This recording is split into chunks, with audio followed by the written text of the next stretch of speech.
Someone was saying, what is your reaction to Nepo tweet? Even Fabian unveiled back to. I spoke about it yesterday when I was playing Title Tuesday on Twitch.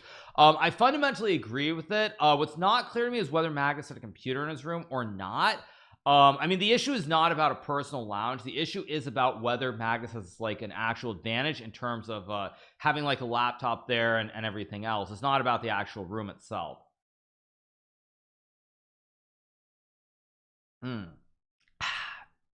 So okay, starting should be starting in about 60 seconds, I'm guessing, for the first game. Henrik clarified he does not have a laptop. All players have access to phones in between the rounds. Yeah, exactly. Yeah. So anyway, all right, everyone is allowed to use laptops. Well, the thing though, what I don't know, what I don't know about the whole topic, to be very clear about it, is that I don't know what the layout is. So you know, it's like when I played last year, there were lockers where you could leave a phone, I mean leave your purse, leave your jacket, but there was definitely not space to really leave a laptop there. That's why it's a big question. So like there was not space for like the ordinary person to leave a laptop there at all, and for that reason, like Magnus said he doesn't. I mean, I know in the past Magnus 100% did. Like at past events, you go back to like, there are even pictures I want to say from like 2016 2017 ish, during some of the World Rapid and Blitz when it was in like the arenas. I forget which country it was in, but he was Peter Heine was there, and he was looking at games on a laptop.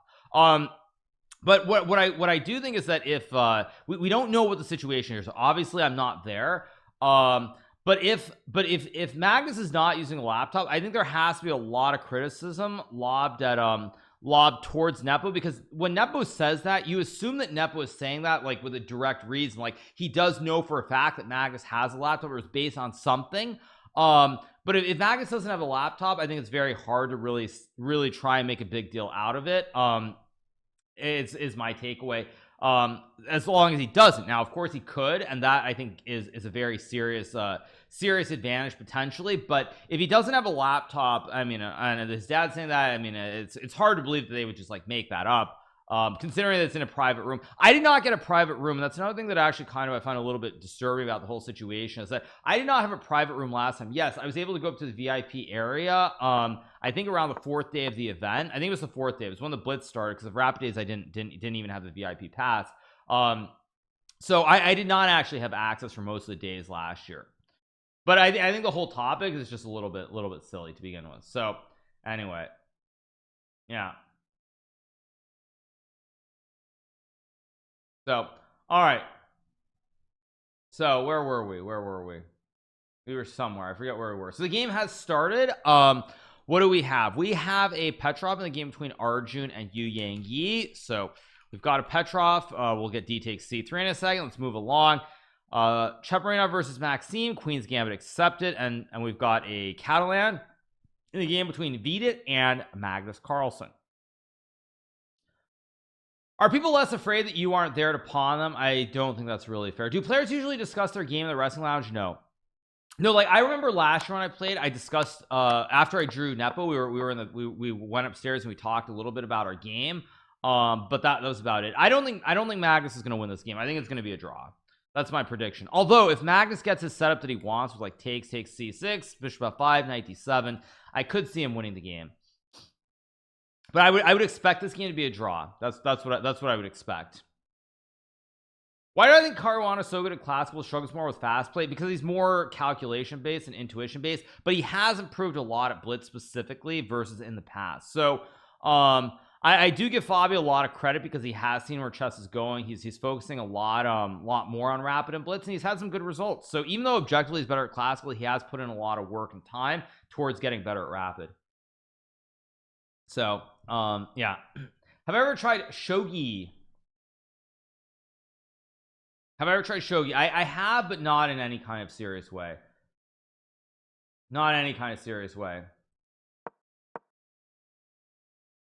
No. So all right, you guys. Anyway, okay, so we get what I thought we would get. We get this knight of 3 c6 being played here. Pretty standard setup from Magnus. Very slow position. We'll probably get castle and rook c1 and go from there. Is Alireza being cringed now? I don't know what Alireza exactly is doing. I don't really understand the whole philosophy. Like in a lot of interviews he was saying he didn't care about the candidates, didn't matter, he'd try again, and basically it was done. And now suddenly he's playing 1600. So I don't really know what's going on with him. Of course it's well within the rules. So I don't know. The whole thing is very strange to me. To me it feels more like probably their outside influences that are like pushing him in this direction more than it coming from him directly. So it is what it is, as we say. It is what it is. FIDE didn't rate that event, but they are rating they are rating what was I saying? FIDE isn't rating that event, yes, but they are, the open tournament he's playing, they are rating. Alireza is farming OTB, Kramnik, and Shambles. Yeah, definitely not. So we have b3, b6, probably get castles, rook c1, maybe knight c3. This is all very normal so far. Domingos tried and failed in open, yes, but Domingos was playing as underrated kids from India who are extremely dangerous. So all right, let's see what we get. I expect castles, what I expect, or maybe computer wants queen b2 and knight bd2, which is kind of interesting. I expect castles, but we'll see. Can't Magnus farm 1600 to get to 3000 rating? Technically yes, he could. Magnus could find very small open tournaments like in France or somewhere and farm. He absolutely could do that, but again, that's like something it's just like, it's so cheap, I guess, for lack of a better way of putting it. It's so cheap that no one does it. Like no one's gonna do that.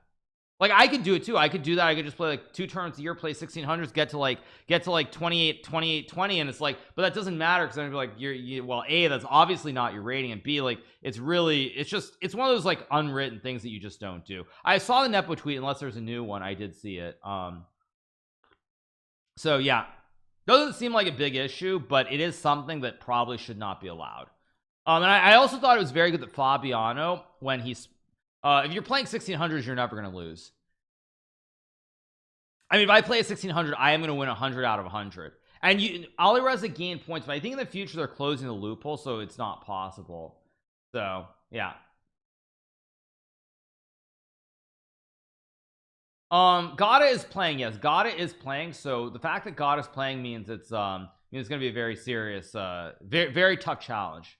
So yeah, gentlemen's agreements don't fit the current chess world anymore. Maybe I don't know. I expect knight bd7 here. Play your wife and gain points. Again, like you basically, it's like sacrificing your reputation for a few points, and it's just like, it's just, you don't do it. There are certain things you just don't do. Yeah. So anyway, I expect knight bd7 or maybe knight a6, but knight a6, knight 7, knights, it's got to be knight b7 to push for c5 to open up the scope for the bishop. That has to be the right move here. How did I sleep? I slept pretty well. I didn't quite get enough sleep, only got about 7 hours, but nonetheless feel pretty good. So all right, probably knight b7 from Magnus. Let's move around. Okay, Arjun's game looks pretty normal. We have the classic Petrov defense here, very standard. Castle, queen c8, rook e1. Okay, I guess all this is pretty normal so far. What else do we have? We have Cheparinov versus MVL. This is the Queen's Gambit accepted. Okay, looks pretty normal.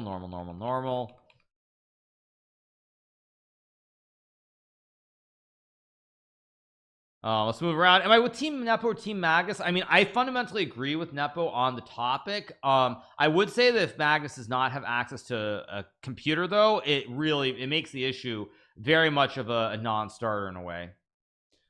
Yeah, I mean, it makes the issue non-starter. In the past, I'm certain that at certain events, I'm certain that Magnus did have a laptop and Peter Heine Nielsen was there.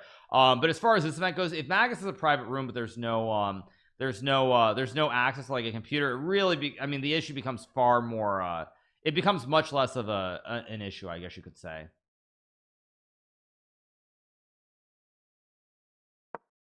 So all right,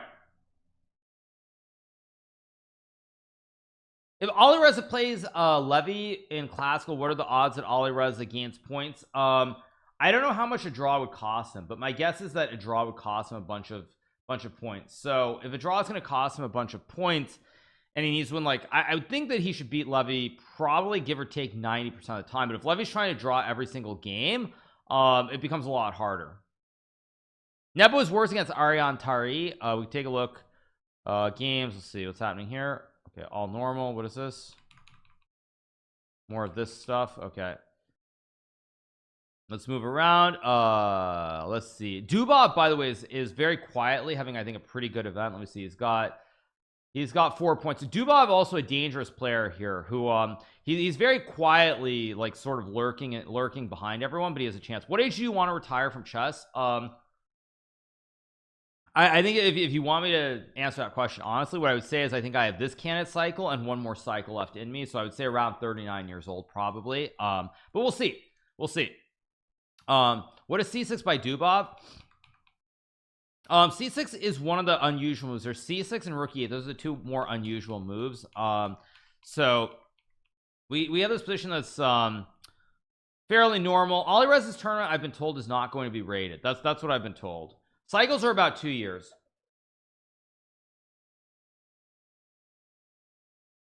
So okay, a bunch of games. Supermania is playing Chanda. We've got a Dutch defense here. Okay, let's go back. Okay, MVL's game looks very drawish. Let's see what Arjun does. Big for Arjun. MVL confirmed the matches aren't rated. Okay. So yeah, Magnus' game pretty normal. All a bunch of normal stuff. So all normal stuff. Noterbeck versus Nihal. Ooh, that's a big game. That's a big game. Yes, big game. Oh.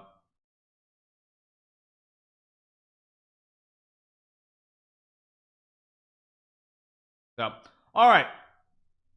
Anyway, unironically Dringy Prime, I mean, they sent me a free shipment of it, so why not? Is Nihal your favorite player among the young generation? I mean, in Blitz specifically, Nihal reminds me a lot of myself. Nihal's kind of gotten stuck in this like 2680, 2690, 2680, 2690 range. Not too different from myself once upon a time, many moons ago. So I would say, like, in terms of Blitz, Nihal definitely is there. It really, Nihal makes the problem with Nihal is he's too aggressive in Blitz and Rapid, and he's like doesn't take risk in Classical. He's way too solid in Classical, and he's almost like too loose and too free when he plays Blitz, whereas it should be somewhere in between. He should be like taking risks in Blitz and Rapid as well, but he should also be taking similar risks in Classical. So it should be in the middle as opposed to way off the scale at one end. Like in Classical, way too conservative, way at one end, and Rapid and Blitz way over at the other end where he's way too aggressive. He needs to find the happy in between, especially as it relates to Classical chess, because otherwise he's not going to get invites. Like, he's stuck in this like 2680, 2690 range, and without the invites, it's going to be very hard to get invites. He lost to Prague 7.5, 2.5 in OTB Blitz. That's not too shocking. Also, that shows yet again, Nihal, great Blitz player online. There's a difference between online and over the board, which we don't need to go on to that whole rambling topic separately. But again, online and over the board are different. There are differences. Whereas I bet Nihal would never lose 7.5, 2.5 to Prague online. Okay. All right, back to the games. I'm curious if you think chess would be better off or worse off adopting a rating system that has decay. I would actually, even though it's definitely bad for me, and this is why, like, I wish people would stop assuming that all that I say is simply for like my own good or my own benefit and all this other nonsense. So what I would say is that, broadly speaking, I think there should be DK in the rating system, because I think there are players who are incentivized to not play as opposed to playing. So that's the bottom line. I mean, you are incentivized not to play. Like, for me, for example, I'm incentivized to play like one tournament a year. I'm incentivized to just play like one tournament a year and just chill out. And that's fine. Now, obviously, I'm not a pro player anymore, so I'm not looking at like the Grand Chess Tour very specifically. But for other players, it's better to not play than to play. There's a serious advantage to just sitting on your rating than playing.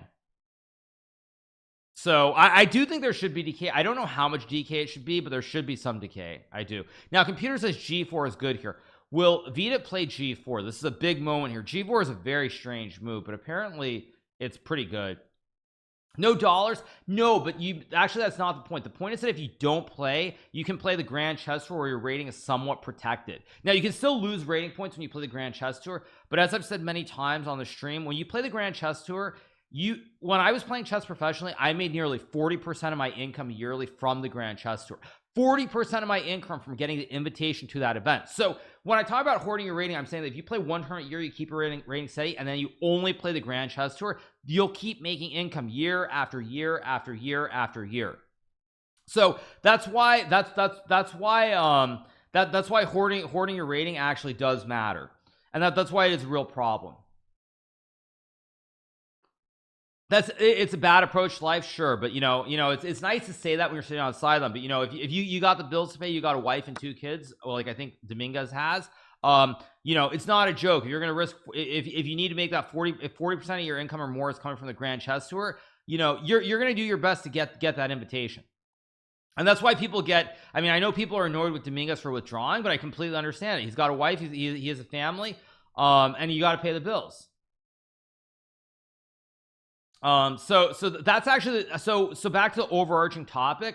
Then start a business, bro. Why push wood? Yeah, just start a business, right? Yes, exactly, you guys. Just start a business where you have no guaranteed income, and you're probably going to lose money for a few years. You're probably going to have a lot of stress and gray hair, and maybe you get lucky, you'll make a few $1 billion along the way, but most likely your business is going to fail, and then you will waste a few years of your life. Great one head logic. I appreciate it. Thank you. Yes, just start an Apple. Exactly, just start Apple. Yeah. Yeah, anyway, we get takes.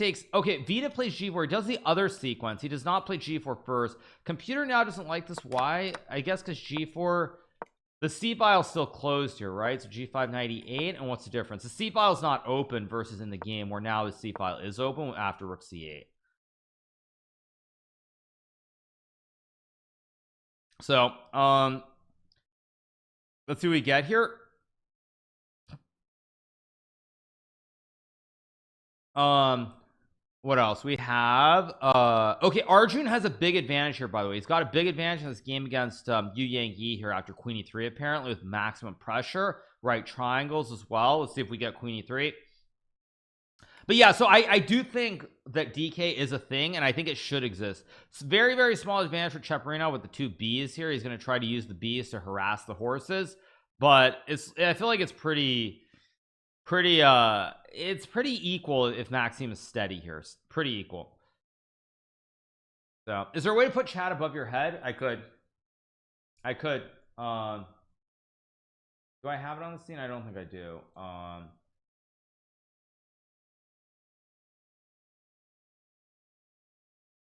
I could try, but it's gonna be very small. Let's see. It's gonna be very small. I can try. I don't know. You guys want chat there? Okay, I put chat above my head. I don't know how it's gonna look, but whatever. All right, so Prague is playing here. He is playing. Am I having FOMO seeing this tournament? I'm actually having zero FOMO, you guys. No FOMO at all. Yeah. Let's see. We have, okay, c4 played. Okay, queen e3 was played. Probably bishop e4, create the classic wooden shield. Although bishop e4, there might be some f5. Actually, this is just bags you take. If you had to take with a queen after e4, black might be okay, but after gf3, suddenly you can't push the pawn, and now there's pressure in the center, and white's probably close to winning. So yeah, I have no FOMO at all. What happened to Hans, Fabian, Jan? This is a very strong tournament. I've actually played the World Rapid many times where after day 1 I've just been in the middle of the pack and I've been unable to recover. So it's not too shocking. Yeah. Didn't I see this exact 40% income thing on YouTube? No, you're not hallucinating. I said it before, but a lot of things I reiterate because there are a lot of people. I work under the assumption that not everybody's watched my stream for the 100th time, and that many people here have not heard me say this. So that's why a lot of things that you're hearing, I have said them before. Worst part, what to do when you're 45 plus and just can't retain the rating? Well, you're gonna have to retire. But this is a problem because, like, I'll give you an example. Let's say let's say I'm 41 years old, like in a few years, and I'm just playing one tournament a year. My rating's 2790. You can make 2 to 3K bonus money on crypto easily.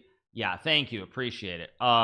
Yes, thank you for the crypto comment. Yeah, that's what you guys said to everybody who was like, crypto is, Bitcoin is 60K, it's gonna go to $250,000, I'm gonna be rich, and then it goes down to 25K, and I'm pretty sure you're not making money, so thank you for that little bit of nonsense.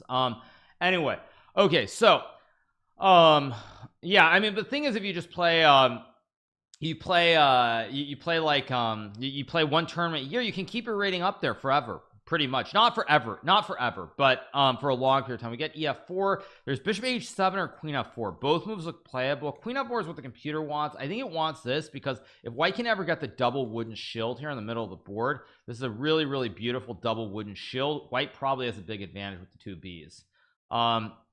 So that's probably why the computer likes white's position. I'm kind of shocked at how good it thinks this is. Legitimately shocked. What happened to Bitcoin? I sold that thing like it was. I sold that as fast as I could at 40,500. Sold it as fast as I could.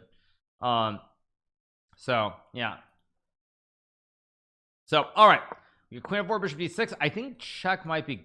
Is this good? Wait, here takes check. This looks good. No, rook f1. White should be better here. Bishop h2. Maybe not clear, but maybe even rook f1 is good. No, not rook f1. Oh, actually this might get a little bit tricky because there's also bishop f5 and suddenly black has a double wooden shield too. Tricky position here. But okay, let's keep moving along. Okay, Arjun, let's move to Magnus. Magnus is maybe a little bit worse. He's got a knight on the rim. Hard to judge here because Vidit's going to go e3 to cut off the horses. Magnus long term can reroute the horse or play f6 to play on the king side, so it's a little bit tricky. It's a little bit hard to see what exactly is going on here. Computer likes white very marginally. I think it's pretty close to equal. That's what I say. I'd say pretty close to equal. So anyway, anywho, queen b4 being played. Let's see what Vita does. He can play e3 here. Queen b2 maybe a move as well. Rook c2 also maybe a move. This is literally the only website that shows my message in the chat on the screen. Oh, nice.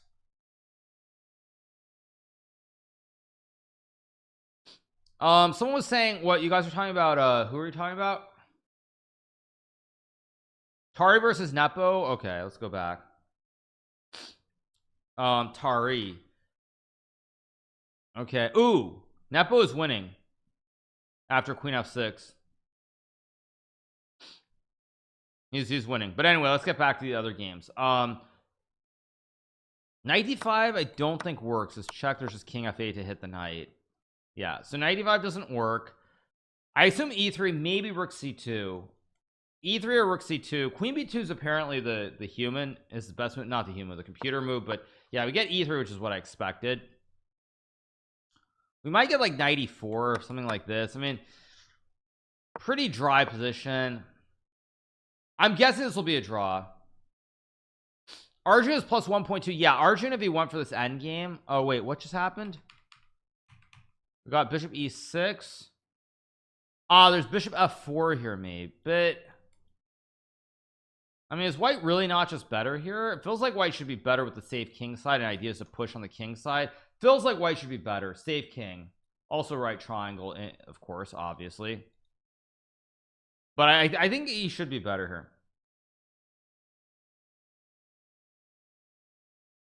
Probably bishop f4 has to be played. So if you take, white takes, keeping the piece play alive. Does Tari hang out at Magnus's lounge? I do not believe so. No, actually, wait, sorry, no. Last year, it wasn't Tari, but there was some tall Norwegian guy who was actually in Magnus's room in between games. So it was not just Magnus. There was some tall like IM from Norway. Someone in chat can tell me who it was, but there was a one of his friends was in the room with him. So I don't know who it was, but one of the Norwegians was there. Halderson, maybe. He was very tall and like he looked more German. Or I don't sound weird, but he looked like he looked like Gustafsson kind of.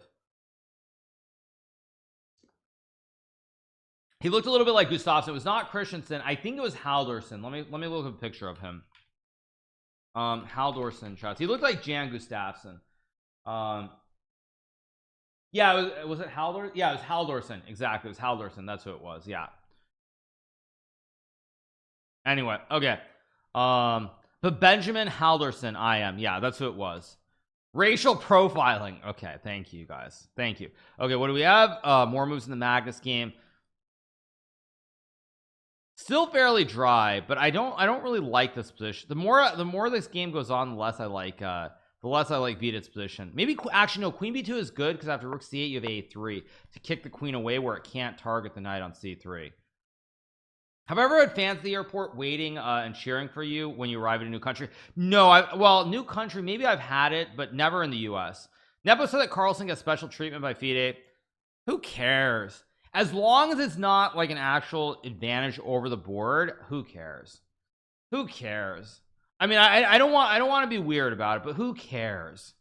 Who cares? I mean, having access to a laptop is one thing that I agree with Nepo on. You should not have an actual technological advantage, but come on, having a private room, having vodka sitting next to you, maybe having some strippers and whatever else, like, does that really matter? I mean, come on, let's be real. Let's be real about it. Okay, come on. So anyway, let's see what Vidit's gonna play here. He'll probably go A3 to kick the queen out of B4. So anyway, yeah. So I'm kind of making a joke. I'm kind of making a joke, but I'm also like I'm also sort of saying like, who cares?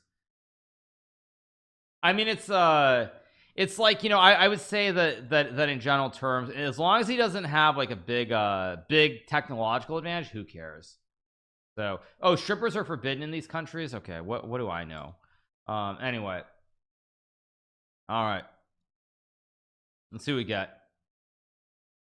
So, all right, Tus is winning. Okay, you say she's winning, but I mean, this game is a long way to go. Yeah, I mean, this game it's way too early to say that. Okay, we got knight b1. I'm not a huge fan of knight b1. I thought a3 was better, but if rooks come off the board, I mean, Vidit is fine here, but again, this is trending towards some kind of end game here. Takes here. I mean, maybe white is better. Actually, white's much better, which is interesting. I didn't think white was that much better. Apparently white's much better here, but it's an end game. It's trending more in the direction of Magnus. Do you think chess.com will add kick embed for streamers? I believe they already have it. So yes, they do have it. So all right, waiting for a move here from Magnus. I mean, we could get queen d6 knight c3 and we just get a draw. So I mean, I would say like, who cares if he's getting an advantage? Like, who cares? So as long as he yeah, as long as it's not a technological advantage, what's the big deal? I mean, he is the world champ. I mean, okay, technically he's not, but you guys get the point. So okay, Arjun is up a pawn. It's a double C pawn, but Arjun cannot be worse here. The only thing for Arjun is that his opponent does have a 3-on-2 majority on the king side, so there are going to be no minority attacks here. Maybe rook d4. Like if white could get, like, say, just to illustrate something like this, where you fix the structure and you can sort of play for the minority attack, white has a big advantage here. So Magnus doesn't want to draw. Yeah, we'll get rook c1, of course. Magnus does a lot for chess too, so it's quid pro quo. He does that is true. Yeah, he does. He's a world rapid and blitz champion though. Yeah, well, what I'm saying though about the whole topic is like, as long as it's not an actual like technological advantage, I mean, really, who cares? It just doesn't matter. Will you have a child if you win the candidates and the world championship? I don't understand what those things have to do with each other. So we get rook c1, probably takes.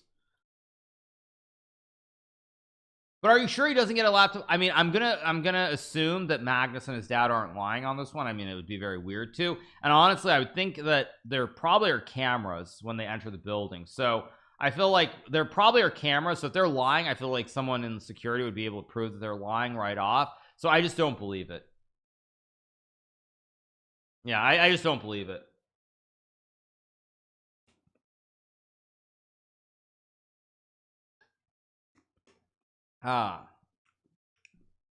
So yes.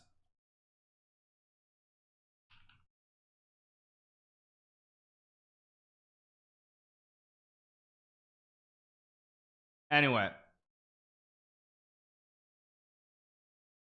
All right. Okay, say queen c3, probably a trade of the queens.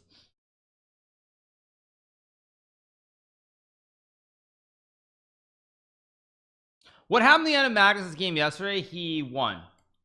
Primer Gatorade hydration. I mean, I think Gatorade is objectively better, but still. Yesterday you gained only one elo point. Okay, happens. That's how it goes. It's hard. Chess is hard. Probably look at queen c3 here, but again, we're heading towards an end game. I think this will be a draw. Do I think Diak can reach top 10 in classical? Logan is going to then charge you for the prime they gave you. I don't think that's how it works. So all right, what happened? We got a draw. Maxime and Chepa drew their game. Okay, they drew. Okay, Baras Subramaniam, who's like 15 years old from India, is actually winning the game here. He's winning against Sandipan. So Subramaniam is like, I think he's like 15. He's gonna win another game, and he is going to also be on his way to moving to I think to 5 points out of 7. Yeah, very impressive stuff. Ooh, wait, Nepo's game is getting weird. G5. If Nepo finds G5, or not Nepo, sorry, I mean, I don't think Tari's gonna find G5, but if he does, he's still very much in the game. Come on, Tari, let's go. You got 14 seconds, bro. Let's go. Come on, Tari, move G5.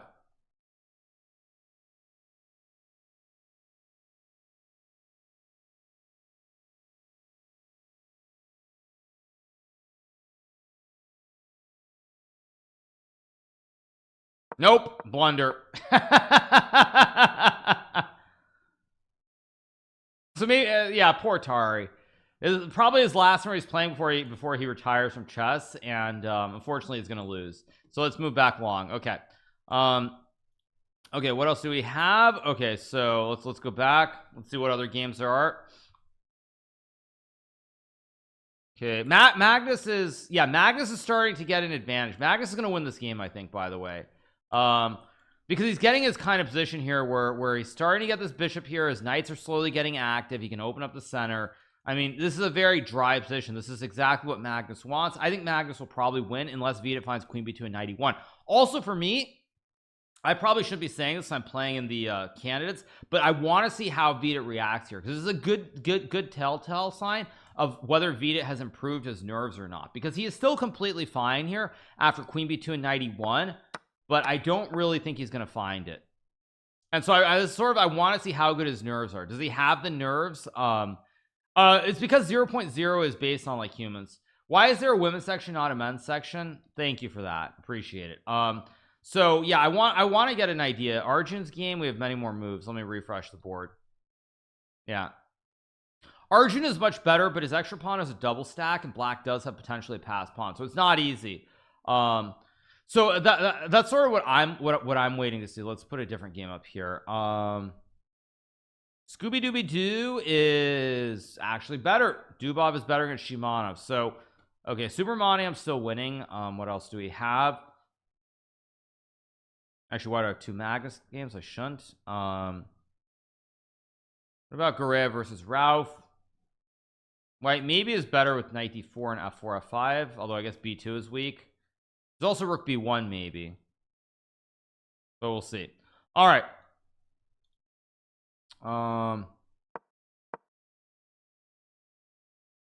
Atusa's game, yeah, her game is fine.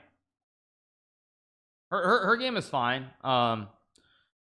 Fairly balanced. Okay, now slowly but surely, I mean, I assume Magnus will find a way to be better, but it's actually not easy, because for Magnus, he plays h5. He's trying to fix the weak pawn on h4, but the problem for Magnus, he doesn't have any knight squares. Like, he doesn't have this reroute to hit the pawn like via f8. f6 will weaken this e6 pawn if he pushes, so it's not easy to go after this h4 pawn or g5 pawn, but I still expect it. Expect him to find a way through.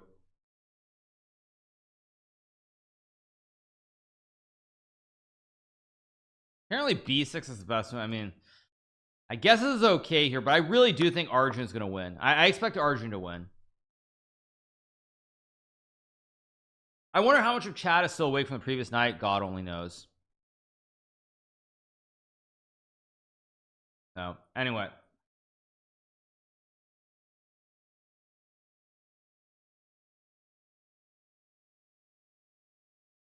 so all right, can I please spectate on Prague's game? Prague is playing against who?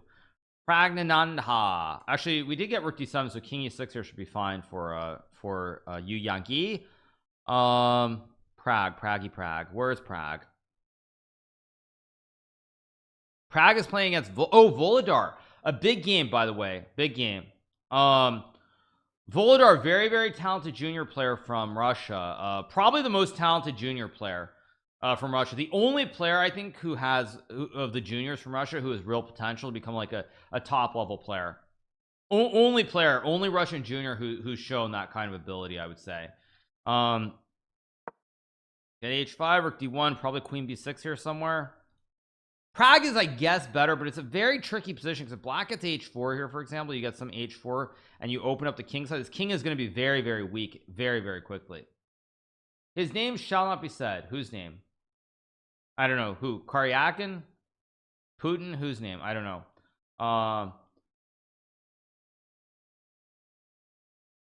Well, I'll tell you what the problem with watching like women's games, and I don't, again, don't take this the wrong way, okay? I want to be very clear because I don't want people to like get the wrong idea, but the problem is when you watch a much lower rated game, there are a lot more swings in terms of blunders. There are a lot more mistakes that happen, and the games aren't like linear in the same kind of way. Like if I watch a top level game, there are mistakes that happen, but generally like in a game where you have enough time, especially where you have like a 10-second increment, the blunders are far fewer than in like women's games. So with far fewer blunders, it's much easier to follow a game. But when you're watching games with like people who are a lot weaker, they're far more mistakes, and so it's much more painful to watch. Much more painful because you don't have smooth games from start to finish in the same kind of way. Fabiano's game. No, wait, not Fabiano. Caruana. Oh, wait. No, his game is done, I guess. His game's done. Or wait, no, this is the women's. Sorry. That's sexist. That's sexist. Don't be sexist. Okay, thank you. Caruana. Actually, yeah, Fabiano's not playing the women's section. Not yet, at least. So let's see. What do we have? Fabiano looks like he's winning, right? He's crashing through on the queen side. Yeah. Fabiano made a joke about that, by the way. That's why I made that reference. He made a joke. I forget when, but one of the times in St. Louis he was making a joke about he made a joke about that topic. So anyway, yeah, Fabiano's checkmating in one with queen g6 here.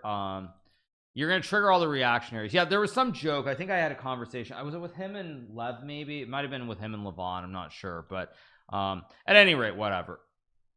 Okay, so let's go back. Let's go to Magnus's game. Magnus is actually still better, but Magnus is gonna win this eventually. He's gonna go like queen e7. He's slowly gonna massage the position, I think. Thoughts on Gurev getting to participate? Not my concern. You know, it's not my concern. I would say that as far as Gurev getting to participate, like that's on FIDE to do something. If FIDE does something, they do something. If they don't do anything, I mean, what, you know, that's FIDE situation. Wait, why is it auto playing the game? If Magnus trades the queens here, he's not going to win this game, I don't think. If he goes queen e7, I think he'll win. Magnus is too good at playing and doing nothing in circles. Exactly. I don't regret not playing. I know. Ooh, he did this, really? I mean, Magnus is a very small edge just because the pawn on h4 is a weakness. But like knight here, king here, is there knight g5? I mean, the white has one weakness on h4, so maybe some small chance for Magnus. I mean, obviously this is a draw with perfect play, but the only person who can win this game is Magnus, and he's up 2 minutes on the clock as well, or 2.5 minutes almost. So we'll see how good Vidit's nerves are. It's drawish, but Magnus is the only one who can win because white has the one weakness. So all right, let's see. I'll refresh this board. What do we have? Okay, still rook g8 is the only move that was draw. Rook g8 was apparently drawing. I mean, it's actually a little bit scary for Arjun, because if black can say get this pawn to h3, for example, you get something like this. Suddenly after rook g8, like this h2 pawn is very weak, and this f pawn, black has these two peepos on f3 and h. They're very, very dangerous here, very dangerous. So it's still better for Arjun, but it's getting in the danger zone. Maybe not danger zone where he can lose, but it feels a little bit tricky. Like h3 rook g8 even. Like, I mean, maybe this is winning, but I don't know. This looks hard to judge, very hard to judge. Also, h3 allows bishop d6, I just realized. And if black can suddenly plant the bishop on g3, black has real chances here to maybe even win the game with rook d8, rook d1. Yeah, it's actually, this is getting a little bit scary on the one hand for Arjun, weirdly enough. He still is better here, and it's a good thing he's up on time, but this could be a problem. Anna's dashing on, oh, she got the knight to d4. Ack. Yeah, rook e1 is a very hard move to play here. I mean,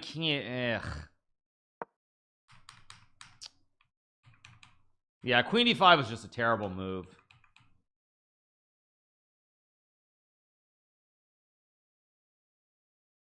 And rook e1 is a, I mean, rook e1 is a very hard move to play. Okay, she goes bishop d3, which is actually, I think, a pretty good move here. Like bishop f1 maybe. She also got her queen trapped on d5 though. Yeah, probably bishop f1 and g3, but we'll see. Anyway, back to the other games. Let's see what we have. Vida has equalized. Vida's equalized, but he's still worse. He's still worse here. Arjun's game is the one that I kind of want to watch really closely. What's happening here? Dubov and Shimonov. Okay, this looks drawish. You guys are saying Prague. Okay, Prague's game. Prague is Prague worse here? 1 2 3 4 5 1 2 3 4 5. Active bishop, open c5. I think Prague is worse here, but I'm not 100% sure. Okay, so Magnus played knight d7. Okay, logical. Okay, so the real question here is, how does Vidit if Vidit trades, I think this is starting to look, this might still be equal, but I mean, this Vidit's trade off too many pieces. He's traded off too many pieces here. I mean, still this is a draw, I guess, with knight f3, knight f5, and just bring the king. But I think Magnus is going to find a way to win this. I mean, Vida has no time. I mean, this, you can't play this position with 12 seconds. You just can't play this. Time really matters a lot, and you can't do this. Okay,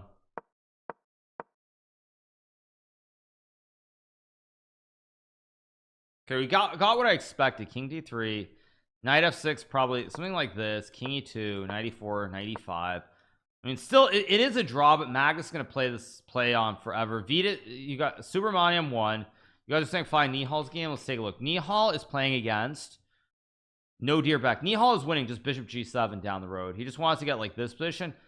Safe king. Awesome op, and black wins the game.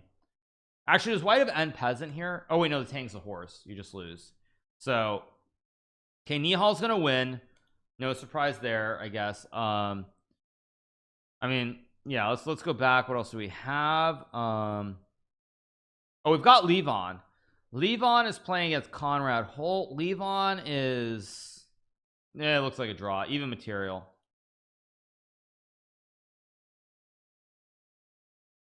Okay, Magnus thinking here. Arjun was king f1. Wait, was bishop e5 right? I feel like somehow, but I guess there's rook d8. I mean, it's still very tricky. You gotta go king e4.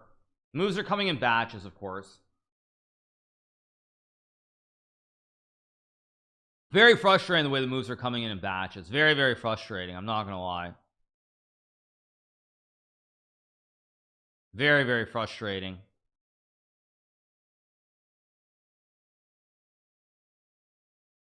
So we're waiting for the moves to come in. I mean, king e4 obviously played. Okay, Magnus's game. We get b4. Wait, this is actually, I don't like b4 because now white has 2 weaknesses on the edges. I mean, this is probably still a draw, but white has created 2. I don't know if I like b4 from Vita. I mean, he creates another weakness. He's got 2 weaknesses in this knight and pawn endgame now. To be fair though, he can also just walk the king over because his knights hold all the pawns. So, like, even if you got this position, for example, just to illustrate it, D's knights are completely fine. They hold all the glue versus D's knights. So it's actually okay, I guess, if you keep the knights here. Just this knight holds the base of the chain, and this knight holds the other pawn. It's probably okay, but I'm not in love with white creating a second weakness on the rim. Atusa's winning now. No, she's not winning.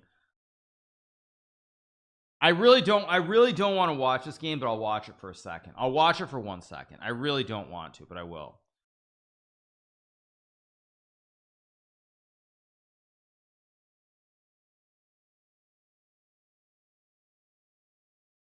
Yeah, I really don't want to watch this game, but I will.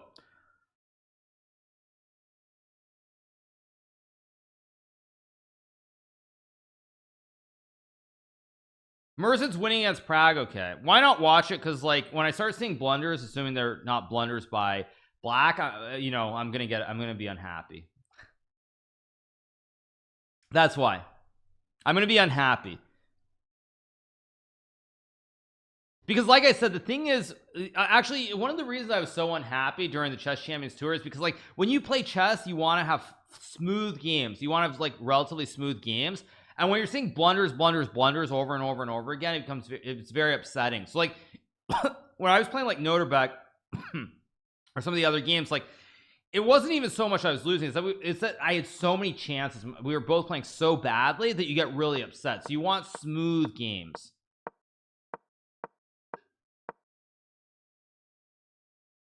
Let's go back. Wait, what the heck?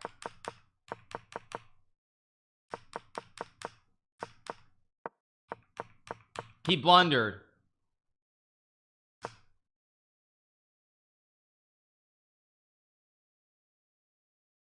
Yeah, he blundered. Yeah, I mean, why did he do this? Like, the whole point was to bring the king over. I mean, the whole point was you put the king here and the knights hold everything. I mean, to be fair, it looks a little bit scary. It's much easier because I'm not playing to see this. But yeah, Vita just decided to lose a pawn, and with it, he's going to lose the game. No, I mean, this is just a free juicer. Black's just winning. He's just going to lose the game. Yeah.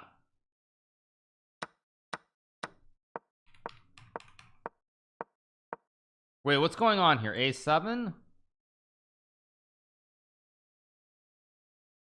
Wait.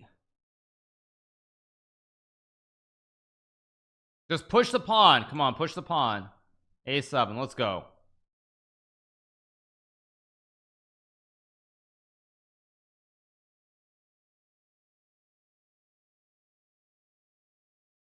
Oh my god, what the heck? Trade the queens. Trade the queens and play A7. Trade the queens and play A7. Come on, please, just do it. Come on, just trade the queens and play A7 and bishop E4. Just trade the queens and play A7. Come on, this is not rocket science. Come on.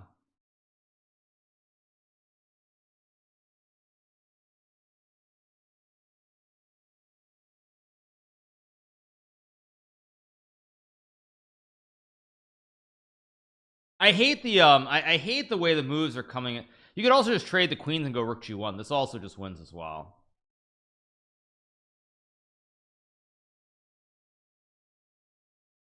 Like, literally, trade the queens or play A7.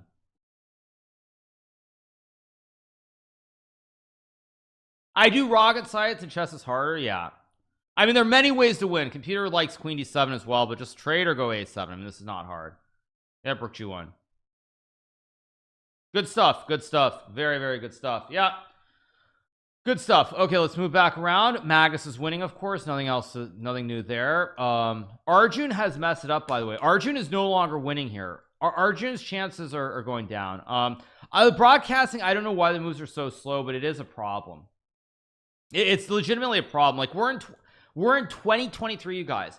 It's 2023. It's 2023, and chess, meanwhile, we can't get a live relay.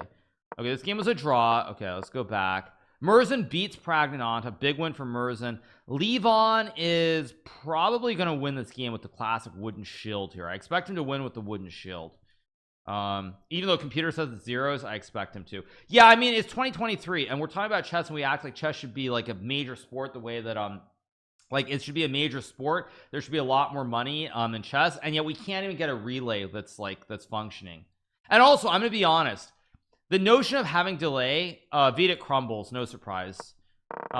This is actually something, this is useful to mentally store away, because like I said, for the candidates, I wanted to see like whether VEDIC's nerves would hold up, because that's always been the one knock on VEDIC, is that he has bad nerves.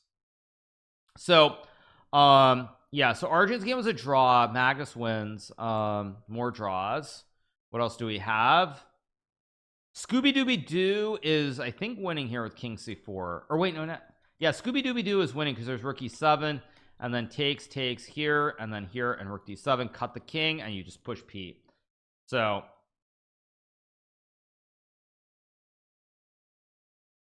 oh yeah, so finish the delay idea. I mean, we're literally talking about chess and delay.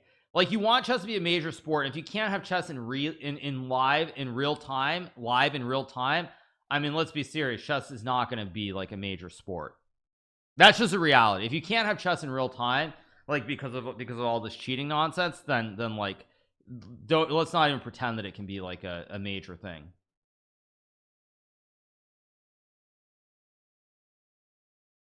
So all right, moving back along, let's see what else we have. Arjun is playing again. Arjun drew his game. What else do we have? Let's go back. So Dubov is very very quietly creeping up the table, very quietly.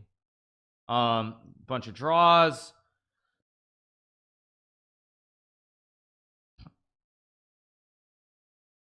Okay, Levon is still better here, but can he actually, maybe Rook G4? No, but then there's takes knight E3, and it's a draw. Anish is playing, I don't know who Anish is playing against, but let's see. Giri, he is playing Yavokir Sindarov, and he is getting smoked. Jeez. Oh man, Anish is not having a good tournament. He's already having a bad event, and he's losing to another one of these Uzbekis. What's Anish is on? What he's on he's on 2 draws, 2. He's on 3 out of 5, and he's gonna lose here. Ooh, chess is hard. Gotta move the B, and then once you move the B, I start pushing my P. So yeah, this is over. Yeah. Wrong player. Who's wrong player? What do you mean? Yeah, that's a TikTok meme. Pushing P. Am I a vegetarian? Do I look like a vegetarian?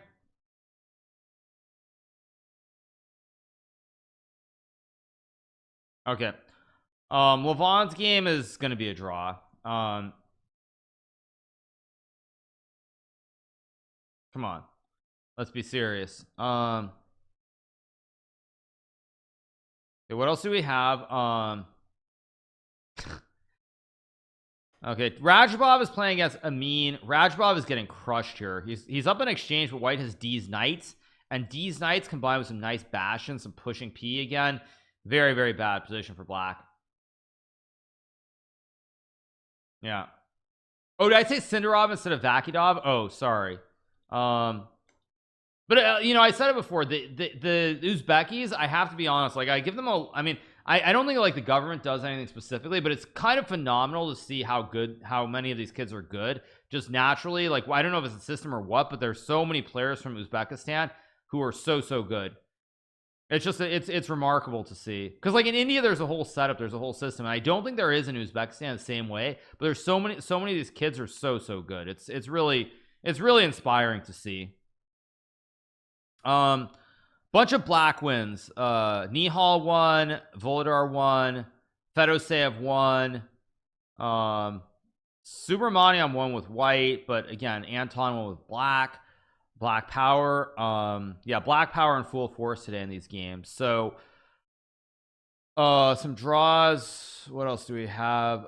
Shimanov lost. Okay. Okay, yeah. Magus won, of course. Provian and Richie. Is Richie gonna win? Richie's probably gonna win, like King 6 C4 C5. Can Levon win? No, Levon's game is a draw. He'll try to squeeze juice from a stone, but it's gonna be a draw.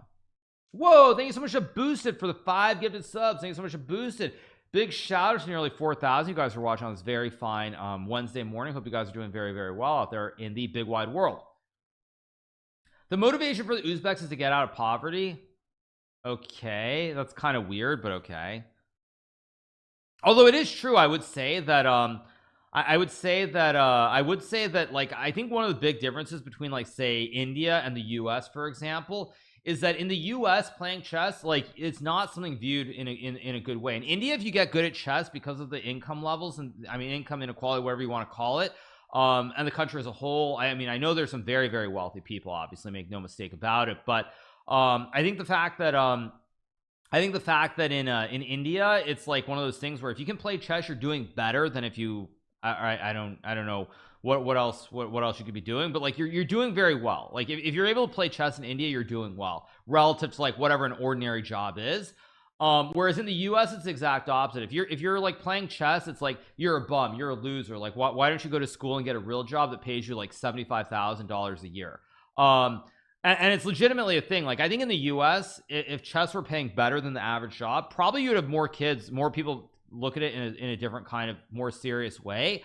But because in the US chess is in the US a real job pays so well, it's not viewed that way. Like if you want to play chess, like you most likely your parents are like, what's wrong with you? You're wasting your time. Go get a real job, go to school, make 75 grand a year. What's wrong with you? But in India, you can't go to school and get a $75,000 a year job. So I think that's a large part of it. I mean, yeah, if you work at Microsoft in India, I understand your point. I get that.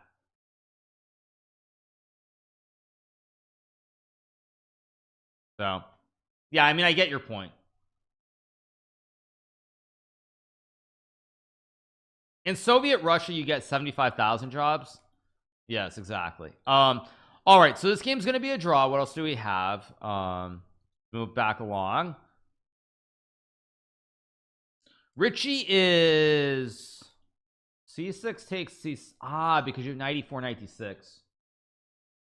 This might be a can you go King B7 Knight B3 here check, and it's just a draw.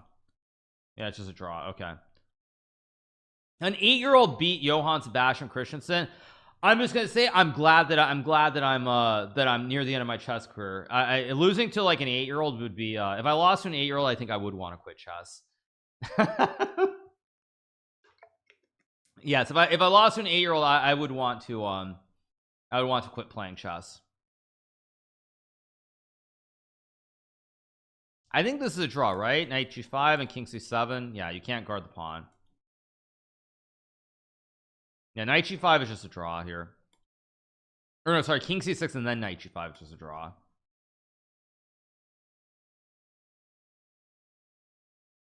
So, all right. Waiting for the batch of moves to come in again. Prime Lola. I mean, they sent me a free package, so why shouldn't I drink it? Chess is the only sport where you can get smoked by someone born after 2015. Very true. Yes. Yes. Every chess player doesn't get those money, bro. They need to be elite level. Well, Canyon, that's not actually, I mean, 75 grand or whatever you want to say. I mean, you're right, but like all the Indian, I mean, I shouldn't say all because I don't know exactly how it works, but most of the Indian players have sponsors. And here in America, I can tell you guys that I did not have any kind of sponsor until I was well north of the top 10 in the world. Like I had no sponsors at all. So when people act like it's like, oh, you know, I mean, that's one thing. Like all these Indian players have sponsors, and it's just not the same. And it's not the same. It's just not the same thing. Your father was a sponsor, yeah. Well, I mean, that's how it works. Yeah, usually it's your family has to support you. That's how it works. Yeah.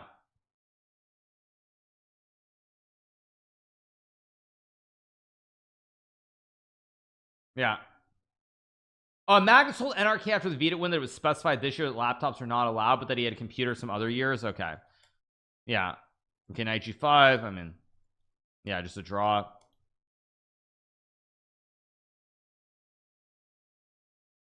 Okay, game ends in a draw. Okay, I think is that the end of the round. Let's see. No, there's still some games going. Amin versus Timur Rajabov. Very, very messy position here. What's going on? c5 f2. Oh, because you get queen. Ooh, this is messy.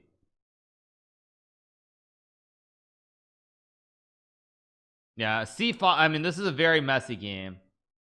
Let's see if we get c5. We're gonna get a batch of moves probably in a second. Dubov is very quietly creeping up the table. Yeah, Dubov is very quietly creeping up the table.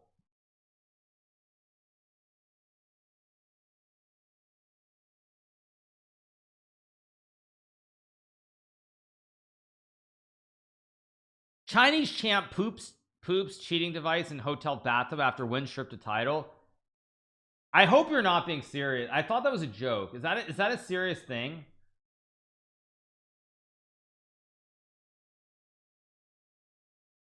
Wait, isn't black winning here? No, black's not win. Whoa, what? Wait, it's real. There's a guardian. Oh my god, am I gonna have to cover that later?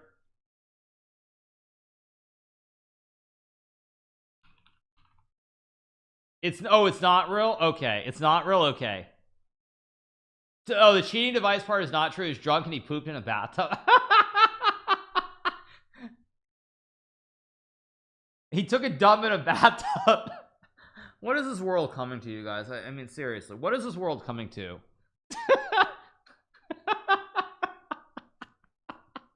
What is this world coming to? I mean, seriously.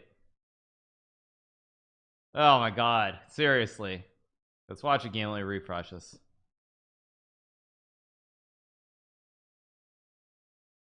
Wait, what just happened? We got more blunders? I don't even know what's going on. Yeah. I don't even know what to say, you guys. I'm so confused.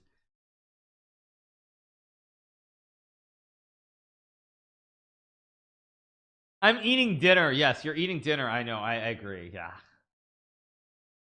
Yeah. Yes, I'm eating dinner. That's exactly. Looks like the broadcast is as bad as yesterday. I mean, that's one thing that actually I was gonna say. That I feel like FIDE really should focus on more. Yeah. Your dinner is gonna end up in a bathtub in 12 to 14 hours. Yeah, exactly. What the heck is going on in this game? Wait, what the heck? Probably just queen e5. I would just trade and take and just play an end game. Yeah, I would just go queen e5 here because it's so chaotic. Everything's like hanging for both sides here. He allegedly pooped in his hotel bathtub to get rid of a cheating device. Why would he poop in the bathtub and not in the toilet? I mean, does somebody want to explain that to me? I mean, I'm not trying to be weird, but I mean, can someone explain to me why you would poop in the bathtub and not in the toilet? It's a big device. Jesus. Okay. Okay, whatever, you guys. Okay. Jesus. Anyway, okay. Okay, he just pooped in the toilet because he was drunk. Okay. Yeah, now you go rook h6, and yeah, I mean, now black just wins. Okay, so it's just a joke. Okay. Is this the only game left? It looks like it's, we've got this one. Okay, another El Clasico.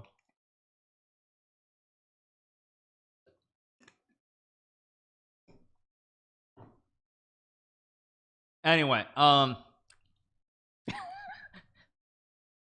yeah, Magnus just told the Norwegian TV doesn't have access. Yeah, I heard that, but the important part of what Magnus said, he said in the past that he did have access. So they clearly changed the rules, and I think that's a good thing. Actually, that's a good thing.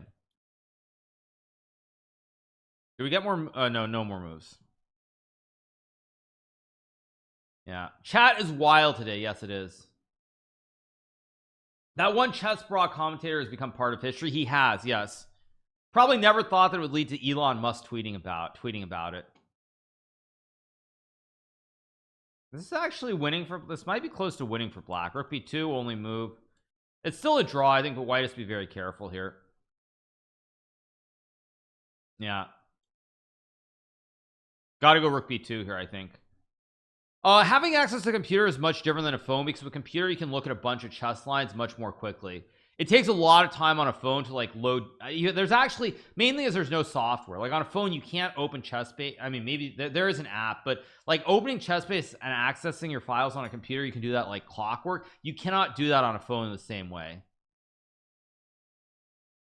So all right,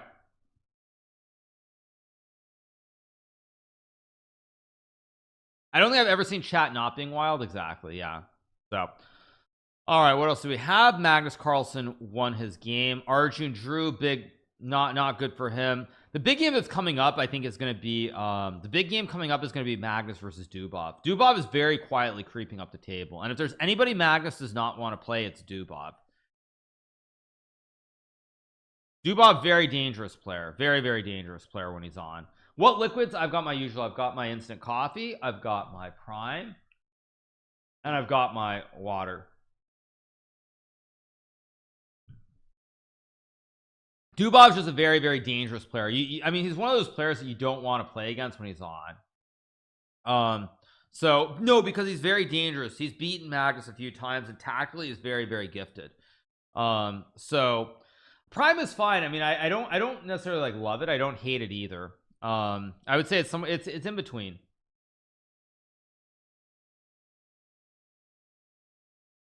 So anyway, all right, what else do we, I think that's all the games, right? So no, that is not all the games, but I'm gonna go use the restroom. We're gonna come right back. We'll keep going. Prime is the drink. This is the hydration one, not the 200 milligram like caffeine one, but it's a drink. So it's done by a KSI and Logan. I think is it Logan or is it Jake? I think it's Logan Paul, right? Logan Paul and KSI specifically. So all right, you guys, I'm gonna use the restroom, and I will be right back in a second. Or maybe I'll go use the bathtub, who knows, but I'll be back in a second, you guys, so give me a bit. This Pull Beach game. What else do we have? Barath on board 3. Do we have any other games? Timur on board 4. Let's mute this tab. They're all muted. Okay. Okay. Ooh, Vaishali. Okay, a big game. Okay, London Systems, of course, all this garbage. Let's go back to the actual event. Magnus and Dubov's more interesting. Yeah. Yeah.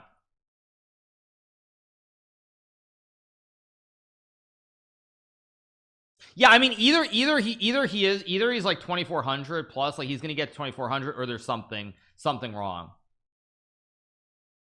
Like I mean, I don't, someone said that Kramnik mentioned him. I mean, I think Kramnik is absolutely right to mention him. Absolutely right. I don't think there's any doubt.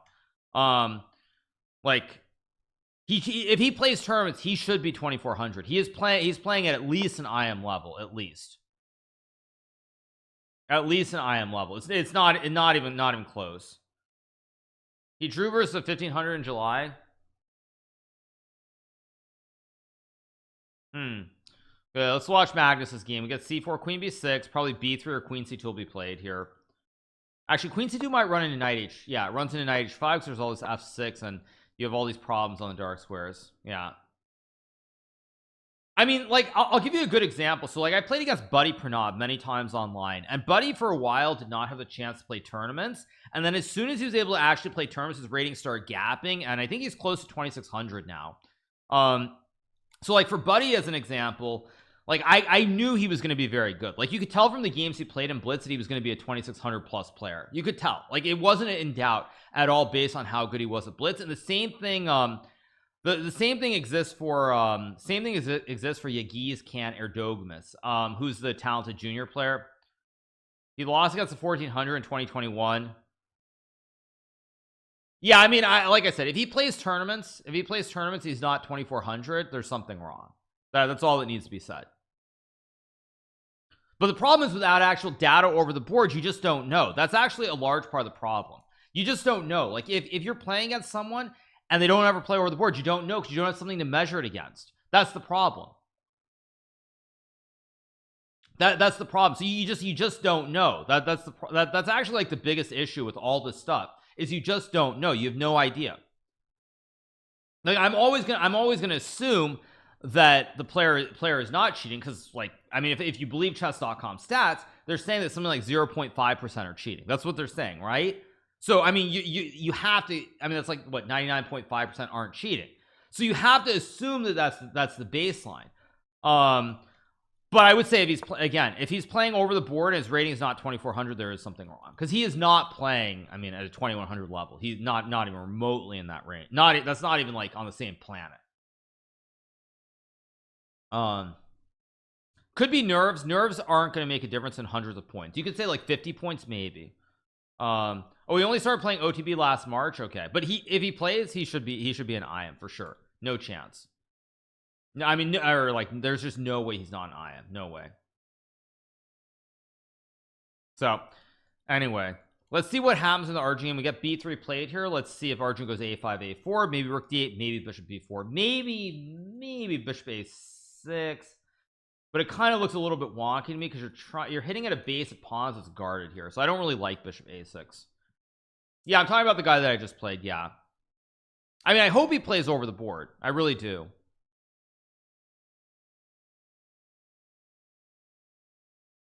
I've been to Uzbekistan. I have been there. I played in 2015 in Tashkent. Yeah,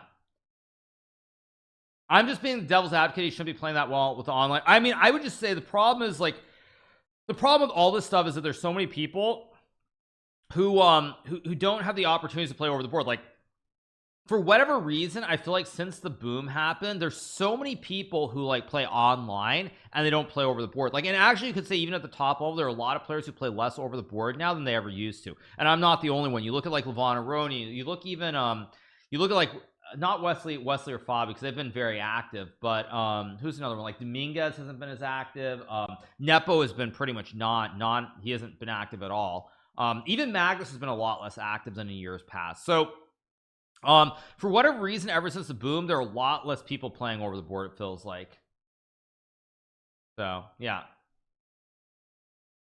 Wesley in an interview was saying that he had very few opponents playing the Philippines. That was some time ago. Yeah, I mean, probably it's an issue with Philippines, but if you like, I mean, there are tournaments like in Singapore, or other places. To be fair, it's, you know, it's not cheap to travel. Let's be honest. But still, like, I hope he plays, because he should be an IM. If these games are legit, he should be an IM, no doubt about it. Not even a question. So yeah.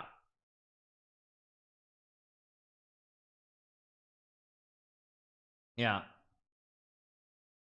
y'all shouldn't be allowed to accuse anyone. I mean, I'm not saying that at all. What I'm saying is, I'm saying that I want to see him play over the board, because I believe that if he plays over the board, he's going to be IM strength.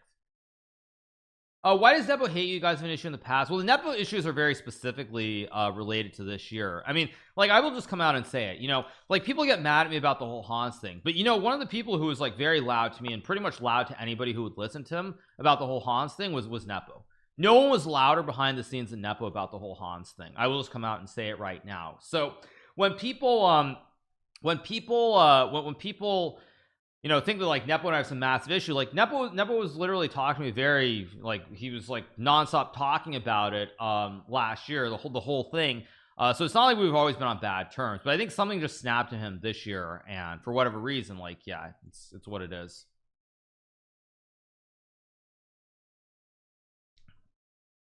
His school will be interested to hear your opinion, especially since he's representing a prestigious university of the Philippines in terms of chess. Like I said, if he plays tournaments, he should be an IM. He's playing like these games, even though he kind of fell apart in the last couple of games, like, he's playing at an IM level easily. No doubt about it. No doubt. Easily. Why not GM? Because I felt like his openings were very bad. Like the two games where he had the black pieces, he played pretty poorly. He just got blasted out of the opening in both of those games. Okay, so we get h6 knight f3. Problem for Arjun is his bishop, so he needs to activate the light square bishop. There's a4, bishop a6. This, by the way, is the candidate's game. If Arjun loses this game, I think he will not win the event and he will not qualify for the candidate. So he needs to not lose this game. This is a huge game. Huge game.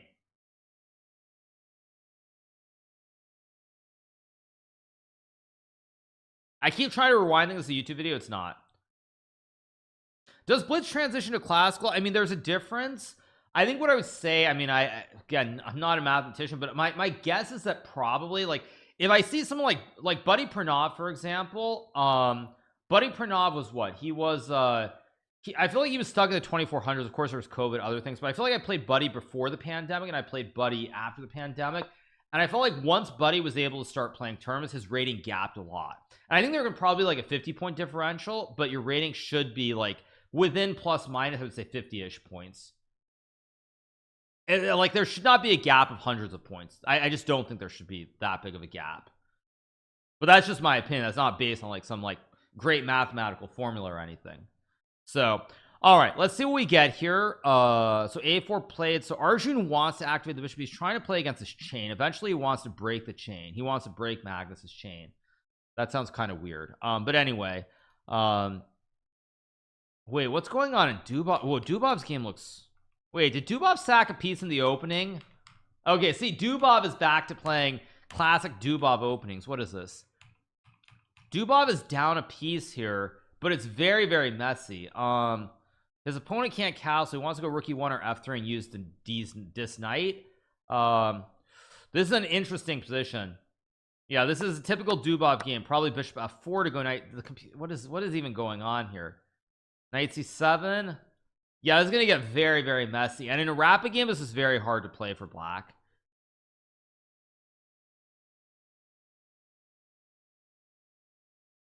Human 2. All right, what else do we have? Wait, did Yu Yang just play Le Bon Cloud? Okay, Yu Yang is playing a Bon Cloud, by the way. He played King e2. Computer actually likes it because white's gonna build the Great Pyramid of Giza pretty soon. Like you're gonna get something like this, and now white's got the Great Pyramid of Giza. Perfect pyramid here. Okay, what else do we have? Rajabov versus Anti. I don't know why I have that up. I guess that's board 4, so that's probably why. Pyramid of Giza, yeah.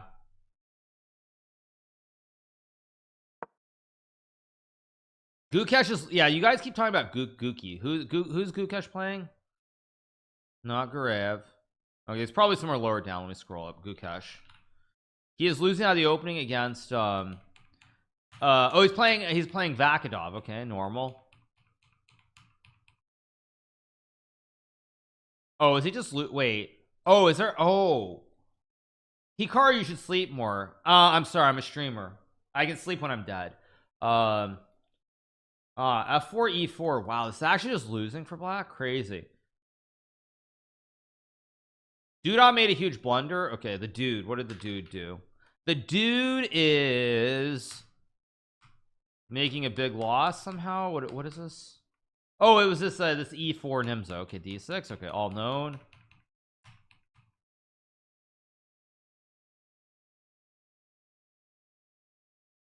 Knight F2 is not the right move. Bishop G3 is just winning here. Wait, no, wait. This actually, wait, this is not. Oh, there's Rook D1. Oh man, Bishop G3 just wins then. I mean, are you really gonna go Knight H1 and put your knight in the corner? No, Bishop G3 and Rook D2, Rook D1 just wins the game. Oh yeah. Okay, so Duba, or not Duba, sorry, Duda is gonna lose if Bishop G3 is played, almost for sure. Okay, what else do we have? Okay, pretty normal. Come on, E5. Maybe. Okay, let's move along. What else do we have? Okay, Bishop F2 played by Yu Yang. No pyramid yet. Anish has chance at the candidates, but he's gonna need some luck, because I think Anish is pretty much done in the rapid, right? Assuming he loses to let me see, did he lose the previous game? I think he did, right? He did lose to Vakidov, so he's got 1 2 he's got 3 out of 6. Tough result for him. I thought he needed a high placement in the rapid, or he needs to win the blitz. He's not winning the blitz. So yeah, Anishi is top 3. Yeah, he's top 3 at this point. Very unlikely. Very unlikely for Anish. What add-ons do I use? I have the only one that I actually use is the volume master. Volume master is very, very important. If you're a streamer, whether you use Chrome or Brave, you need the volume master. That's really, really important, like when you play YouTube videos specifically. So all right, I think I have Google Translate as well. Yeah, and then we've got the funny one, the this chest skin. Like, let's see, let's apply this. Wait, how do I apply it? Let's turn it on. Wait, yeah, there we go. All right, you guys, so let's get going. Let's see what the position is. So I mean, very, very messy position, right? Like, I mean, you got the queen on a3 towards the black king on f7. I mean, all these pieces in the center of the board. I mean, the levies are in trouble here. One levy is going to die to Robert Hess in a second. Botez, I mean, if Chebryanov can develop his I think this is Krikor and then his Botez, he's in the game still, but let's see what he can do. What in the, yeah, I mean, we're covering the World Rapid and Blitz here, so yes, this is it's a very tough position here. I mean, if Chebryanov can develop his Krikors and maybe his Botez, like if he could save his levies, I mean, like, but the problem is, I mean, Levy is jumping to d6 to go after Hikaru here. So the queen is of course Anna Rudolph. Yeah, this is the chess skin. I'll change. There are a couple funny ones, like let's go to this one, apply this one. There we go. Okay, you guys are gonna like have a heart attack here probably, but yeah, at least you can understand this. So yeah, I mean, you've got the 2 knights in the center of the board, but how do you move either of the knights? I mean, there are no knights. The knight's stuck on e4. So yeah. So queen b5 will get e5 here to go after the knight on f6. What other skins do we have? There we go. Ew, yuck. Okay, let's try milk coffee. I don't know why it's called milk coffee, but queen b5, maybe e5 to go after the knight on f6. Yeah, I play like this all the time. Thank you. Yeah, this is not. Are there any other normal? There's the normal ones. What is this? But we're on Kick, so using Twitch emotes is not the best idea, right? Yeah, we're on Kick, so Twitch is probably not the best one. Yeah, I'll just turn it off for now. Anyway, okay, what happened to the board exactly? Yeah. Oh, we could also use the controversial one, right? Yeah, let's use the controversial one. There we go. Here we go. Here we go. So like in this position, I mean, obviously knight on b5 is under attack, but you could play knight d6 to go after the king or the bishop here. I mean, it's just a very, very tough position to play. You also have e5 to attack the knight on f6. So there's e5, there's also knight d6 here. I mean, white has a small advantage here. But yeah, racist. Yeah, exactly, right? You guys like it. Yeah, so anyway, let's get back to the regular one. Yeah, took me 10 seconds. Yeah, so that's actually the funniest one. So the it's called the chess.com skin. That's the add-on.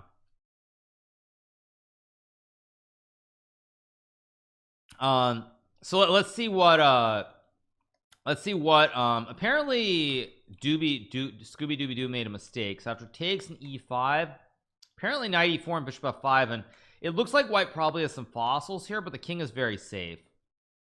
So let's refresh. Let's go back to the other game. Okay, Magnus's game. Magnus looking to sack on h6 and checkmate Arjun on the king side here with the 2 b's and the queen. Bishop a3 is a good move just to basically tickle the queen forever here on the diagonal. Let's see. Chess.com was a gimmick. I don't think it's a chess.com thing though. I think it's someone else made it. I don't think chess.com did it. Can I play a full match? I've done puzzles with the all white set. I have. So yeah, bishop a3 is a good move here. Let's see if we get bishop a3. Yeah, it's a third party app. I'm just calling him Scooby Dooby Doo because his name is Doobob or Doobie. I mean, I figure Scooby Dooby Doo is better than saying Doobie. So Doobie is a little bit weird. The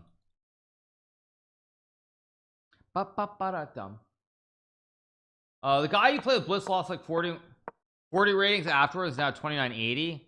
Wait, what? Well, that was fun. We get a quick draw. Okay, quick draw. I'm not very happy, but all right, let's move along.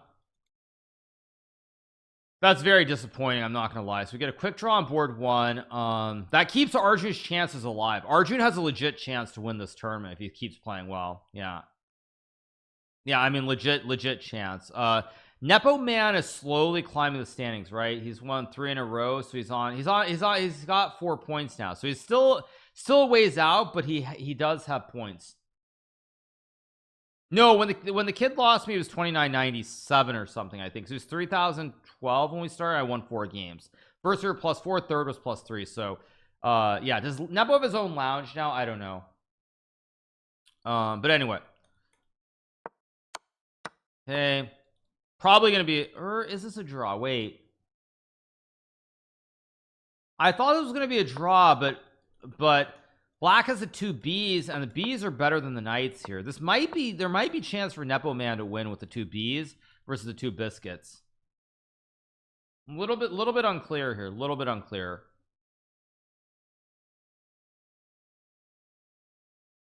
I mean, Nepo has chance to win this game for sure. Oh, what? Draw?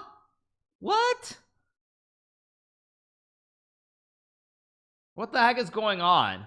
Draw. Is everyone like, everyone needs a break suddenly? What the heck?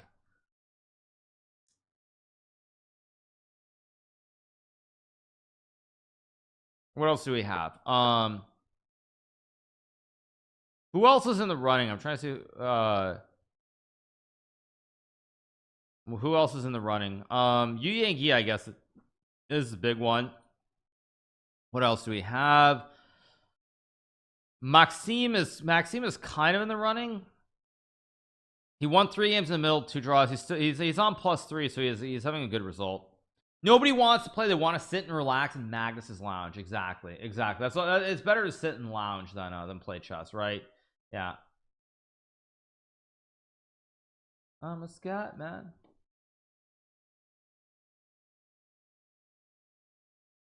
So, all right.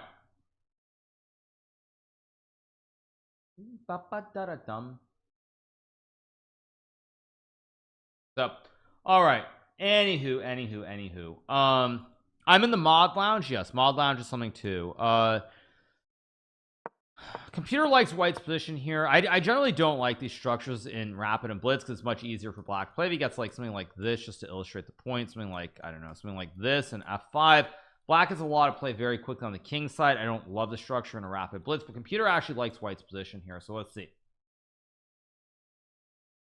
Rapid, I've never won the Rapid. In fact, I've never been particularly close to winning in the Rapid. I mean, the best chance I had was actually in 2019, when in the last round I was 1 point down. I had White against Magnus in the final round, where if I won I would have tied for first. That's really the only time I would say that I've been like relatively close, or I've been in the running actually in Rapid. Blitz I've been very close. Like I tied for first in 2019. I think I finished second half point out in God knows what year, maybe 17 or something. I don't even know. But was I in the 2021? I mean, I was also close last time in Blitz too. I finished, I think, second last time. Unfortunately, Magnus won like the last 2 or 3 games when I played last time. So I finished second last time. Finished second in 2019. Unfortunately, tied for first, lost a tiebreaker, and then I think there was one other time that I was close. There was one other year that I think I was close. Maybe it was a 9. No, I just said 19. I don't know, but yeah, I mean, if not for Magnus, I'm sure I would have won a Blitz by now. But it's life. What to do? What you gonna do? What you gonna do? What you gonna do? Why did Arjun make a draw? Because he's black piece against the best player in the world and he didn't have a great position. Yeah. Can you review all the games on your cell phone? Or no, electron. So basically I'll tell you what happens. Basically, assuming it's the same as in years past, there's probably a room, because it's probably held in a stadium or something. There's a room where you basically check, it's like going to the opera or something. There's a room where you check your codes and you leave like your phone and your purse and whatever else there. So you leave everything there, and then you have to go through security, and then you're in the playing hall. So you have to go out of security, get your phone, and then look at it outside, and then you have to go back through security. I mean, I would say that it's not even about being weak. I think the problem for me in Rapid versus other time formats is that Rapid, there's no standardized time control. So for example, the Chess Champions Tour is 15 minutes with 3-second increment, which plays very fast, like it's Blitz. So 15 plus 3 is very fast Rapid. That's one, which was in the Chess Champions Tour. Then in St. Louis, you have a very slow Rapid, which I think is like 25 minutes with a 10-second increment. So that's like too slow.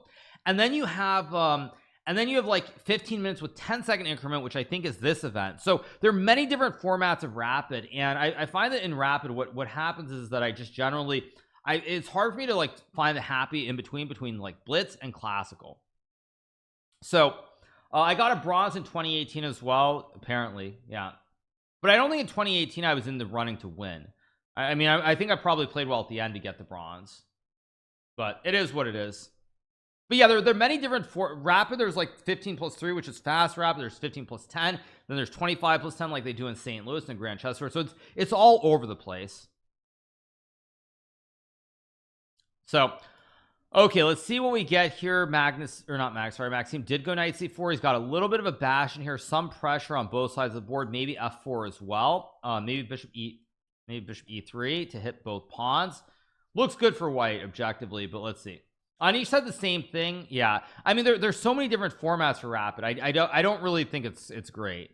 I feel like it should be standardized. So okay. Oh whoa. Anish is playing Liam Vrolik from the Netherlands. Battle of the Duchies. Apparently black's better, but this looks very, very messy. Maybe 95 takes 6, so you cover the mate and you guard the pawn and you hit the knight and you open it up. 95 looks pretty good, but let's see. I think 15 plus 10 is the best. I think 25 plus 10 is too slow. And I think 15 plus 3 is too fast. Okay, let's go back around. Let's see what's happening elsewhere. But I think there are only 4 games today, I believe, right? I think it's 4 games today. Is it? Let's move around. Okay, looks like my wife has a good position. Active bishop behind the pawns. Pretty decent here. And she's up 3 minutes, so things are looking relatively promising, as long as she can maintain the time advantage. Am I aware about the news from China? People were talking about it earlier, but apparently it's not actually news. Yeah, apparently it's not news, because what my understanding was that it's was that basically what happened in China is the guy got drunk and he used the bathroom, or he decided to relieve himself in the bathtub, not the toilet. So I don't think there's a story there, but I know people are saying there's a story, but I don't think there's actually a story. Broth, by the way, in trouble against Yu Yang here. I mean, is it a story or not a story? I don't know. What I prefer, Gukesh or Arjun, doesn't really matter to me either way. It's not actually a story, is it? Or is it a story? I don't know. I know people have been saying it is, and some people are saying it's not. So I don't really know what the reality is. So okay.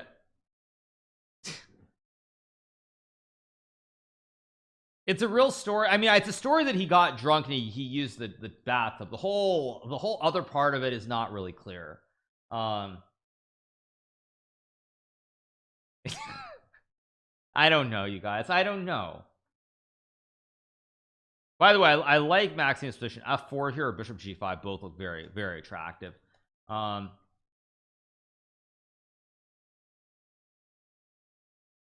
Based on our understanding of the situation, it's currently impossible to prove that Yan engaged in cheating via anal beads as speculated on social media, the CXA said.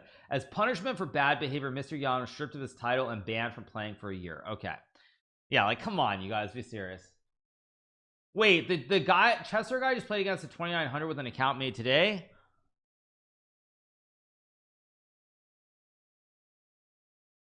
Wait, are you serious? Wait.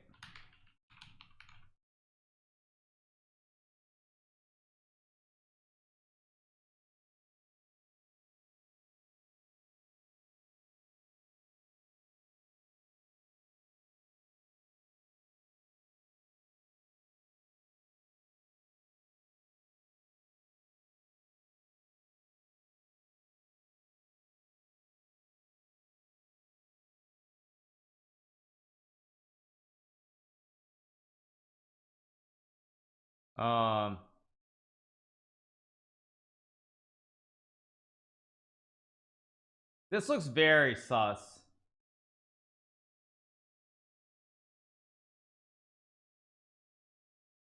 Um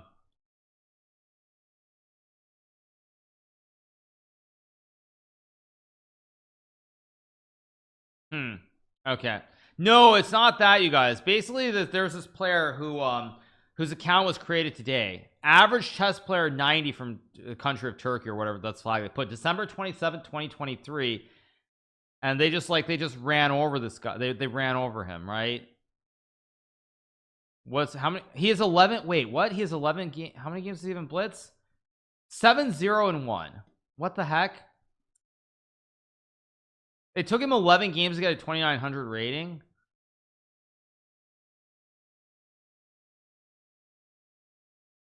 Yeah, I mean, this account is gonna get banned, I'm sure. There's no way. It reminds me of when I saw oh, by the way, look at the accuracy. Very high accuracy in every game too.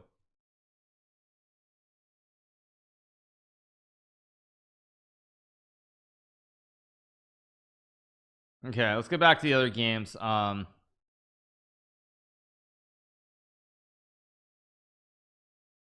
It reminds me of when I saw an account that there were two accounts that were created like maybe like 3 or 4 months ago. There were two guys whose ratings were like 3700, like literally 37 or 3800, and they were playing against each other. These are the guys CAGNUS should be going after. Well, obviously, yeah. The rook b1, knight f8, rook h2, probably knight f3 here. Yeah. Yeah, there were like two accounts that were like 3700. Like I feel like a couple months back, and I saw it, I was like, what the heck? Why isn't chess.com even paying attention to it? By the way, does Super Monium really only have 40 seconds here? Yeah. Oh, it got banned just now. Yeah, I mean, there were like two accounts that were playing, so they're both like 3700 or something, just ridiculous. But anyway, all right, let's see what Yu Yankee does here. I mean, Yu Yankee is much better, mainly because he has control of maybe both open lines, and this knight on d7 is struggling for oxygen. There really are no squares, there are no jumps anywhere. This knight just cannot move. Trying to figure out, maybe if you have like 50 moves, you can get like this, I guess, something like this, and eventually get the knight to like b6 if you have like 500 years, but not gonna happen. Also, knight h4 is in. Actually, I think there's just losing, because white's gonna play something like, let's just as an example, like knight h4, knight f8, and then probably slowly bring everything over. And once you get all the boys to the party here, not rook g1, rook f1, once you get all the boys to the party, black's in a lot of trouble here. A lot of trouble. Gukesh is losing. He's been losing for a while, hasn't he? I think he's been losing for a while. So what else do we have? Anisha's game. Okay, Maxime has apparently made a mistake, because after rook a1, rook c7, there's no knight jump, and black guards the pawn, and down the road he's going to start pushing p in the center of the board here. And Maxime's knight on c4, not optimally placed. I think Shevchenko might get a good chance to win this game, actually. You said Nihal might be the Hikaru of this generation. Yes, he very well might be. Yeah.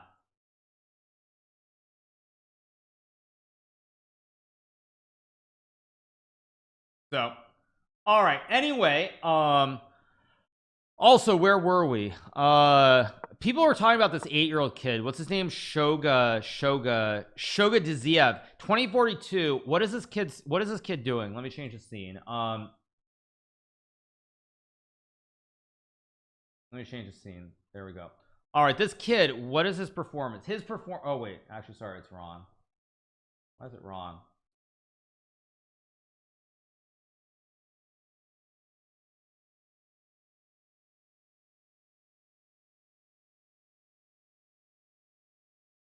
Inside and out.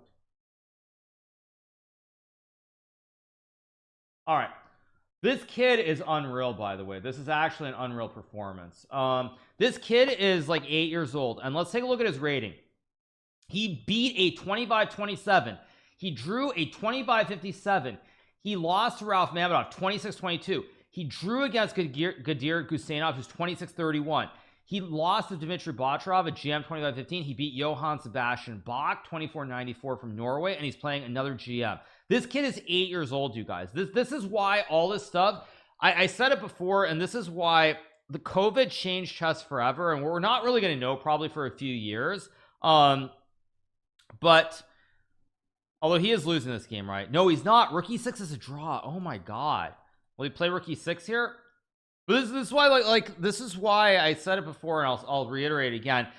COVID changed chess forever. Kids are learning chess at a rate that has never ever been seen before. Like, we're seeing 8-year-olds. Like, we saw this girl from the United Kingdom who played at a master level. We have this 8-year-old from I assume Russia, because there's no flag. From Russia, who's played he's played 7 GMs, you guys, 7 GMs, and he has an even score through 6. And he's basically playing even level. He's playing at like a 2500 level. I saying COVID was a good thing. I mean, I said it before, but I think these kids, like, you're gonna have these kids who are becoming so good so young. Oh my god. And he plays Rook e6 too. Oh my god. Yeah, it's a good thing I'm not gonna be playing chess much longer. I can't envision playing a freaking 8-year-old and like possibly losing to them. Yeah, it's time to get out. Time to get out, boys. Time to get out of chess. Yeah, like this is yeah, I mean, it's insane actually. And like, if this was online, you know what would be said. Like, you know, if this was online, what would be said. Would I found this move? I think probably with time, but it's just like, yeah, kids are just so bloody good now. It's unreal. It's unreal. Yeah. So can he even tie his shoelace? Probably not. He goes bc4, queen c5 again. I mean, oh, he blunders. Oh, he blunders. He forgot that knight b3 is check. He went for the flash tactics and he forgot that knight b3 takes his check. Oh, poor kid. He forgot that it's check on the king. He thought he could check, but it's check on his own king. Oh, very sad. Oh well, it happens. But anyway, phenomenal performance no matter how you slice it. Phenomenal performance. But yeah, this is the thing. Like, this is the thing. Like, people don't realize how good kids are. Like, this is unprecedented in the entire history of chess. But this is going to be the new norm. I mean, Yegiz Khan is incredibly strong, but we're talking about kids at young ages becoming so good in a way that's never been seen before. And that's the thing, is like, you know, when Kramnik says this thing, like, he's not wrong that it's unprecedented. It hasn't been seen before, but chess has just changed completely over the last 5 years. I mean, basically the last 3 years. Yeah, like, I mean, it's just it's going to become the norm. It's going to become the norm. Like, kids at these very young ages are getting really good. That's just the reality. And it's just phenomenal. I mean, nothing else needs to be said, but it's just, I'm glad I'm not gonna be playing chess for forever, because like, the thought of playing an 8-year-old kid and losing, like, I don't know. I don't know, that the thought of that is very disturbing. The thought of me even playing an 8-year-old is disturbing in and of itself as well. But yeah, chess is gonna be a children's game. You never know. You never know. Yeah, you never know. So Fabiano's in trouble. Okay, yeah, maybe he is. I mean, I haven't been looking super closely, but yeah, but this is the reality, you guys. This is just the reality.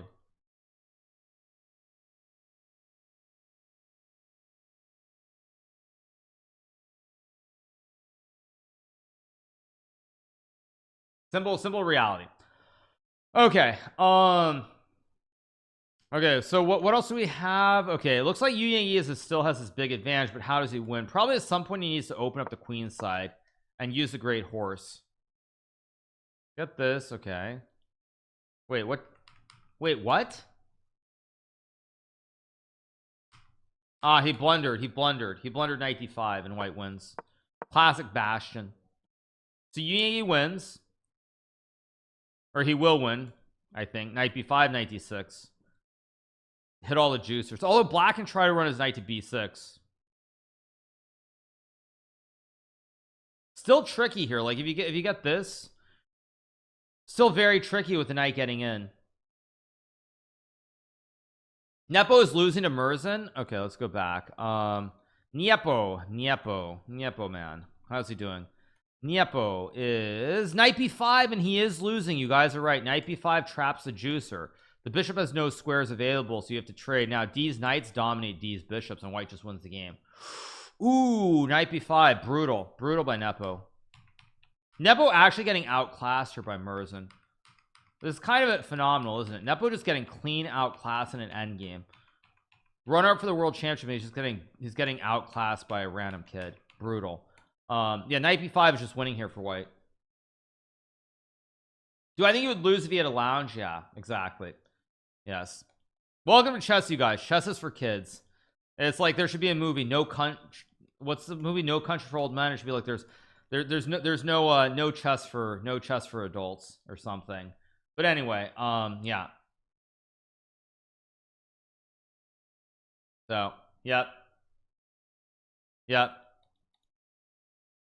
No lounge, no win. No lounge, no win. Knight b5 is winning here. MARLSEN will probably play it too. I mean, he'd have to be insane not to, because these bishops are kind of okay.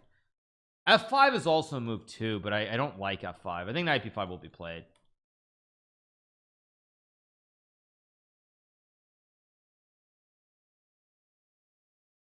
MARLSEN also has a personal lounge and a laptop. Exactly. Well, if you go king b7, I can just tickle you with a6 now that I'm just pushing p. Yeah, it's just very simple. As long as he plays knight b5, he wins the game. The only question is MARLSEN thinking about maybe like flicking h4 in first. Oh, knight d's. Oh, f5. Good night, Nepo. Good night, my man. f5 is just gg. Yeah, I mean, it's still tricky, I guess. I mean, the show goes on. Bishop d7. Actually, is how winning is this? I guess you can just walk the king back. Yeah, this should be winning. I expect f5 though.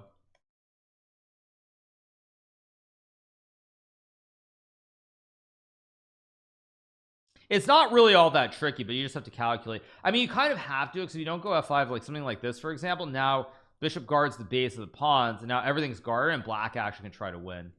So, yeah.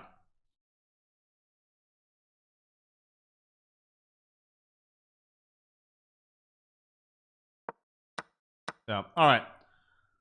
Get king d5 instead. He doesn't take, but this is also more than good enough, because f4, I think it's going to lead to the same endgame with knight e4 and e7. So MARLSEN should win. Nepo's gonna cry on Twitter now. Come on, chill, you guys. Just chill. All right, what else do we have? Okay, Maxime in some trouble against Shevchenko here, potentially.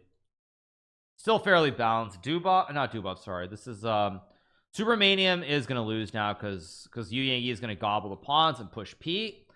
What else do we have? Let's go back.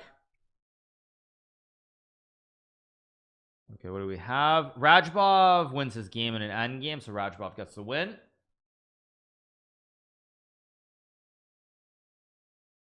Duda is losing. The dude is losing. Oh, we got bishop e2. Okay, so still equal, and then Duda doesn't take the draw. He goes rook c2. Looked like he was okay, but now, yeah, now he's just gonna lose. Yeah, now he's just gonna lose the game. What else do we have? King c6, knight f6 should just be winning here for MARLSEN. Even this is just winning. Knight dominates the king, no way to jump towards the center. 2p, wide p pose as well, easy win. Fabiano is losing. Okay, Fabiano is losing. Let's see, Caruana. Fabuni is missing something. He's been missing something for a long time, it looks like. Okay, Chagayev gets the win. Okay, so yeah, your troll army wants to defend you from Nepo's vague references. Vague what are you talking about? I don't know what you mean by that. All right, so Fabiano loses. Brutal game. What else do we have? We have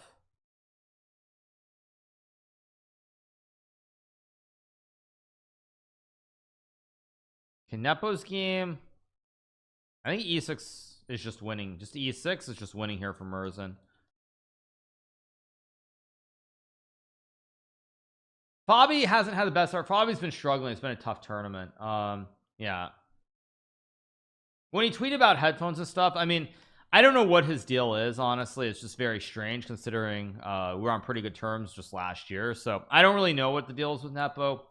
Whatever. Like, whatever. So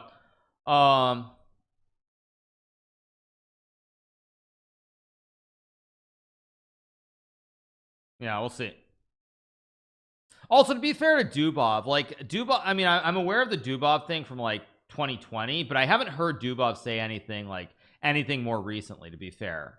So I don't, like, honestly, I'm not 100% sure with Dubov. So I have not heard anything in recent times.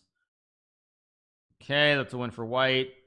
Today looks like a lot of white wins. Levon wins. Duda loses. Looks like we're getting a lot of white wins in this round. A lot of black wins and now a lot of white wins. Was there an F? No drop frames. I don't know. Maybe that was on my end. I don't know. What else do we have? Did anything happen to Anish for wearing a hoodie and sneakers? Well, Magnus also broke the dress code, so I don't really think they can do anything to Anish unless they're going to do something to Magnus as well, and we know they're not going to. Okay, a lot of white wins. Gookie is still losing, but he's gonna start pushing P. Wait, what was Rook C1? What was Rook D1 to be? The heck? Don't understand this at all.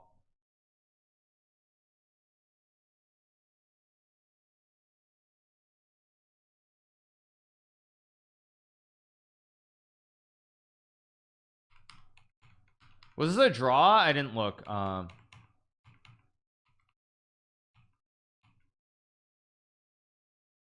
mean, this is a draw, but this finding knight f4 and queen d5 is not easy. Queen d2 maybe? Or no, you can't go there. Yeah. MARLSEN wins his game. Let's move along. This one's still going. What else do we have? Yeah, I mean, she's gonna lose, unfortunately. I mean, yeah, there's no good move here. Knight f4 maybe. Queen d2 try, but yeah, I put this knight on f4 and just go for queen d2 and hopefully draw. But Vaishali is a GM, yes. I mean, this was a draw, but it was a tricky end game. What? Let me think here. Yeah, not going knight takes b4. Why wouldn't you just take this pawn? Not easy, of course. Still knight h5. I mean,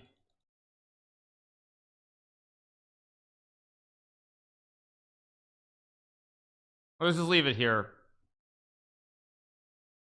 Still queen d2. I mean, there still are very good practical chances.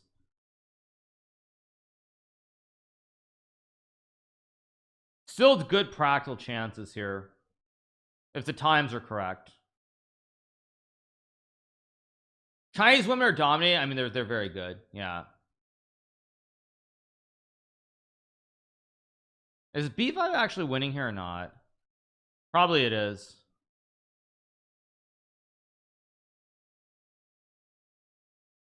Why didn't Ding play? Because Ding's just playing the Ding is chilling. He's Ding chilling.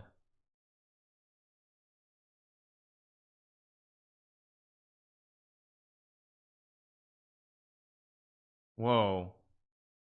Wait, this is a draw. It's a draw. Yes, let's go. It's gonna be a draw because you can't go. You can't go because of queenie. Or no, wait. Yeah, you go here. There's check, and it's a draw. You can't go to e2 because of check. There's check. It's gonna be a draw, I think.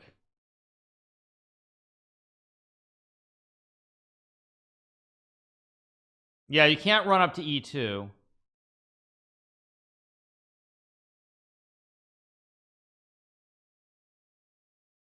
Yeah, king e2 queen g2 is just black tries to win. Should be a draw because king e1 queen e6 is very easy to hit everything.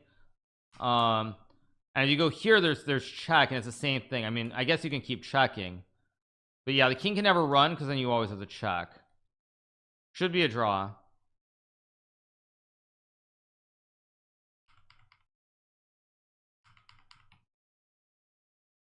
Good draw. Very good, very good stuff. Excellent. All right, that makes me happy. b6 is just, yeah, just not working. Yeah, good stuff. All right, let's move back around. Let's take a look at the other games. Okay, Yu Yangi is winning. Let's go back. Oh no, the Pistons won. Oh no, the Detroit Pistons won. Oh, that's very disappointing. They beat the, no wait, they lost. No wait, they lost. No, they didn't win, did they?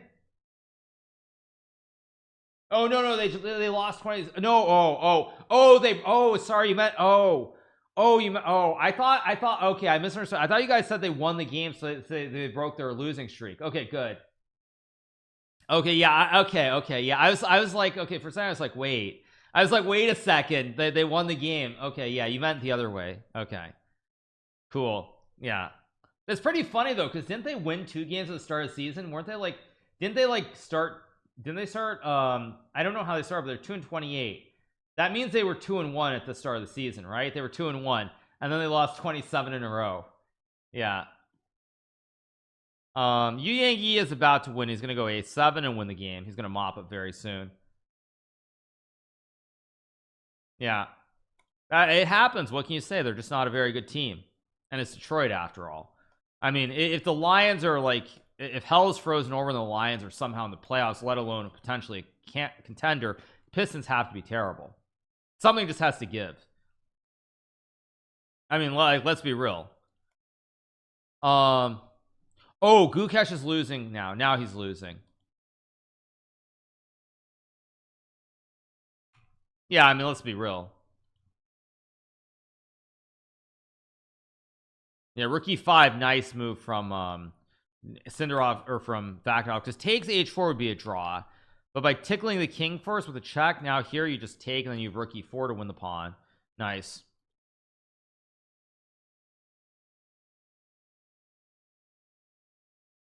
What am I talking about? I'm talking about sports. I'm saying like the Detroit Lions and the National Football League, they're a good team. First of all, they qualify for the playoffs, which doesn't happen, but then they actually are a contender to maybe win it all, which also is ridiculous. Detroit is supposed to always suck at football. So anyway, okay, Yu Yangi's game still going. Maybe some chances. King f5, maybe some small chances. Maybe Robert Hess is a millionaire. What's that have to do with anything? You do realize just because his name is Hess doesn't mean he's like related to the Hess family or Hess gas stations, right? Okay, so let's go back. Okay, it looks like most of the games are done. Gukesh is losing. Would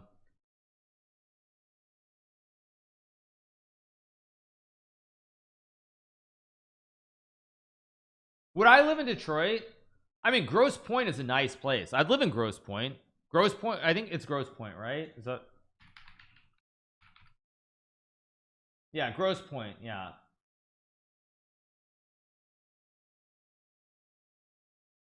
Yeah, it's one of the best places to live in. Oh, it's one of the best places to live in Michigan. I didn't even realize that. Yeah. Grosse Pointe, Michigan, cost of living is 30% higher than the national average. Yeah. So yeah, I'd live there. I think the Fords all live there. But anyway, back to chess, because that's what we're here for.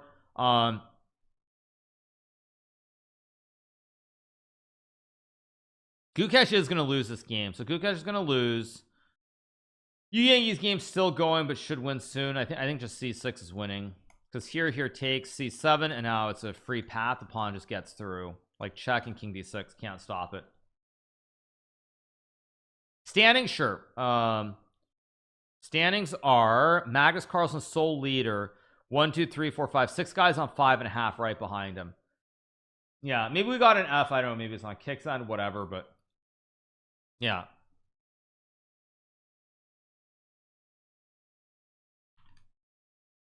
Anna Maya got fined $100 for the dress code. Are you fudging kidding me?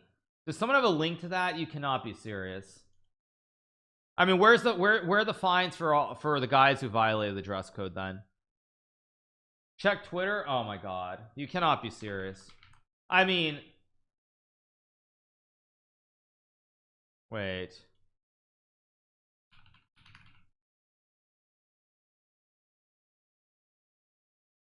Oh wow. I got update. I got fine. This is absolutely ridiculous. Please revert this warning. My shoes are not sports sneakers. What a joke. And you know what else I love about this? They didn't find Magnus or wait, but it says fine. Yeah, it says fined.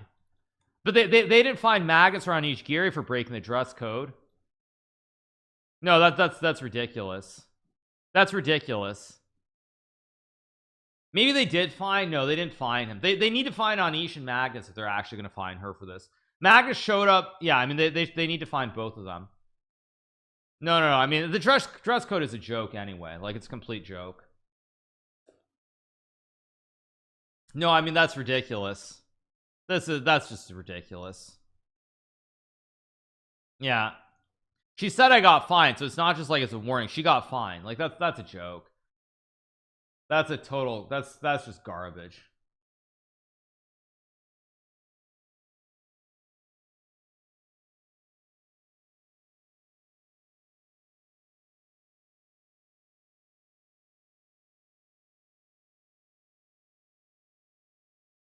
Yeah, that's ridiculous.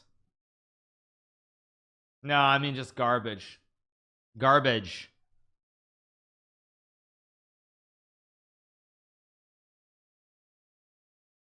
Yeah, I mean just garbage. I have nothing else to say. Okay, Yu Yangi wins this game. I think all the games are done, right? Yeah, all the games are basically done. So I'm taking a short break, go use the restroom. I don't have any food here, so I'll probably go get some food. And we will be right back. So let me pull up the standings and go from there. But yeah, I'm pretty upset. That actually upsets me. That does upset me. Like she gets fined. Of course they're gonna fine her. They're not gonna fine the top dogs. Like of course. But anyway, all right, you guys gonna take a short break, and I will be. Oh, retweet it. Yes, I agree. Yes. Wait. How do I? There we go. Repost with a quote. What a joke. What should I actually do?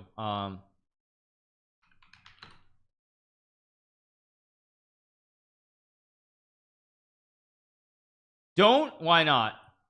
Why not? Don't what?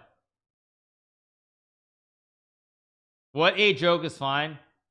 No point. I mean, what do you mean? It's not about it's about the fact that like if they were serious, they would have fined Magnus and Anish. They would have fined both of them, but they don't find them for very obvious reasons, and we know that reason. Yeah, you have to. Yeah, don't you get yourself in hot water? Don't say what a joke, just maybe what. No, but it is ridiculous. It is ridiculous. Yeah, it is. Oh, I should do. I mean, some animals are clearly more equal than others. That's what I should say. That's what I should say, right? That's what I should say. Yes. That's what I should say, right? No, I mean that's what this is based off of Animal Farm and what Nepo tweeted yesterday, right? Yeah, I don't care. I don't care. Life is too short. Yes, there we go. There we go. Okay. Let's go back. Let's go back. I did. Okay. So anyway, let's go to the results, and I will take a short break, and we will be right back. That's why you're trolling too much, but it's true. It's actually true. Like, I mean, the number of times that I've seen Magnus not get fined for breaking a dress code, like, it's a lot. It's not like one-offs. It's not one-offs. Yeah, it's not just a one-off. Alvarez won his third game and gained 0.3 elo. It should be 0.00 elo if it's more than 400 points, I believe. How do we know that he doesn't get fined? I mean, you would be hearing about it. Trust me. And Norwegian TV would know about it, and they would say something about it. He's world champion, so he can, but then that actually proves my point that some people are more equal than others. Yeah. No, I mean, it proves the point in a second. That's just the reality. Higher rated players shouldn't have privilege. I mean, I kind of agree with that, actually. I mean, that's why, like, what Nepo tweeted, I mean, I agree with it fundamentally. Okay, let's get back. Okay, where were we? Okay, game number 1. Let's start with the Magnus game. Game number 2 doesn't matter right now, so let's start here. All right. What do we have? We have a Sicilian, the O'Kelly variation with a6 on move 2. We get c4. Okay, all pretty well known. e5, knight 5, d5. This is something very, is this what I think this is what Timur Rajbov played in the candidates last year, if I remember correctly. Goes knight g3, which I guess is okay. I think knight g7 is supposed to be correct, though. Yeah, knight g7 top line. Yeah, but anyway, show goes on. What else do we have? Arjun is playing Vladimir Fedoseev. Third game is who? Murzin and Dubov, the all-Russian final. See who else is playing. Fourth. Oh, we got a quick draw between Rajbov and Chepa. Okay, so there we go. All right, so let's cover the Magnus game. We got bishop d3 played here, and off we go. Ganguly got mated like XQC. Brutal. That's life. Yeah.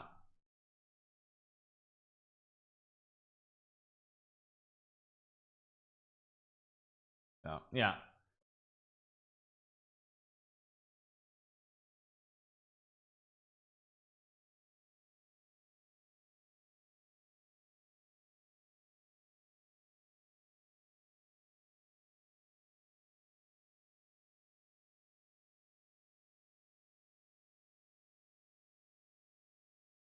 Yeah.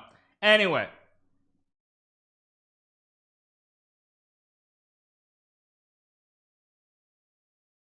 Off we go. All right, so we have bishop d3 played. Let's see what Magnus does. He goes g6. Chepa chepa doobie doobie dooba daba daba boom boom boom. Yeah. Ganguly blunder checkmate in 8. Wait, are you serious? Wait, Ganguly.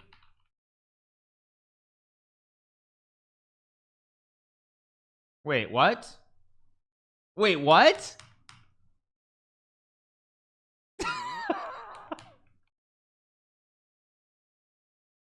Oh my god. This cannot be for real. This cannot be for real. Is this for real? I mean, did Ganguly just forget the bishop was on c5? I mean,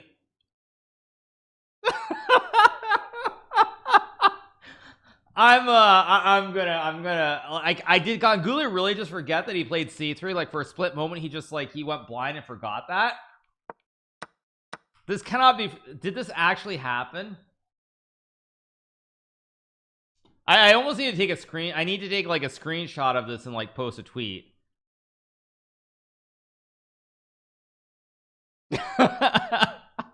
I've just, oh, blunder by Yu Yang Yi. Goes bishop h6, which is just a bad move. He played it fast too, I think. Weird. Yeah, Magnus is gonna win this game, I can already tell.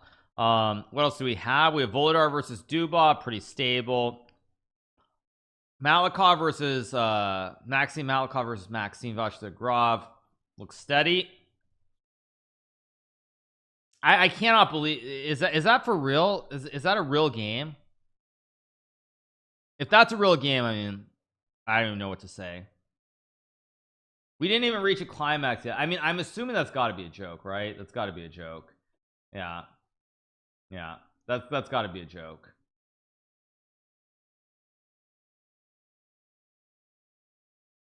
Yeah, that must be a joke.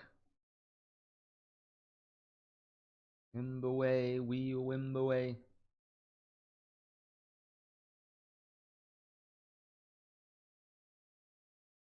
Yeah. All right. In the way, I win the way, I win the way.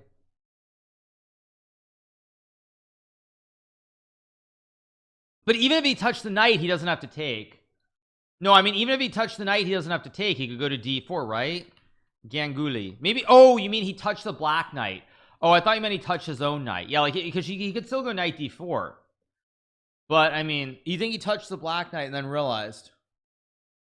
I mean, did this really? I mean, this is bad. This is bad. Yeah, you think you blundered. Magnus apparently blunders right back. Now queen d2 and castle, and maybe white's okay again with rook h1. Maybe. Let's go back to Arjun Aragaisi versus Fedoseev. Fairly balanced. Computer actually thinks white's better here after h3. Maybe knight f1, knight e3 also a way you can play it.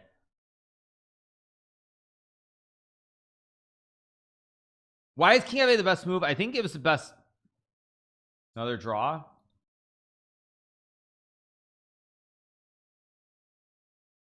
Okay, a lot of quick draws for some reason. There are only 4 games today, right? In the men's section. How many? I don't know. Are there 4 games in the women's section or not? Schedule maybe 4 games for the women today, and then 9, 10, 11. Yeah, 4 games. What's going on? Maybe b3 here. Balanced position. All right, let's move back along. Looks balanced. By the way, this is also, speaking of ratings, by the way, speaking of ratings, since we haven't spoken much about today, look at this rating of Alexander Grishuk. He is 2678 rated at Rapid. Alexander Grishuk is not a 2678 player, and yet he has a 2678 rating, which is a joke.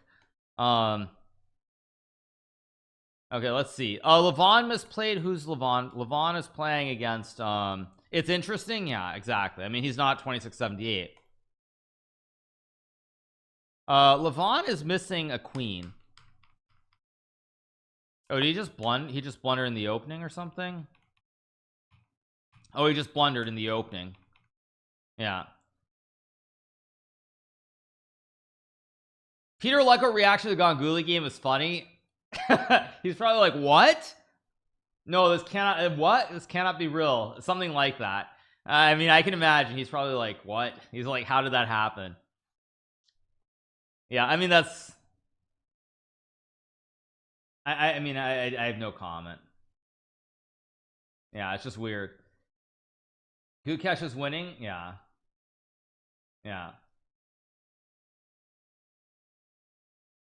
Shakriar is playing, but I don't think he's doing particularly well. No, I don't think he is. Yeah. Of the world as we know it. Who's leading Magnus Carlsen by half point?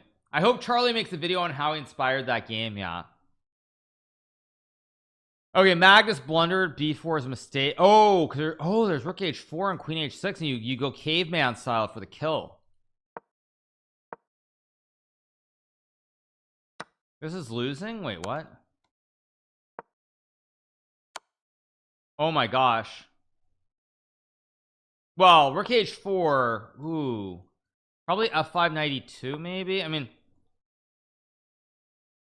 maybe. Yeah. I mean, we'll see if we get rook h4 and queen h6. I mean, that's true caveman style. That's caveman. But we'll see. Did I eat? I ate one little protein bar, but that's it. Yeah. Gangs was checkmated. Yeah, I mean, I saw Gangs' game earlier, and that was not very good. I don't know what to say. I really don't know what to say. Yeah. Oh, there used to be all those Geico ads. Yes, the Geico, the Geico caveman. Right, I forgot about him, but true.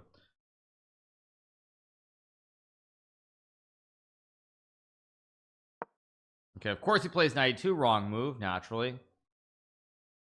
But still a little bit tricky here, because actually I realize if you take, there's rook h4, and now there's queen h6. So actually, it's not so clear. Why did I buy the Ganguly chess course? I know that mate doesn't even work at 1000 level. I know. Yes.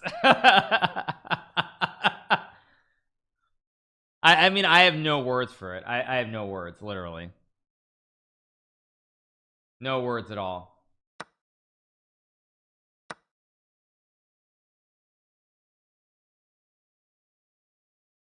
GM Sam Vell is losing to an IM. I don't know who that is.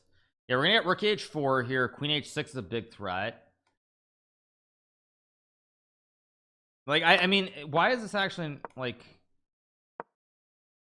I mean, maybe black is still better here, but this should be a draw. Like rook e1, rook e2 should be a draw.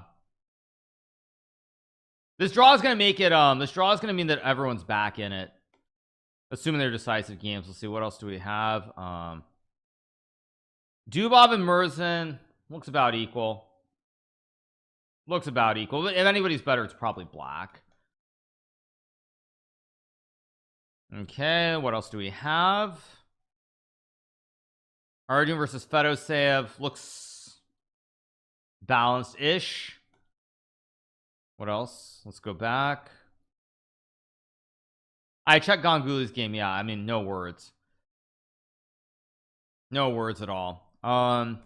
Vita's game, okay, doesn't look super exciting.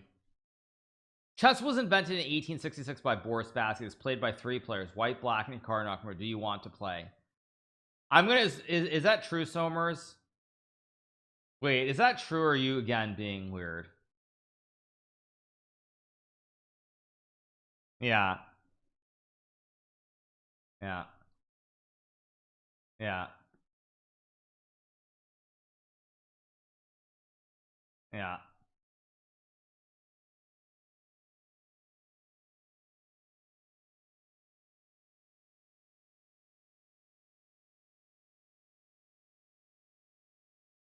Okay, back to the games. We have Vita's game. Vita is probably okay here. How did Vita do last round? He drew against Hofinissian after losing to Magnus. Fabi and Nepo are struggling mightily. They're having a bad tournament.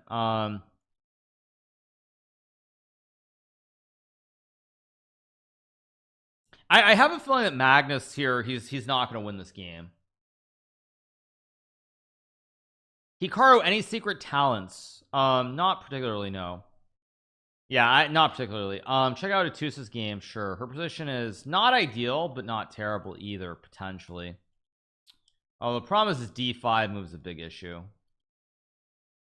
Could be a big issue, depending. Raunak is losing to the 2000. Raunak, sad Wani. Okay, Raunak is playing. Oh, he's playing this Ernur. Yes, he's playing Ernur Amangala, and the 2000. Yes, this one, this 2000 unrated. This 2000 player Ernur Amangeldi from, I think, is it Kazakhstan, and he is in trouble. He is in legit trouble here. There are two guys who are 2000 rated who are just causing massive destruction in this event.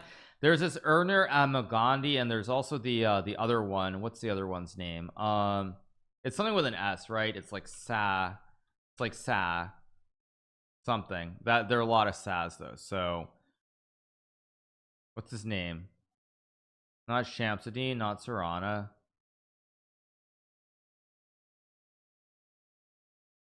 What's his name? It's something with an S. Wait, but he beat Dreyev. So wait, he beat Dreyev. It's Shog. Oh, it's Shog. Shogadiziev or something.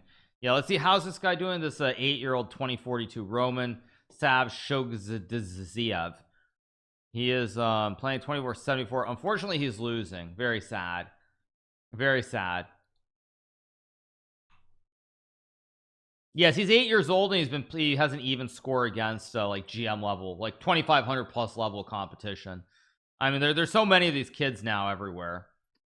He fell off at 8 years old. Yes, Elham is playing as well.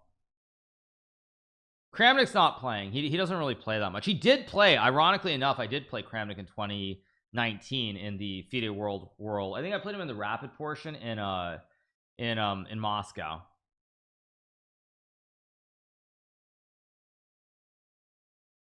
Serrana and Darda, yeah. There's Queen H5 here. Queen F4 might be bad, I feel like. How good is MARLSEN? MARLSEN is pretty good. MARLSEN is pretty good. I don't know how good he's gonna get, but I think MARLSEN will get to 2700. I already took a look at the quick mate, you guys. It's very disturbing. Very disturbing. Yeah, I mean, very disturbing. I don't even need to get into it. Kramnik is streaming on YouTube. Good one. Let's see what we get here. It's gonna be known as the Ganguly checkmate from now on. Yeah. What's true? I don't know what's true, what isn't true, but anyway, let's keep going. Yeah. My relationship with Kramnik was actually pretty good. That's why I'm kind of confused by the whole thing. We're on chess.com events. So let's see. Hang your Gangulies. Exactly, yes. Hang your Gangulies. Yeah, Roman Sav Shogadiev is like 8 years old, but he's beaten a couple GMs already in the event. I mean, it's just insane. Insane. Next live tournament should be the German Bundesliga in February, but we'll see. Yeah. Do I think Magnus showing up late is one of his tactics? No, I don't. What else do we have? Ooh. Can we get a G4, please? Can we get a G4? Can we get a G4, please? I want to see a G4. I don't think we'll see it, but G4 would be nice here. I don't expect it, but I hope. I would hope. G4 for the boys. Magnus has wasted 4 minutes on what is Magnus's game? He goes E4, which is interesting. What's the idea? I guess the idea is to make a draw. I don't understand E4, like takes.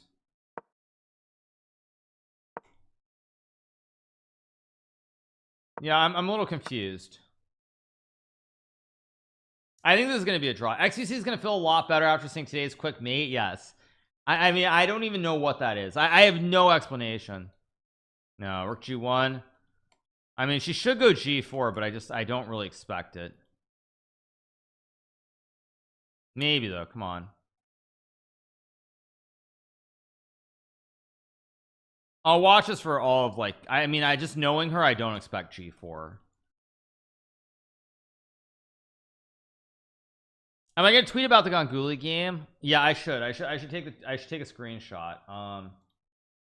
Yeah, I'll do one more tweet this morning. Let me find on chess24 because that's a better screenshot to do. That is if chess24 loads. There, an error occurred. What? Wait, I can't load it. What? I can't load chess24. What the heck?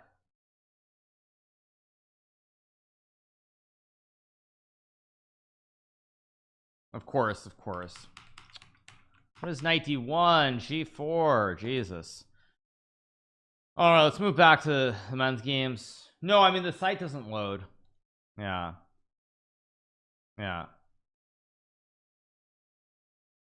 Anyway, all right.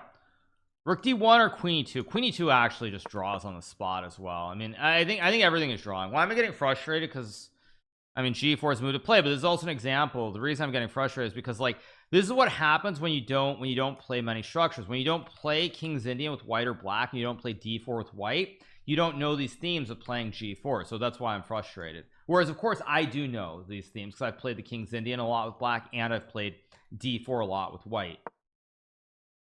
So that's why I'm frustrated. But anyway, let's move back. Why doesn't she? Because she's more of a one-dimensional player, and that's not even her specifically, but at that level you don't play a lot of openings. That's why I always stress, if you're trying to become a really strong player, if you're trying to become a really strong player, you need to play all sorts of different openings, because these structures occur out of many different openings.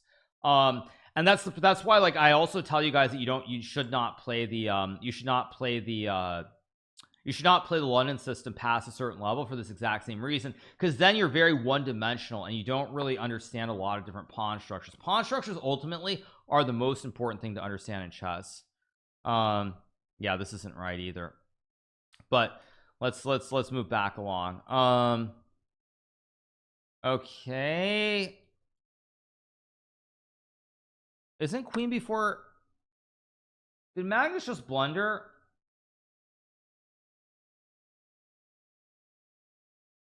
Maybe, I mean, I guess it's still a draw, right? Just probably just a draw, but still, yeah.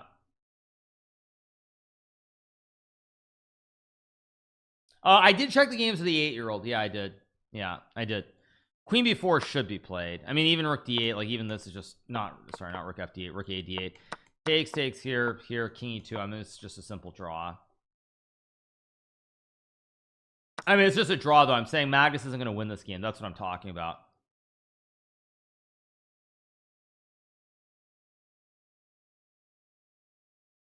Okay, let's move back. Province game still going.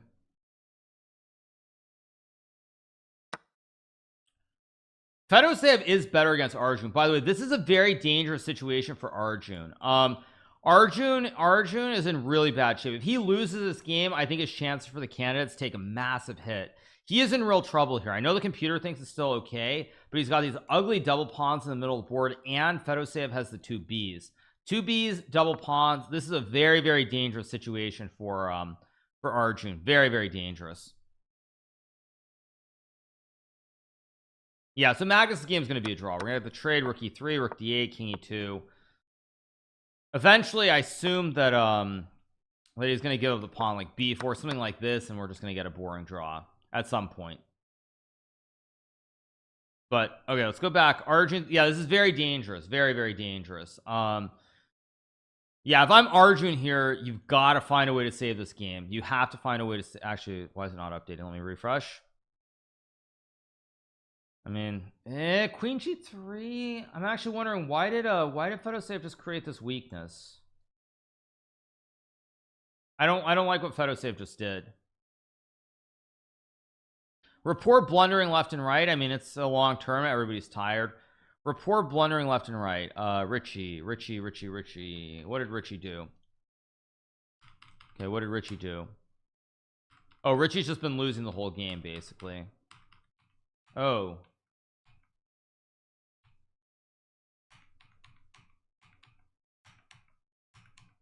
oof. Maybe not. Maybe he's back in the game now. I don't know. He was completely lost, but now he's kind of back in the game. MARLSEN is probably just drawing this game here against Dubov. He's just gonna sit and wait, back and forth, back and forth.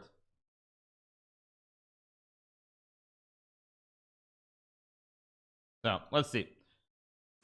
Yeah.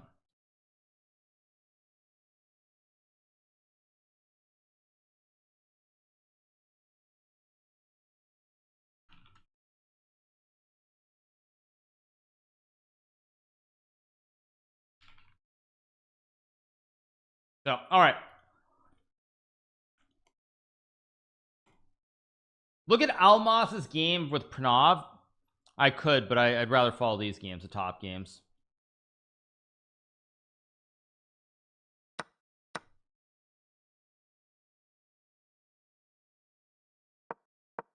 King e2. Of course, untitled player was winning versus Duda. Now it's even. I mean, at some point what's going to happen is we're going to get something like this, and eventually everything's going to come off the board. Something like maybe not this, maybe not like this exactly, but something like this is going to happen, and we're going to get some b6, and we're going to get some, like, actually not takes, sorry, we're going to get some like takes, check, some draw like this eventually. So Magnus's game should be a draw, second draw in a row most likely. Yeah, like a4 b5, unless there's some trick. Is there a trick with like rook d4 or something? But I still don't see how you do anything, because at some point white's just going to give up this B pawn and return for exchanging all the pieces off the board.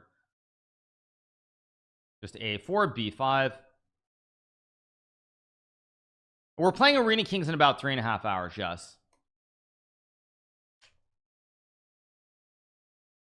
So 2 draws. Lev is somehow back in the game. He should have already lost this game, but he might be able to save it now.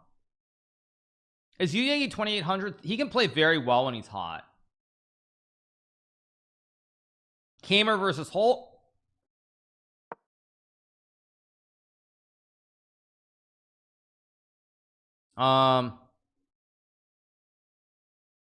Why? White's a little bit better, but who cares? I don't know what that has to do with anything.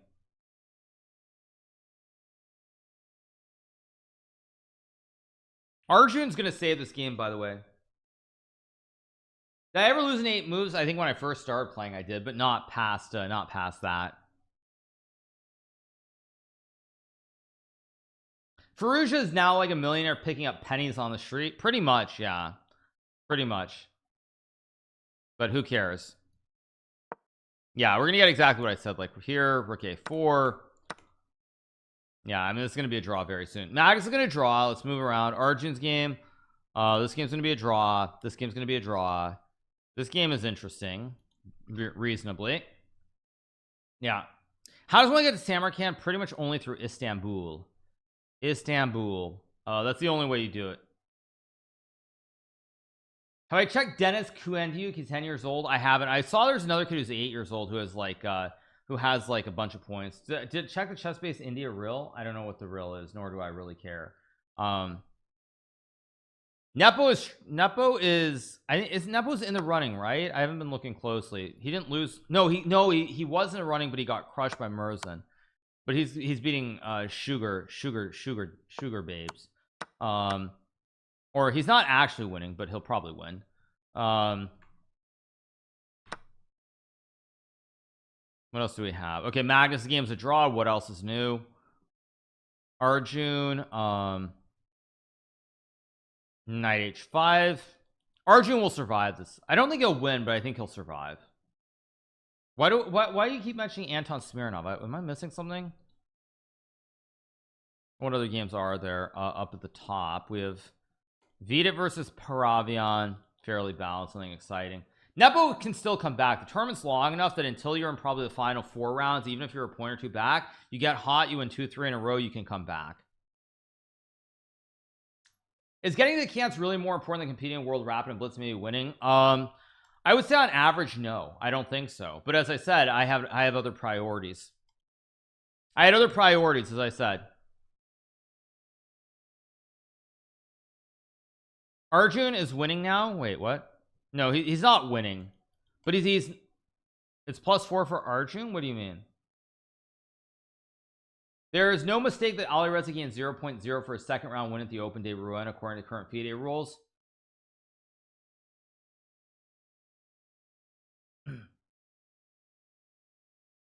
So I don't know. Yeah, Arjun's not winning. I know you guys are making jokes about it, like 0.5 being winning, but it's not. I think we're gonna get a lot of draws this round. It's looking like a very drawish 3rd round. Very, very drawish. F4 is winning. Come on, yeah, F4. Yeah, it's easy with the computer. You see, like, just F4, just any move, just winning. Come on, be serious, you guys. These are chess players, not 3,500 stonk fishes or 2,800 Chinese chess players or whatever. I mean, I haven't been looking, but like, it sounds like that's actually, it's a joke, but it's also not a joke, right? Like, I don't actually know if it's a joke or not. Yeah, I don't know. Not sure. No, Arjun has a real chance to win if he keeps winning events, or winning games, I should say, not events, but real chances, legit. Of course, he doesn't play F4 because he's not 3,700. What else is new? But anyway,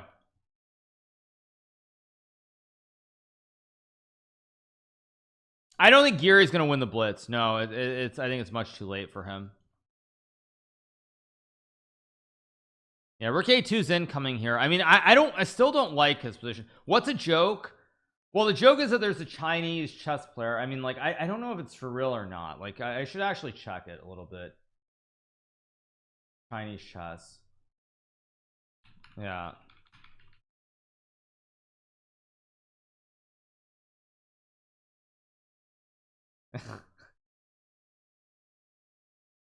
Yeah. Like, I mean, I don't know if this is real, but seriously, like, I mean, this is bad. This is bad stuff. Bad stuff. The world of Chinese chess is in uproar over rumors of cheating and a bad behavior scandal. Saw a national champion stripped of his title Monday after a victory celebration ended with him defecating the hotel bathtub. I mean, you can't write this stuff. I mean, you can't make this stuff up. Like, I just like. I mean, you can't. You can't even make this stuff up. God. Yeah. Jeez. Yeah, I assume she lost, but yeah. Yeah. Anyway. Okay, Richie back in trouble here. Is it real? No, I mean, I think it is real. I think it is real. That's what's disturbing. I think it is real. Like, they're actually saying that.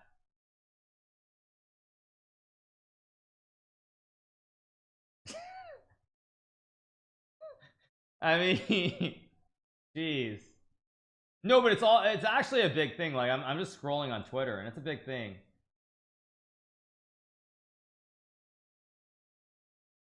Oh my god, I saw this tweet which says Chinese chess has its own very own anal bead scandal, one with a horribly explosive conclusion. Oh my god. Oh my god. Yeah.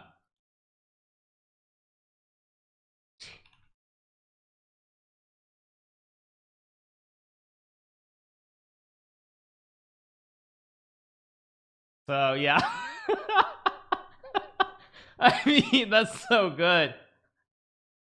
Yeah, that's so good. Horribly explosive conclusion. Okay. Anyway, let's get back to the other games. Let's keep going. I mean, but the thing is, it looks like a joke, right? I don't see anything actually saying that. Yeah, I don't know.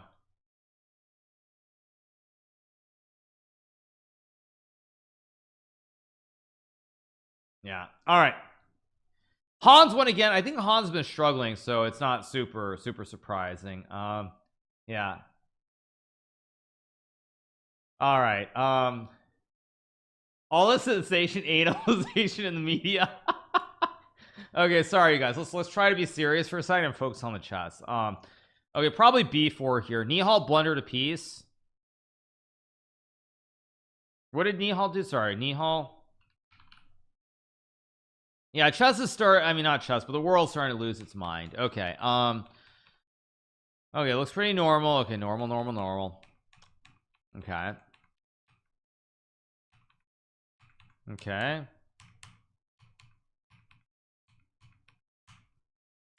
Not ideal, but he blundered a pawn, not a piece. But anyway, all right, let's get back to the Arjun game. This is probably the most important game, easily most important game.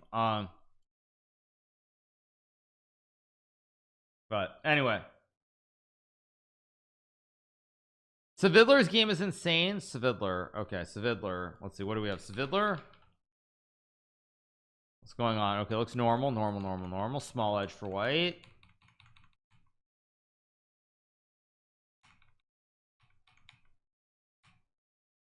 I mean, it's a little crazy, but not insane. Arjun's to win outright. The odds are against it. Yeah, the odds are very bad for him because of this guy called CAGNUS MARLSEN. But yeah.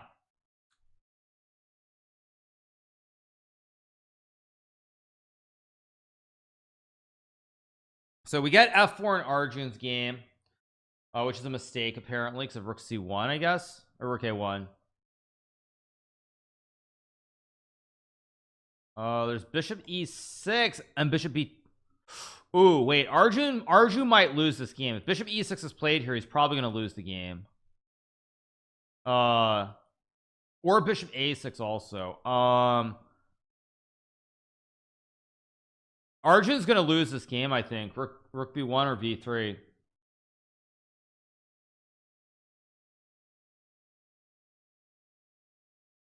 I think Arjun's gonna lose. Ooh, this is very bad for Arjun. Even rook b1 is just disaster here. You've got these double pawns. B2 pawn is falling. Black can stick a bishop on e5. There's no jump. This is positionally lost. Arjun's chances are probably about to almost, I mean, I wouldn't say completely go down the drain, but they're going to take a massive hit here when he loses this game. Massive hit. Massive hit here. Yeah, this is bad news. Very, very bad news for Arjun. He's probably going to lose this game, and with it, his chances. He can still try, he can still maybe hang on or try to hang on with something like this and something like this to desperately to hang on, but I mean, something this is the only way he can try. Yeah, probably just king h7 now, because on now you're too slow. Goes here, okay. I mean, this b pawn is so fast going down the board. You got 1 2 3. Vidit sacked a queen. Viditsky. Where is Vidit? Vidit, I saw his game before. I wasn't looking closely. Queen sack. Who sacked their queen? What? Oh, he just, that's just a tactic. That's not a queen sack. How is Vidit playing so well? Because I think Vidit is not feeling a lot of pressure. I mean, he's already qualified for the candidates. He had a great result. So I think he's just feeling very good about himself. So yeah. Okay, what else do we have? Okay, probably a draw. I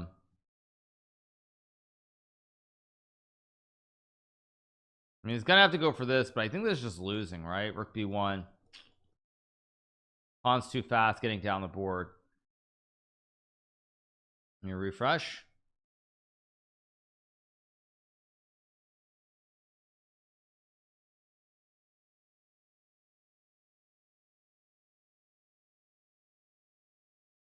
Still maybe some small tricks here, but this should be winning for black.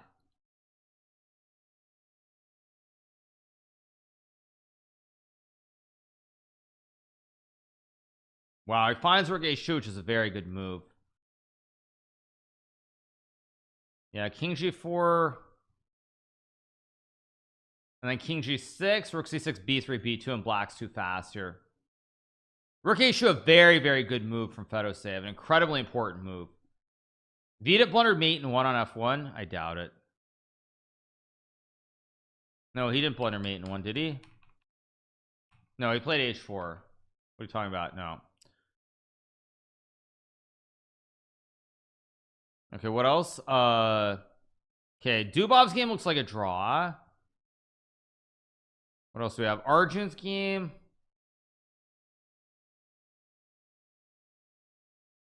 Arjun's still trying to survive. I saw the Ganguly game, you guys. I have no comment. I have no idea what happened in that game. No idea. I have no idea what happened in the Ganguly game. Savidler's game is who? Savidler is, but Savidler's game I thought was like, what was happening? Okay, we got this. Okay, what's the big deal?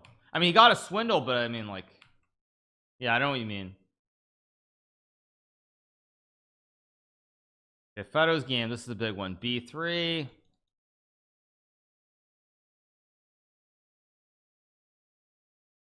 Yeah, he finds b3 and, ooh, wait, is that a blunder? Wait,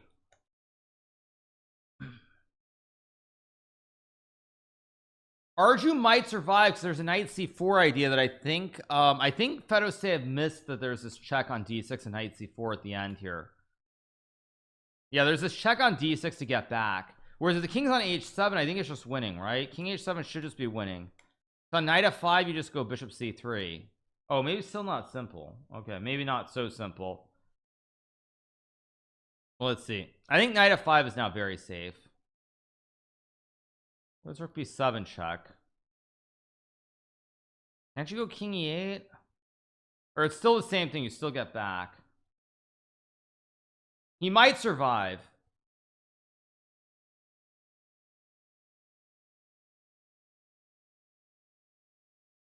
but we'll see. Chancellor gets in through. Okay.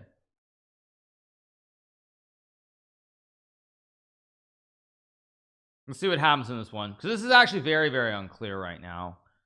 Like, black is winning according to the computer, but it's not easy. Like, king f8 check, and then check, and I think the point is that you hide the king on h7, right? Yeah, you hide the king on you hide the king on this h7 square. That's the key to all of this. Let me refresh. But it's only lost if you put the king on h7. Doodah lost. Yes, I'm aware of that, you guys. I'm aware of the blunders. Thank you.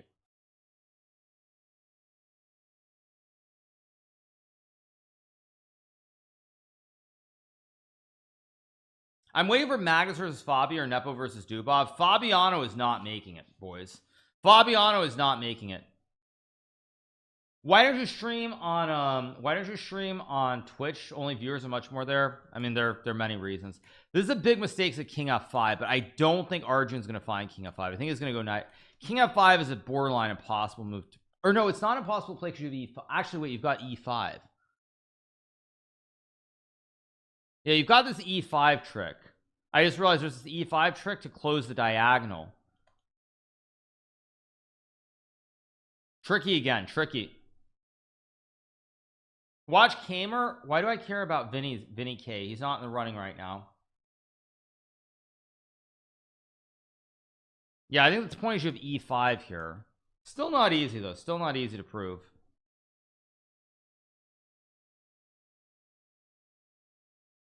Let me refresh.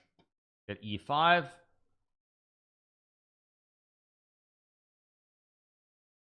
Guess you go knight e4. Still a little bit tricky. Knight e4. Let me refresh the board.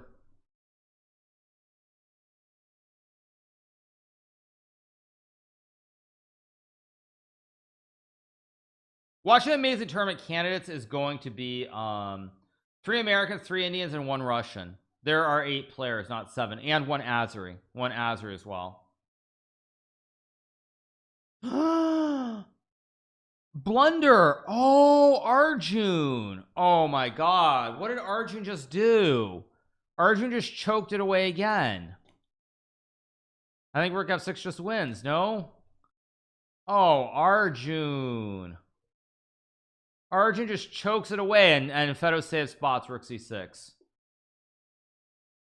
Arjun keeps choking it away every single time that he's been on the cusp. He keeps choking. He choked I mean, Qatar Masters, that last ring against Noterbeck was really tragic, but he's choking it again here today.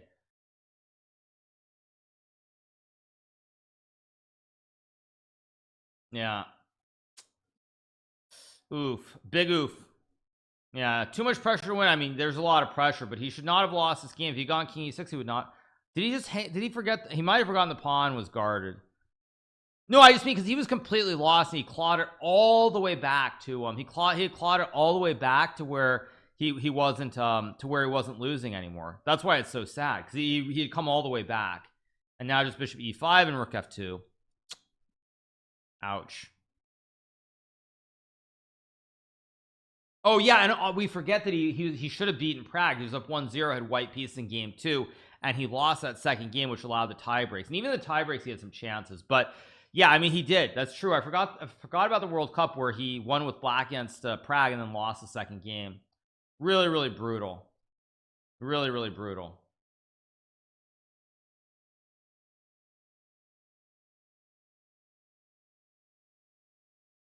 Vincent Kamer's won 4 in a row. Okay, so Vinny's back in the hunt. Okay. Oh. I'll start taking a look in a second. Arjun has the broken mentality. Yeah. I mean, everything wins. Takes wins, king c8 wins. All roads lead to Rome here. Geary is struggling. He's not going to win. I mean, first he choked the Qatar Masters, then the Gashima Memorial, Chennai Grandmaster. I mean, it's rough. Like, this game is really brutal just because, like, he had the draw. He was drawing this game. Anish is not going to win the blitz though. I mean, the rapid is where Anish had the best chance. So yeah, pretty sad to see. On the bright side, Arjun I think has the Arjun probably is the richest of them, so I guess that's a plus. Not that it really matters, but I mean I think he has the biggest sponsorship deal by a country mile compared to all the others, so I guess at least that's some consolation. Probably not that it matters that much, but still maybe some consolation. Okay, let's see what we get here. Okay, takes king c6, king d5, and go from there. No, I mean, like, it's not a joke, actually. He's a massive sponsorship deal. He's getting $300,000 a year in US dollars in India from an Indian finance company. So so like it's pretty good for him. Pretty good. Yep, and here comes the king. King d3, king c3, king c2. Yep, GG. I spoke about the Nepo tweets. Yes, I spoke about them already. I think it's, I mean, like, fundamentally the issue is an issue, but the fact that Magnus doesn't have a computer, like, yeah, $300,000, 300 with a comma and 3 zeros. Arjun, the notorious dress code violator. Yeah, doubtful, highly doubtful. I don't think I've ever seen him do that. So yeah, king d3. No, it's 300,000 USD. It's not rupees, it's USD, so it's serious. In India that's like a insane amount of money. Insane. Okay, so Fedoseev wins. Okay, this Dubov game still some chances. Maybe let's refresh. Probably a draw, but still chances. For the US it's insane, but in India $300,000 is probably like a few million, I'm guessing. Like it's a lot of money. I think they agreed to like a multi-year deal. They agreed to a 5-year deal, so it's not something where it's like just because he plays terribly here and he's messed it up, he's not gonna have a sponsorship deal. Which also speaks volumes about why I talk about chess. India is just at the forefront of everything. They're at the absolute forefront. Because like I never got a sponsorship deal like that in my entire career. Even when I was significantly higher, even when I was like top 10, no chance of a sponsorship deal in the US, no shot. So 300,000 USD is 24,990,060 Indian lakh, right? Yeah. Rook h5 played. Why does super grandmasters like Fabian struggle in short time controls? Because it's intuition more than pure calculation. Fabian's pure calculation skills are very good, very good. Can I get $1 million for wearing that Red Bull costume? Yeah, right. Okay, Richie Drew. What other games do we have? Yeah, right. Thank you for that. Yeah. Okay, so all the games are pretty much over, it looks like. Let's take a look at the results.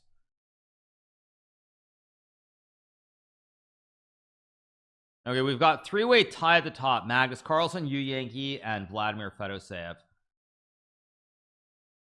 Yeah.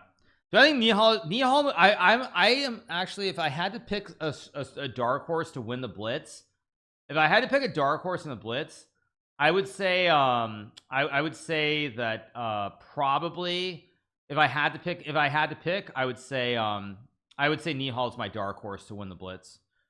I can't think of anybody else. Hikaru Fabi got nothing from the US Federation here. Arjun making 300k from Indian Fed. No, that's separate of the Federation. That's just a private sponsor. He probably got support from the Federation too. But that's why, like, I mean, that's why, like, in the US there's no support for chess. No support for chess.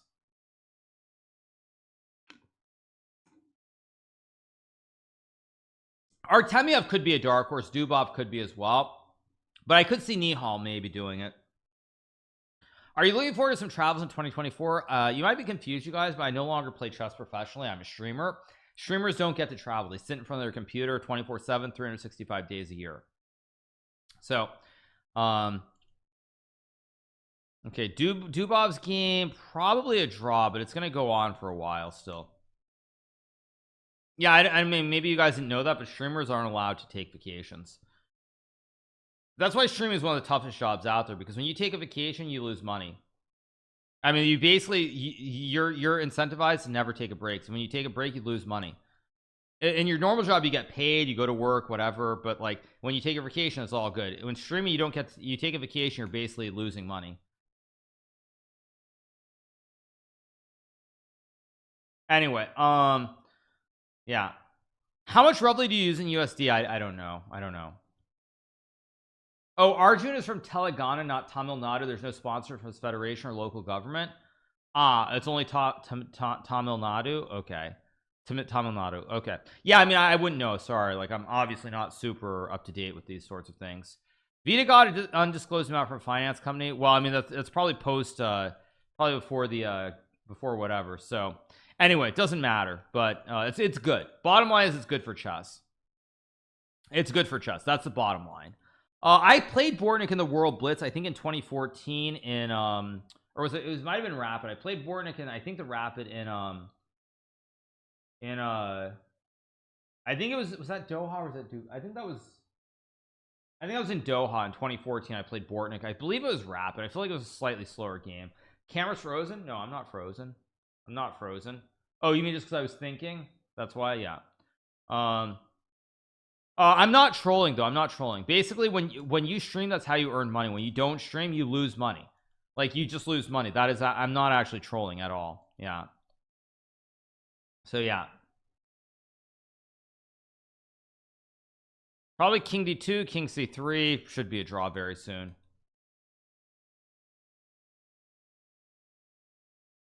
I will say I will say Hikaru is good for chess for you to go to tournaments. It's better to stream.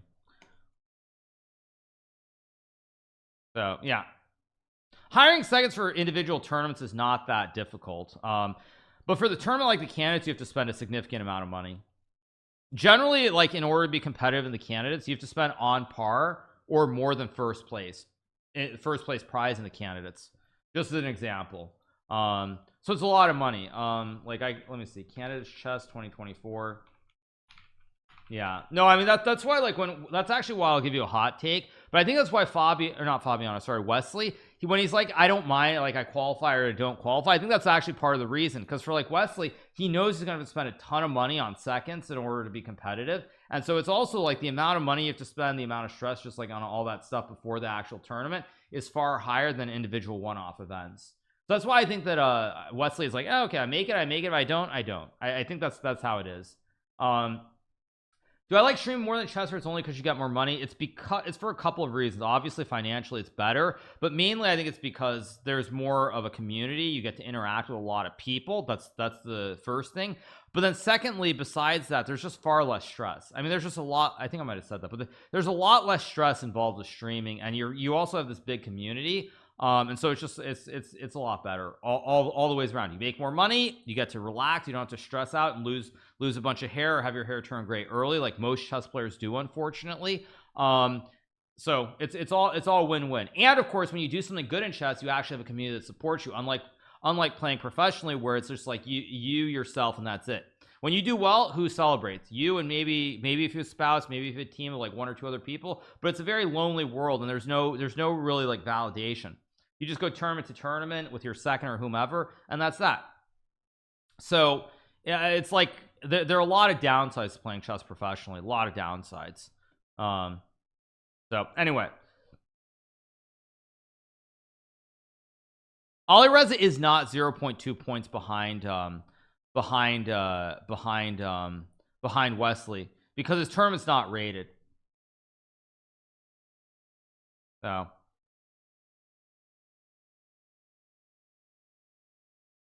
So Anand was right. It's part of it, but that's not the main reason. No, what Vishy actually doesn't understand, because he's from India, is that, like, I think Vishy's under this impression that there's massive support in the US for chess, or there always has been. Now in the last like probably 5 or 6 years, there has been a lot of support for chess, but for most of my career, I got nothing from the Federation. Even Rex, for example, that was already like 2010ish, before, was it 10 or 11 before I even went there? So, like, you know, I think people forget that I was already well into my mid-20s before I was getting any support at all.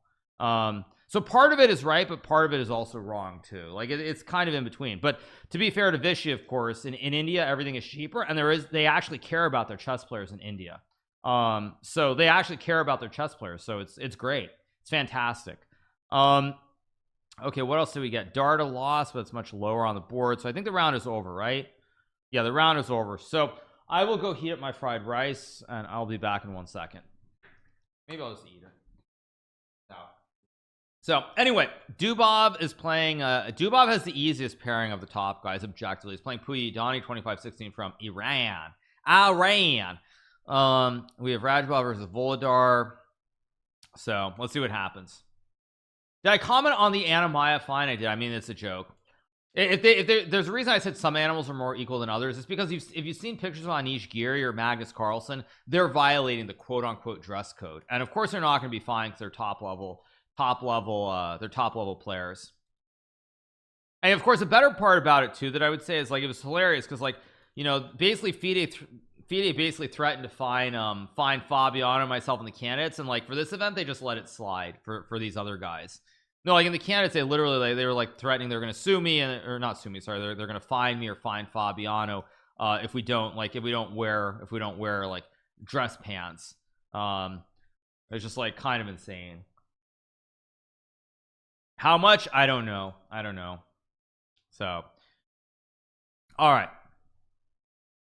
Why does there have to be a dress code? Because actually, I would say that's one of the biggest. That's actually one of the biggest things that I think FIDE does not get these days. You know, FIDE does some things right, they do many things wrong, but one of the biggest things that they don't seem to understand is that, like, chess like always had this image chess always had this image of like everyone's a gentleman, everyone's super proper, everybody's respectful, this, that, and the other thing, blah blah blah. And like in recent times, it's very clear that that's not the case at all, as everybody can see from all the nonsense, whether it's Kramnik, whether it's Nepo's tweets, you know, even me getting annoyed about certain things. Like you can see very clearly that there are you can see very clearly that there, what was I going to say, that's not the world that we live in. And yet FIDE is basically trying to promote this image that's already been shattered. They're trying to further reinforce that image when it's already been completely shattered already. So like that's why it's really stupid. Because the whole point of having a dress code is you're trying to say, like, look, everyone's so proper, they always wear suits and ties. Like, that's not the reality we live in anymore. A dress code isn't unreasonable in so much as it allows, like, for example, if they had a dress code that says no ripped jeans, I'd agree. If they had some dress code, what did they say? Oh, you're gonna like this, you guys. So I can tell you, for the women, you know what they say about the women. Let me find this. I actually was literally looking at this yesterday. I'm gonna read you guys the regulation very clearly. The following is not acceptable for women: sports sneakers, clacking shoes. So basically what FIDE is saying is that women cannot wear high heels. It literally says clacking shoes. So basically women cannot wear heels. Like that's the biggest load of nonsense that I've ever seen. Clacking heels. So basically it means that the shoes make noise. So you can't wear high heels. Like give me a break. And the other thing, it says you can't wear clothes with holes. Okay, sports cap, sunglasses, fine. And then it says quote unquote revealing attire. Like, geez. But yeah, the whole thing about clacking shoes, like that's such a joke. I mean, that's like, so women can't wear heels. Like, excuse me, are you serious? Yeah, like it's unbelievable. But yeah, and then Emil says they're doing it for TV rights. That's also the biggest load of nonsense ever. Like, it's one thing to say, like, no, like not wearing ripped jeans or something, I can understand it, but trying to say everyone has to wear suits and ties, this is not we're not playing billiards here. We're not playing billiards. Let's be serious. So anyway, yeah, not even military bases are as strict as these events. Yeah, we're playing Arena Kings later on. Support Dubov. Who's Dubov playing? He is playing Puya. I mean, Dubov is playing. Oh, he's playing a. Wait a second. This looks oddly similar to a certain very fateful game that was played in the Singfield Cup in October. I was in September. I think it was September of 2022. Should we find that game? Let's see.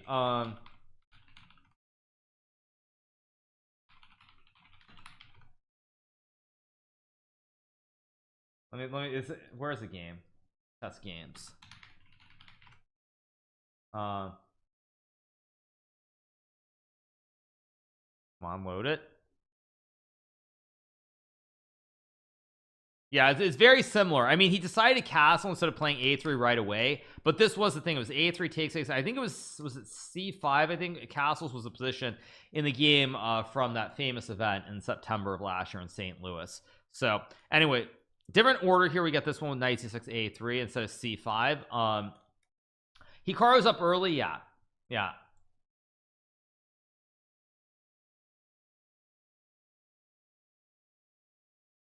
I mean, imagine you're in an important game and you hear clack, clack, clack when you're trying to think. Well, I mean, the point is not so much about that, but it's that they can't wear heels, period. Like, there are ways to do it without being ridiculous about it. That's the issue that I have with the whole situation. That's the biggest issue, is that it's not reasonable. It's unreasonable and taken to the extreme. That's the issue. Like, it's one thing to say generally that you shouldn't have like certain things, but they go over the top about it. And I mean, I find it very disgusting. Like, they find Anamaya, like, you know, if you want to find the big boys who easily can afford it, I understand that.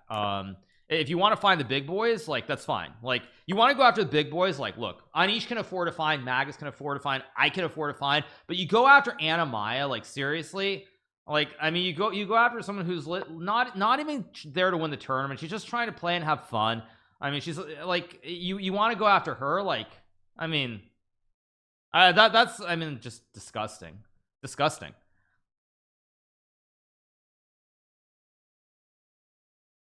I might just donate like 50 subs for the heck of it next time I see her stream on Twitch. Yeah. So anyway, we have h6 played here.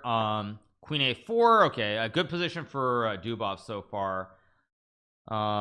Okay, Fedosev's game pretty normal. Magnus's game versus Vincent. Let's see what we get. But, you know, I would say, like, but you know, also I'll tell you guys all again, like, because I'm past the point of trying to pretend that chess is some like super proper, you know, some proper thing and everybody's great. Like, the reality about chess is simple. Because it's a zero-sum game where somebody wins and somebody loses, players will never be capable of getting together and working as a group to either change FIDE for the better or to create their new organization, because everyone's always going to be paranoid and thinking that someone's in it just to do whatever suits them the most, as opposed to thinking about the greater good. So that's why, like, anybody who says start a new organization, it's never going to happen. And like, a good example is like a perfect example is you see Levon and Fabiano, who've been complaining about various different things. Like, Fabiano complained about the tournament being in Uzbekistan. He's like, it's too far away, it's too expensive, all those things. End of the day, what happened to Fabiano ended up in Uzbekistan playing the event. You see Levon, he's saying, like, FIDE president shouldn't get more than 2 terms, lose all credibility. Levon now meanwhile is in Samarkand playing the event, but there's also some promo of him and Fabiano going around, which basically makes FIDE look really good for the event they're putting on. So it's like, on one hand, the players say certain things, but at the end of the day, they go along with FIDE on a bunch of other things, and they can never seem to, like, make up their minds about how they truly feel. Like, that's the thing. Like, nothing wrong with Fabiano and Levon going to see like a nice I think it was a nice mosque in Samarkand, but then it's on the FIDE page and it's like, you're like, wow, this place, it looks great, everything else. I mean, they're in a sense promoting FIDE by doing that. And meanwhile, they're going and complaining about this, that, and the other thing, but like, it never holds true when at the end of the day you're also doing things that are like supporting FIDE. So that's why anybody who talks about like another organization or all these other things, I'll believe it when I see it. It's just never going to happen, in my opinion. It's never going to happen. I think FIDE actually, very smartly, they know it's never going to happen, because they too understand exactly what I'm saying is reality. Like it's like you hear Fabiano say, I don't want it to be in Samarkand, and they're like, oh, okay, maybe Fabiano, maybe that's a problem. And then Fabiano's there playing the tournament. It's like, well, I guess we've got no problem. At the end of the day, everybody's gonna do it anyway. So that's the thing. Like, I mean, that's why anyone who talks about other organizations or change, I don't believe it. I just don't see it happening. So okay, let's see what we get here from Magnus. Probably rook d1 or rook c1, maybe a4 as well, but something to play on the queen side of the board here.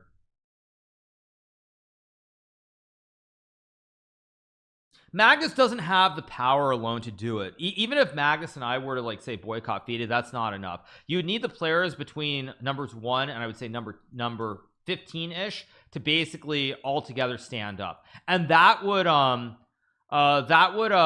I think would be enough, but that's never going to happen because the problem is the economy in chess is not strong enough. Players need to make a living. They can't take that risk ultimately. Players like Magnus or myself, we can take that risk. Maybe even Fabiano can, but the 10th rated player in the world cannot take that risk and miss out on the opportunity to win $60,000 or whatever the first prize is in this event. So I think it would take the top 15 players, and that's just never going to happen. It's never going to happen.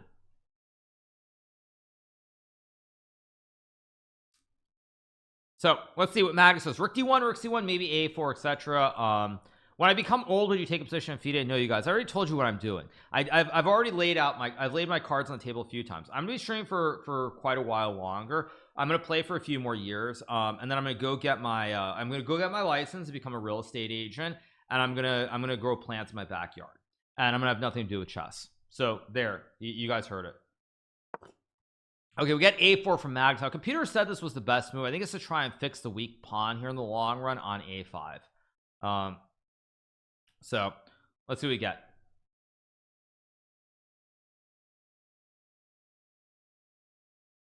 And you probably, like, seriously, I'm not really joking, and I would also say the other reason probably is because like, I don't want to turn into someone who's old and like I'm old and I'm not as good at chess as I once was, and like I lose my mind over various things. That's not even specifically about Kramnik necessarily, that's in general, because like I see Gada, for example, and Gada's like a tremendous player, but he's in chess, he's playing, he's losing to these random kids. He gets really angry about it because obviously Gada's a famous Phrygian legend, one of the best players in the world, and it's like as you get older and you're not as good as you once were, like you start to lose a little bit of control. So that's why, yeah, like to me, I'm not gonna stick around because it's very easy to start like losing it, because it's like, you know, you were once great and now you're not great, and then you're getting angry, and it's like it doesn't serve any purpose. Okay, rook c1, maybe queen b7, maybe queen e6 here.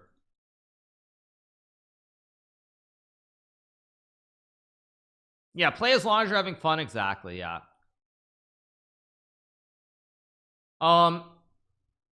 Your ego needs to shrink with your actual strength. Yes, well, that's the point. That's actually the exact point. Like that's exactly the point, is that like as you get worse, your ego needs to shrink, but it doesn't shrink because you know you were that good once upon a time. So you still have the ego as though you're like a top 5 player, even when you're like number 30 in the world or older or like worse than that. That's actually the problem. Like, because like Gada, for example, I mean, he's a tremendous chess player. He was like top 5 in the world for probably a good 5-6 years. I know he quit, but he's like top 5 in the world. But the problem is he still thinks he's as good as he was back then, and he's not. That's the problem. He's not. So it's very tricky. Anyway, Magnus is a good position here. It's not like it's winning or anything, but I like his position. Probably will get h6 to stop bishop g5 and create the classic Lufthansa for the king on h7. Rook d1 and maybe queen b7. I mean, white is not much better, but Magnus has built a big time advantage, and he has very easy play. Tries to play against a weak pawn, maybe bishop b6. It's preferable to be white here. Kramnik will hand over the keys to this block to you. I mean, it's just very strange. Because there are a few things like in the overarching discussion that he's right about. There are a couple of things that I think he's right about. But then to like go off on this tangent, going off on this tangent on me and streaks and all this stuff, like completely wrong. Like I legitimately believe that like when he talks about events. Tristan Tate replied to Anna Maya. Wait, Tristan must have seen my tweet then, probably, right? He probably saw my tweet. That's probably why he replied. Also, I gotta say, it is really bizarre, actually. It's really bizarre. It's really bizarre when I think about how I played Emery when I was like when I played Emery as a kid. So what was I saying? I forget where I was somewhere. I forget what I was saying. Rook d1, maybe rook b8 here, maybe bishop b4.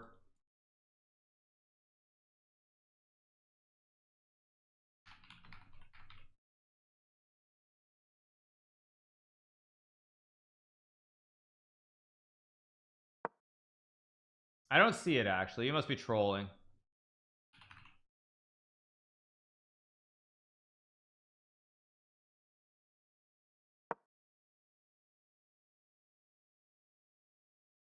Also, you know what else I love about you know what else I love about the whole Anamaya thing? Go to reply. You know what else I love about the whole Anamaya thing is like you get a warning when you get a warning when you're at the when you're already at the playing site. Like she's literally probably taken a bus to get there, like a bus or walked or whatever, and then she gets a warning, and it's like, you know, if they were smart about it, what they would say to her is they'd say, okay, here's a warning, you know, just tomorrow make sure that just make sure you wear like dress shoes tomorrow. But instead they don't do that. It's the same thing as when Anton Kovalyov wore shorts to play his game in the FIDE World Cup, and they're like, no, you must go to your room, you must go back to your hotel, you must change, you cannot play today in these shorts. And I think it's even better because I think whoever it was called him a gypsy, which, as I think people know, is not acceptable. Yeah. So anyway, yeah, it's just pretty funny actually.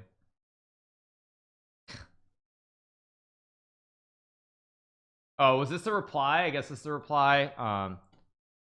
Yeah, I hope FIDE is happy. No, I'm absolutely devastated. The way this was handled is not okay. One more round to go today. Yeah.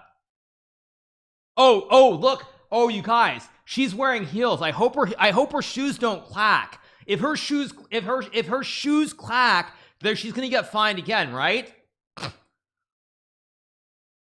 Yeah, clack. What a load of crap. I'm sorry. What a total load of crap. Yeah. Sorry for my bad language, but like, yeah.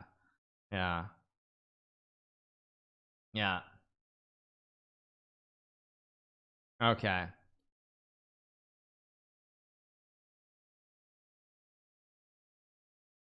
Anyway, back to the game. Let's see. Oh, whoa. Computer says that Vincent can sack the horse with knight d5, and I guess here he's okay after takes and d4. Wow. Bishop is trapped. Don't expect that.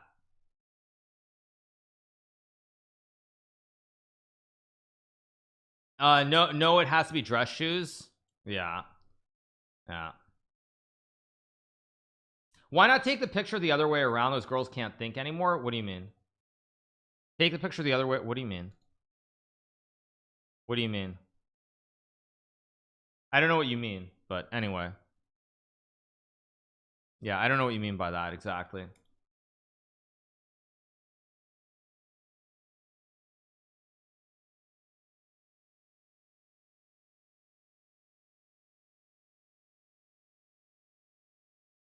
Do we already talk about the FIDE Twitter post? You're saying she's showing too much? Okay, whatever, dude. It's 2023. Anyway, it's not about everyone wants to be special. It's just that what should have happened is they should have said, okay, here's a warning, just make sure tomorrow you don't do it, or don't do it again during the event. That's what they should have said. I mean, that's what they should have said. That's the problem with all these situations, is that like you just tell her, okay, like it's fine, whatever, you know, just don't do it again. But I mean, that's what you do. You're like, okay, it happened, just make sure, you know, the next 3 days you don't wear sneakers, or you don't wear those Converse or whatever they are. Like, I mean, that's how you handle it.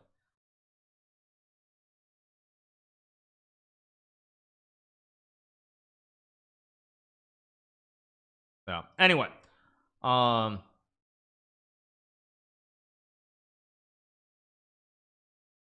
yeah, comfortable shoes are not a Hikaru. I think Tate watched some of your videos. Do you think the same? I don't know.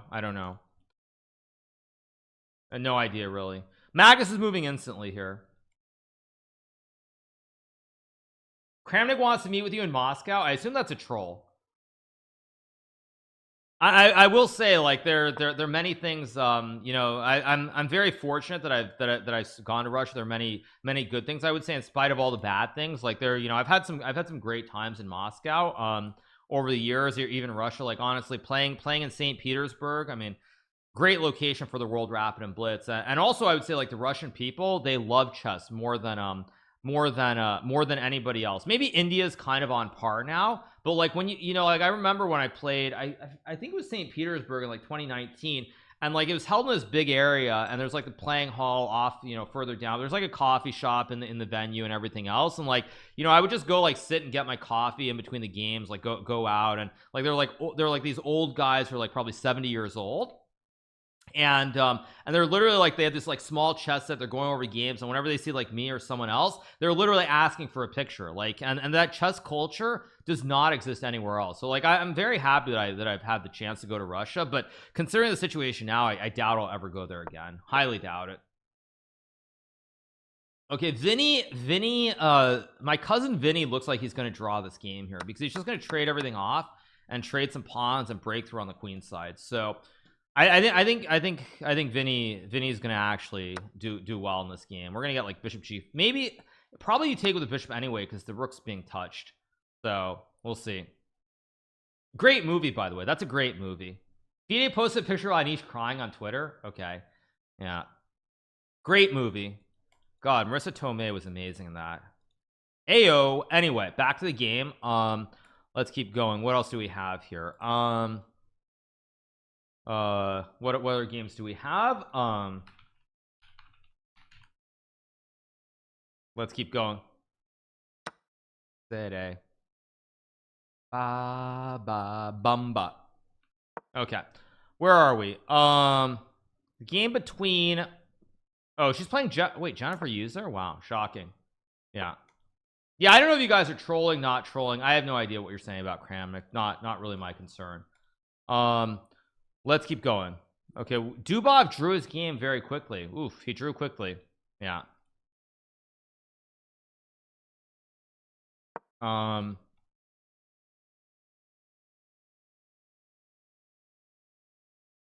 Go back. Let's see what else we have. We have Rajabov versus Merzin, Vida versus Cheparinov. Vida posted a picture of Jan on his phone. Yeah.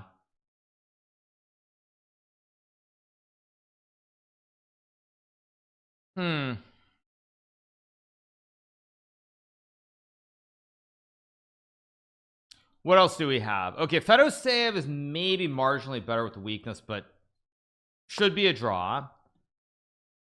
Rajabov balance. Merzin, by the way, Merzin Merzin's a very strong player. He's the Russian junior who has the most potential. Definitely the most talented by far. Yeah, you guys stop talking about Kramnik, seriously. And unless someone has something worthwhile to mention, not really in the mood for it. Okay.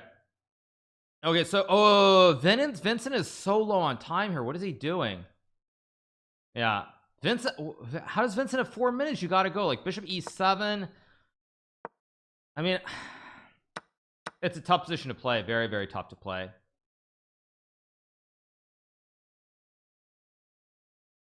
Yeah, Vincent is very low on time. Very low on time.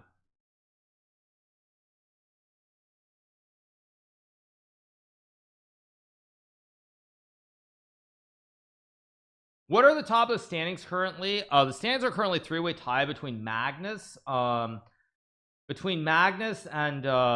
Yangi, and is it Dubov? Or is it's not Arjun, it's Magnus, Dubov, and Fedoseev. Those three. Yeah,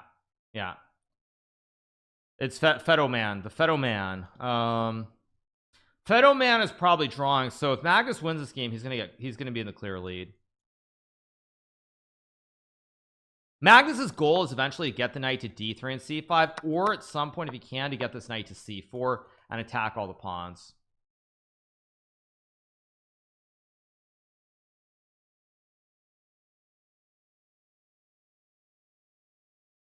Now let's see. h5 is the top sesame move here. You're saying h5? I mean, hard to believe. Hard to see that. Hard to believe.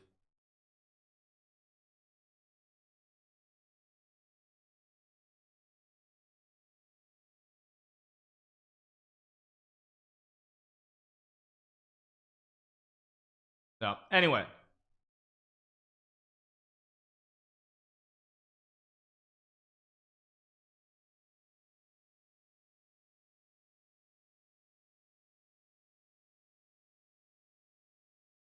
All right, anyway, waiting for a move here from Magnus. Rook c3 should be played to hit the pawn. Anything else probably it's not as good, because like all these end games here, like even this for example, black is kind of getting in here with all this pressure. So Magnus will play rook c3, of course. What else is new? Yeah, rook b6. So Vinny's idea is to stack the rooks on the b file and try to break through. Magnus has good chance to win if he can find a way to keep the game complicated. If it ever liquidates into an end game, it's where it's pretty straightforward, Vincent will save it. But if Magnus also has Magnus is also using the dark arts here, and one of the dark arts in Blitz and Rapid specifically is getting a knight versus bishop. Now in a classical game, easy draw. In Rapid and Blitz, a knight is worth more than a bishop, especially if you're up a lot of time and the bishop doesn't have easy targets. Even if it's completely equal, a knight is better than a bishop. So one of the things that you'll learn in like the from the dark arts and Blitz specifically is that a knight is almost always better than a bishop unless the bishop has obvious targets. Like here the bishop is fine, but there are no targets. So if there are no targets and you get a knight versus bishop, knight is always better in Blitz and Rapid. Always better. Yeah. Will I ever do a YouTube video on the dark arts? I might, but it's one of them, because in a classical game the bishop is not any worse than a knight, but as you get lower on time it's much easier to maneuver the knight to like e1 d3 d2 f1 etc. And because the knight is easier to maneuver than the bishop, even though this is equal, in a situation where you don't have a lot of time, the knight is worth a lot more than a bishop. Maybe not a lot more, but it's worth more. That might be a good chessable course, maybe. Yeah, well in a normal game the bishop is worth as much as the knight, but in a Blitz game and a Rapid game it's not, because the time matters a lot more. Unfortunately for Magnus, however, we're getting to a situation where all the pawns are kind of coming off the board on one side. Let me mute this. Wait, which? Yeah.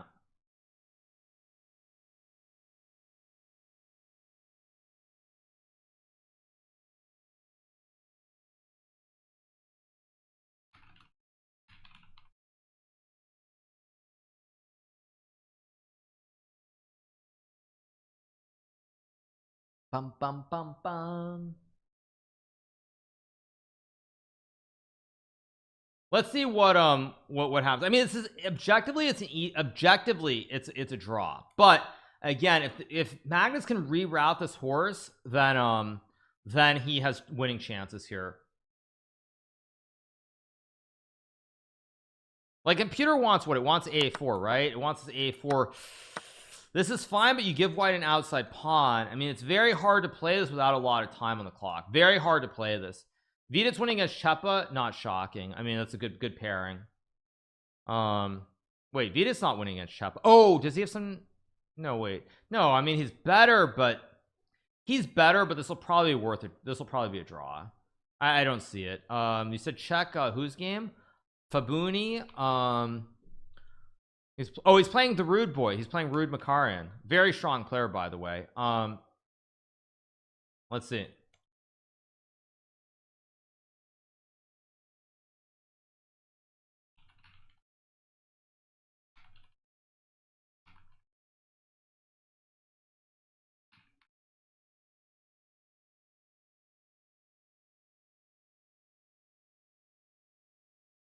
Who is Fabiano Caruana? Yeah, 95. I mean, I guess this is good for what? Wait, actually, wait. Why do I see two towers and I see no towers? Two B's and D's knights. Yeah. Check out Atusa's game. Why? Because Queen E5 is just winning, right? Oh yeah. You just trade and you go Queen G5, right? Or wait, no. You have to check and then Queen G5, Rook D6. Queen E. Ooh, this is hard to find. It's not easy. Yeah.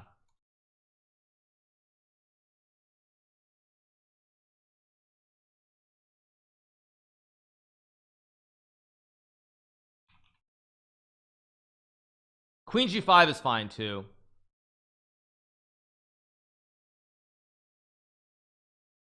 But I mean that whole line in a rapid game not going to happen. So I don't want I don't want to watch it too closely. So otherwise I'm going to get too into it. I'm going to get annoyed.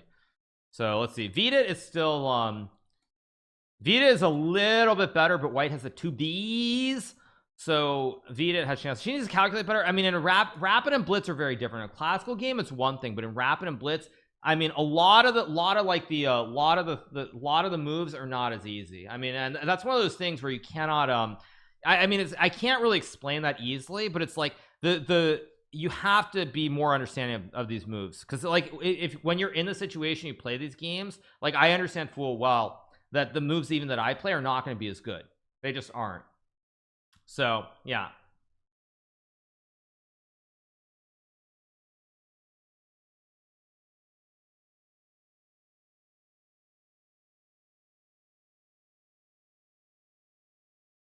So yeah.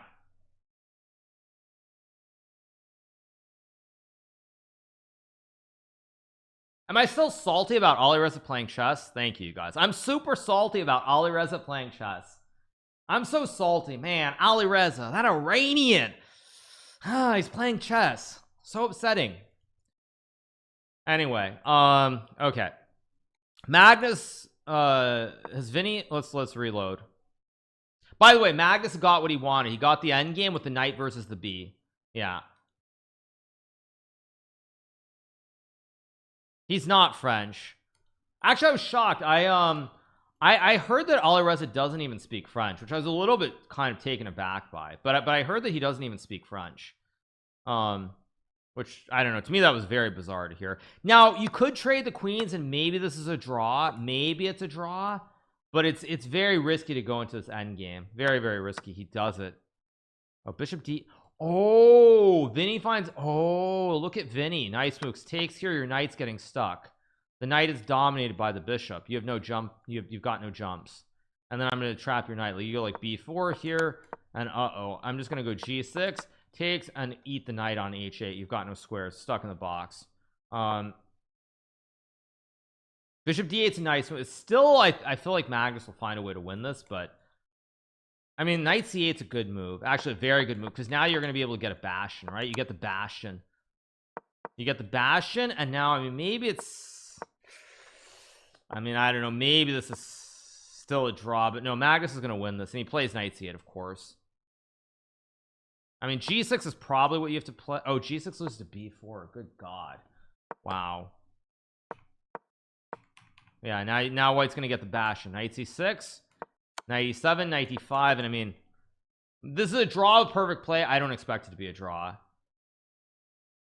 Actually, maybe it is a draw. I realize, because after king f1 you could even go f5 here, like something like this, and like if you get this, I mean, the king is very active suddenly. The king is coming in, so maybe it's still a draw, but we'll see. Let's refresh.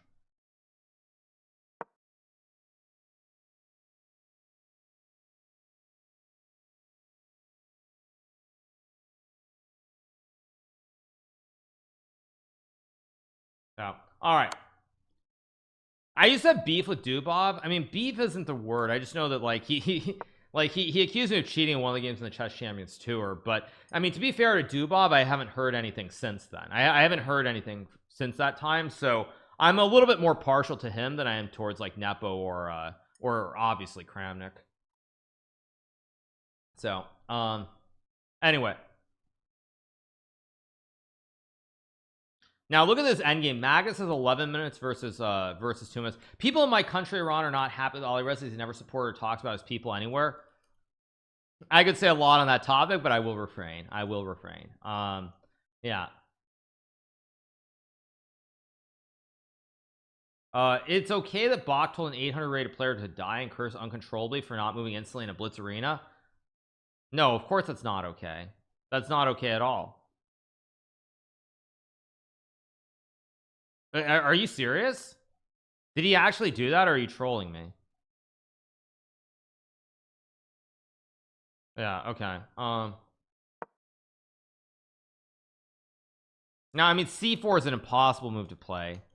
If Vinny plays c4, I mean, check what's it, what was the excuse saying? Check that ass, was that the saying? I don't know how he could ever play c4. It's the best move here. Some combination of c4 bishop b8 is the best move. I don't think it's going to happen. I mean, he's not going to play it, right? No, of course not. This is Vinny we're talking about. Probably f5 here. Only try. You got to go f5. Problem is Magnus can also just ignore with king e2, and then you get king e3 and g4, and I mean, again, this is just going to be a winning. You put, like, you look at this position just to illustrate it. All of white's pieces, opposite color of the bishop. Bishop can't touch anything, which is how it should be in life. And with the bishop unable to touch anything, white's going to win the game. Yeah, he goes king e2. Like, yeah, it's just winning, completely winning.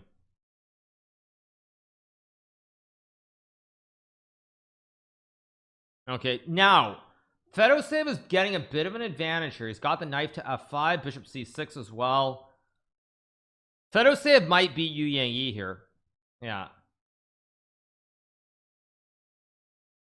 Yeah. This is brutal too. I think Fedosev's gonna win. I expect Fedosev to win here. Okay, Vidit's game looking very, very drawish. Take 6, can't do king e3. Opposite color B's should be a draw. Where is Bobby Dylan? I think he's still alive, isn't he? Yeah.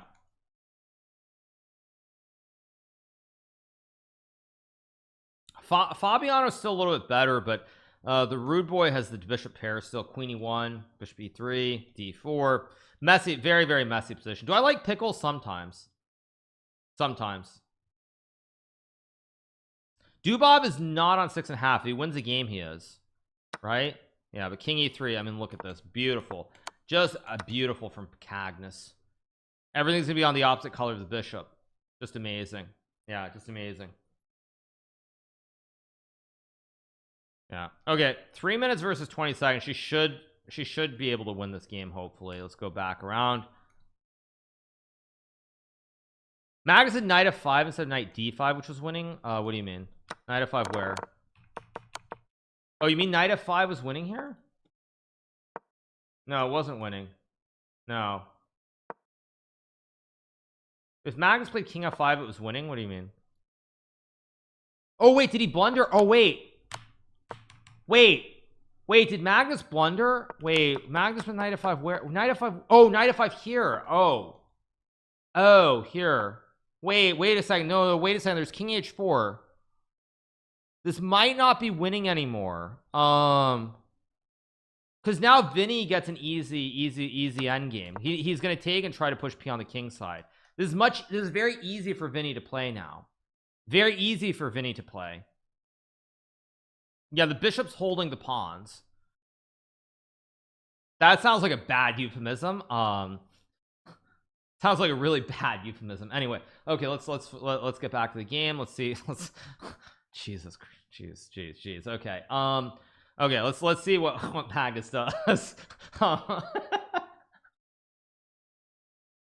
That's a really bad yeah, really bad. I didn't have to go there. Yes.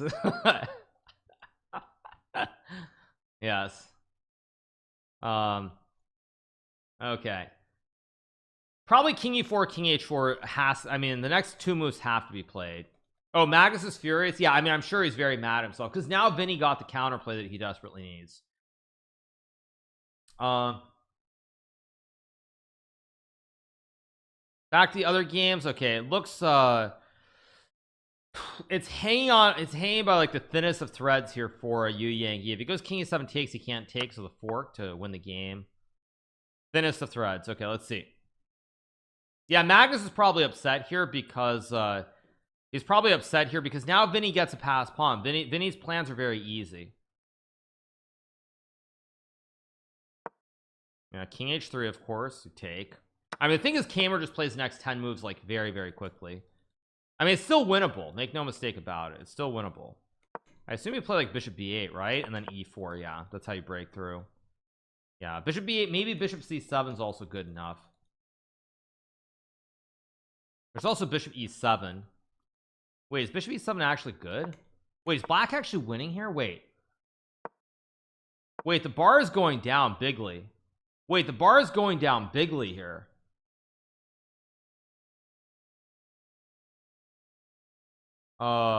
This is dangerous actually. Now that I'm looking at this more, this is very dangerous.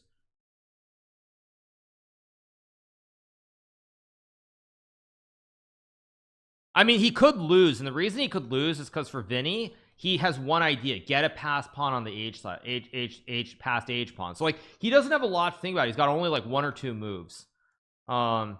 No, Magnus is not going to be happy with this game unless he wins, and he's not going to win. Yeah, I'd be mad too. King g6 does nothing because there's bishop g5. Now you lose the pawn, you lose the game. Knight d5, bishop g5, b4 only move. Ooh, can Magnus actually find that? Because that's basically admitting that you've messed up, because you're getting rid of the pawn, and at the very least this is a draw at the very least. Very hard to play knight d5 and b4 here, considering that he was up 10 minutes on the clock, had a close to winning position with 0 risk. I don't know if he's going to be able to find it. I don't know if he's going to be able to find it. It's going to be very hard. Very hard. Let's see.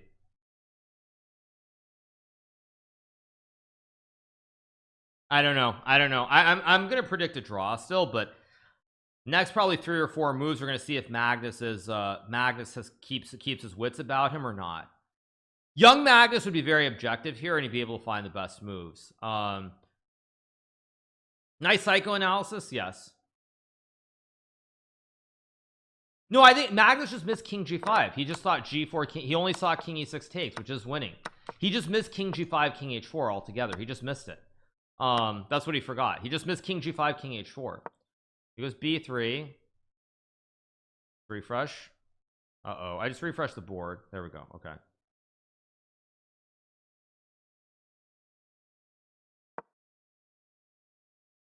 I mean, g6 is probably enough to draw here. Bishop f6 is enough to play. I mean, I think bishop g5 is a mistake, right? Bishop h4 is better. Yeah, I assume he'll go g6 here and just force the draw. That's what I expect.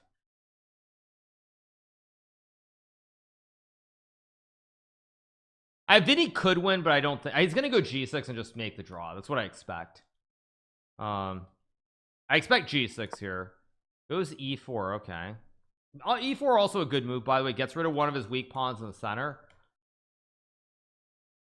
Good move, actually. Good move. Time is definitely an issue in terms of trying to win the game. Yeah, Vinny beat Magnus in the World Cup, and then he lost at Heartbreaker in game 2. Takes, of course. You could go g6 again, maybe. There's still a draw, I guess. You could go g6 for the wrinkle, but he takes first as expected. Arjun is winning. Okay, important for Arjun that he stays in it. Very important for Arjun. I think Vincent's a good player. I mean, I would say, like, I actually know his coach quite well, Peter Lecco. So to me, he has great potential. I think Lecco's openings, like the method of studying, the way he goes about it, might not be right at the ratings he's at, but overall I think he has great potential. There's certain things about, like, the way Lecco goes about openings and preparation I think are maybe not absolutely the precise methods, but nonetheless he is a great chance. Yeah, Peter Lecco is Peter Lecco. I'm not gonna say ways, because, like, that's just not, it's not appropriate, because I've worked with Lecco in the past for the candidates, and it's not appropriate. It's just not appropriate. So this will be a draw, though. This will be a draw.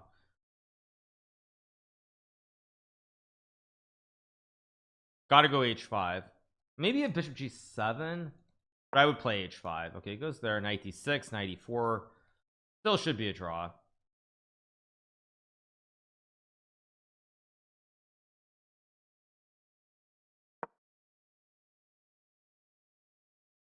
Imagine the rage if he were to flag. Wait, knight e6? Oh, there's bishop d6 to cut off the check. Cuts off the check to hit the king because you trade.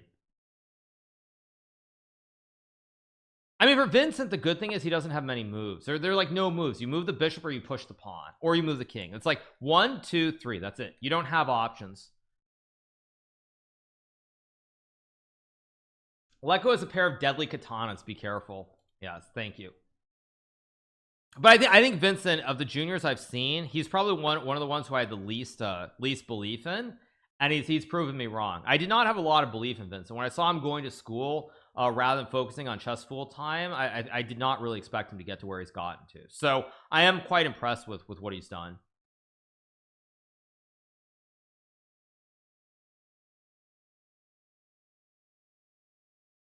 Also, you know why this is also a draw? I realize, because even here, just an example, You got this one. Uh-oh. I retreat the king to the corner and it's just a draw. Wrong color square. The bishop doesn't control the corner square. It's white versus black and it's a draw. So this actually is a very easy draw.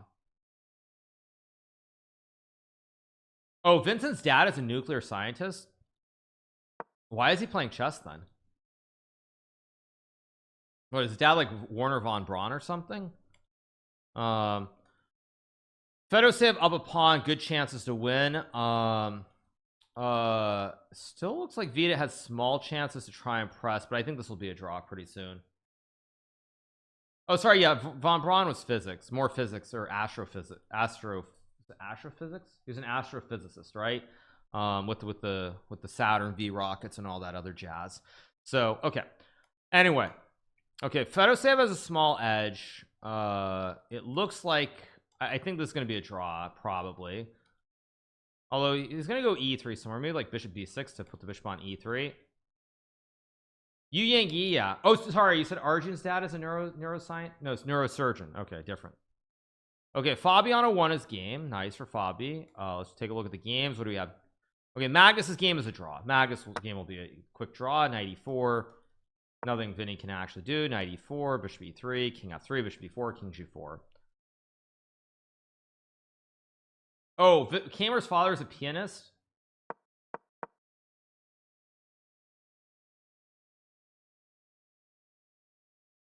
Did I just get debated again? Jeez.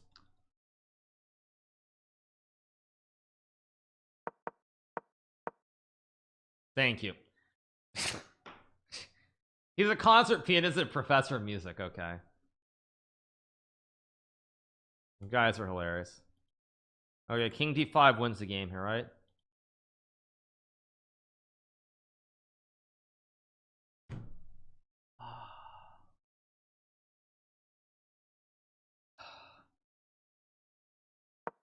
c4 is just a draw here. The heck. King d5 was completely winning.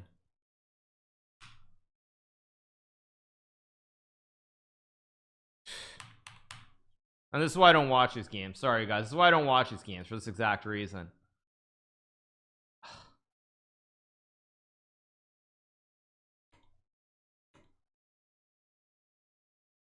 Well, king d5 was an easy win.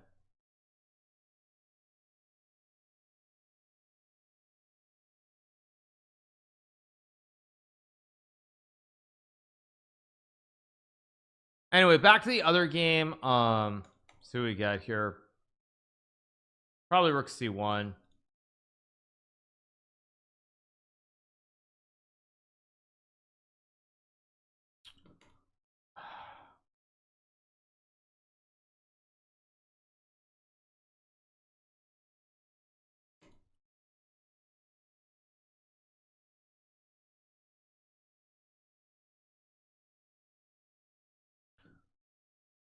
This is the last game, right? This is the last round, I think.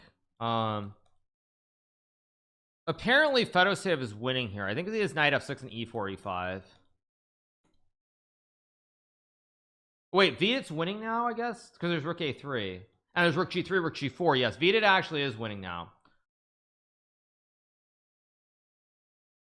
Yeah.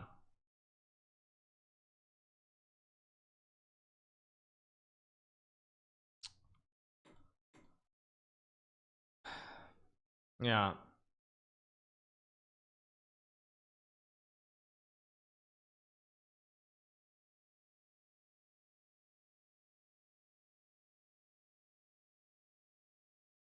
Oh, this is over. Wait, king e7 knight d5, king g7 mate. There is knight e8 here. Let me think. How do you win this with white?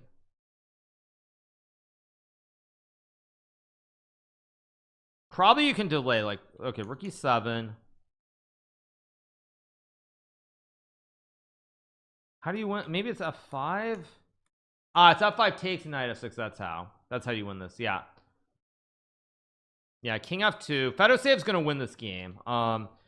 Vidit is better. Is he actually gonna win is the question. Yeah.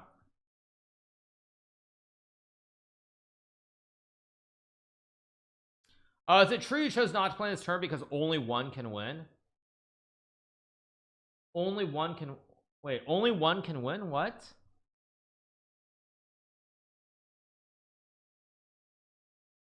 Only one can win? What do you mean? Oh, there can only be one. What is this, like Highlander or something? There can be only one. The quickening is gonna happen, right? Yes. Yes, thank you. Okay. Okay.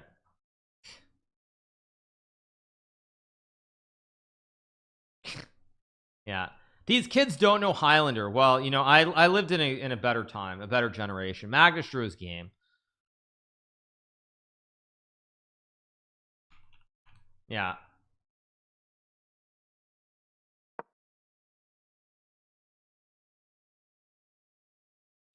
One ring to rule them all. I guess it's possible. Yeah.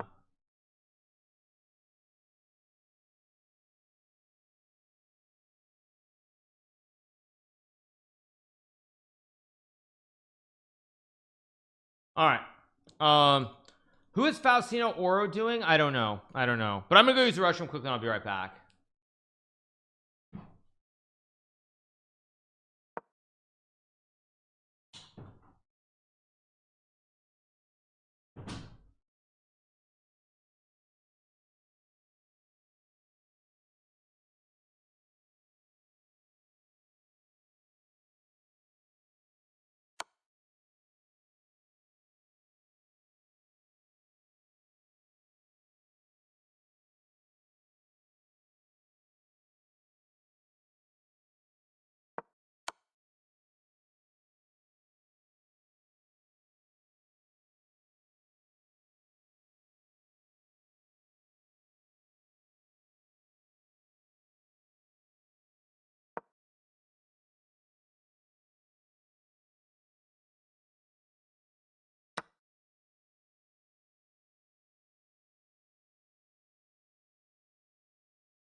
Wait.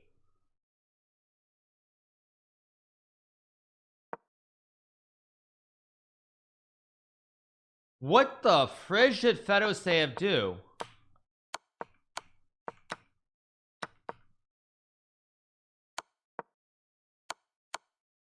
Wasn't King E3 the way to win? You just walk back. And now there's some way to win. How do you win here though?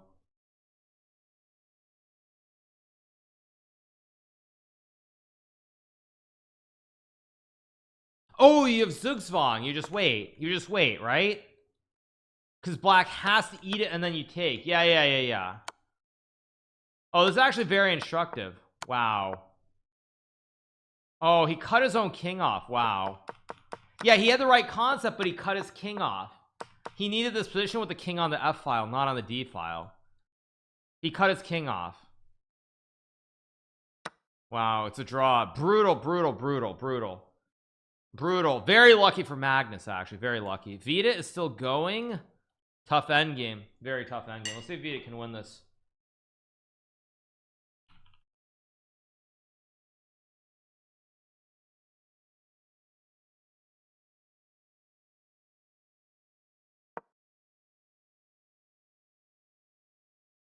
Yeah, it's a tricky spot though. It's a tricky spot. Vita has chances to win. Also, it's very, you know who else this is very good for is Arjun. All these draws gives Arjun good chances, assuming he won. Yeah, for Arjun this is massive, assuming he won his game. He did win. So yeah, for Arjun, he should be very happy that all these games are draws, because it gives him a chance to climb back up to the top of the leaderboard. And he needs to he desperately needs to win this event. He needs to stay close and on the final day try to win.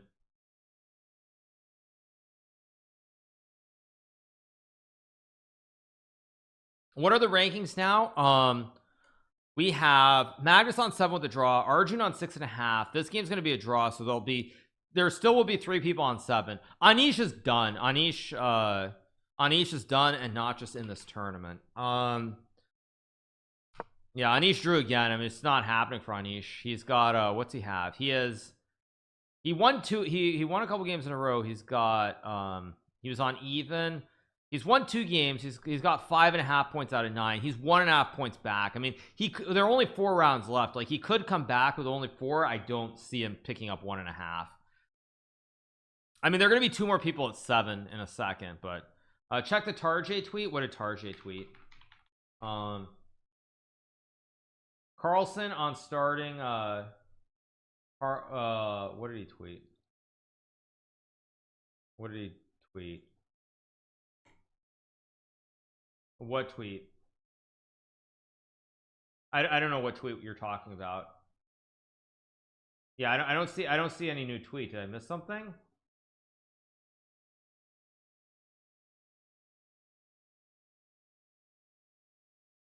Yeah, I don't see it. I mean, did I miss something? For anybody who's asked about Ali Reza, he is not qualified. Magnitude's computers and past editions. Yeah, I mean, everybody did. This is not this is not rocket science. Of course this is true. Yeah, you guys are acting like this is something new. This is nothing. This is no big shock.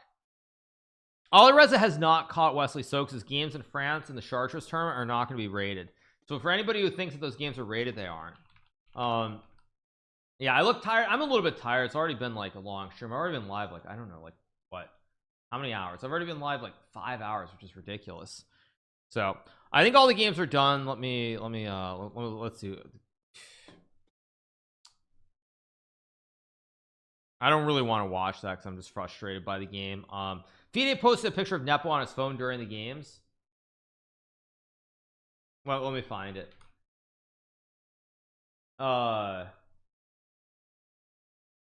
Let's see. They posted a picture of Nepo on his phone.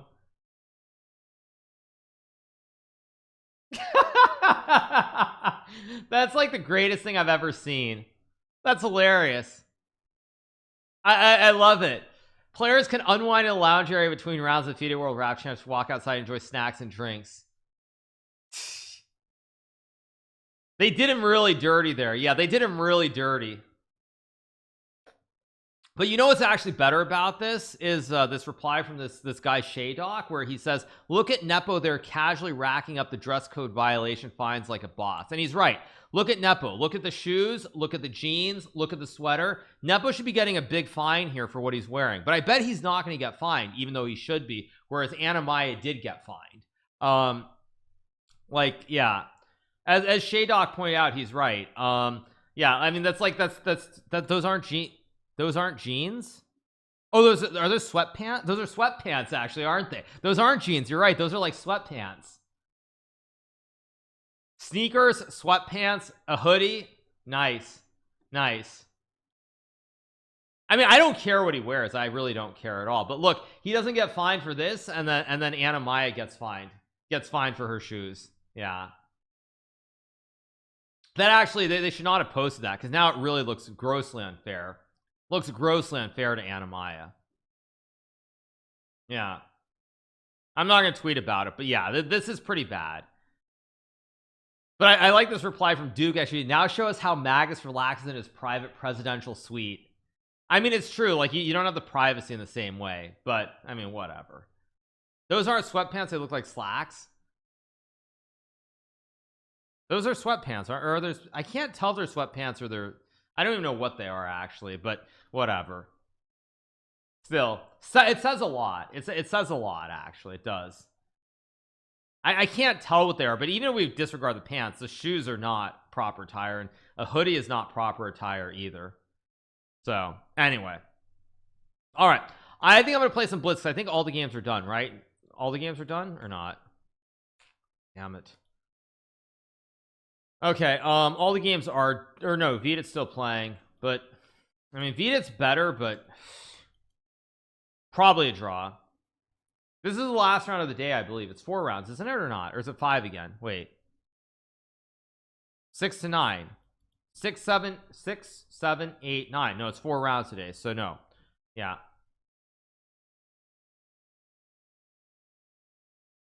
What is bishop f2, by the way? There's rook g4 now? What is bishop f2? Why would you not put the bishop on e5? Maybe you can can you trade here?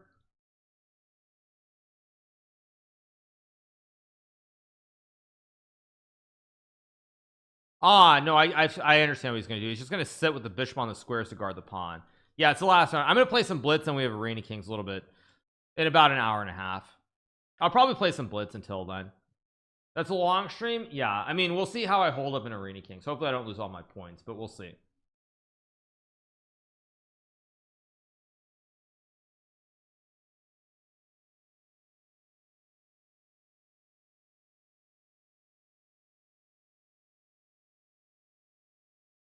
It's a draw, but I understand why Vita's playing on. I mean, I understand why he's playing on.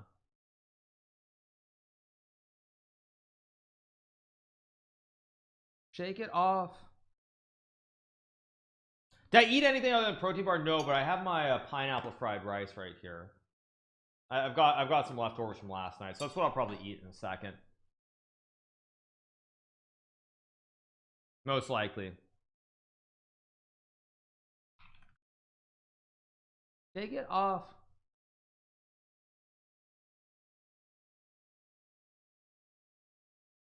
Off, shake it off. Shake it off.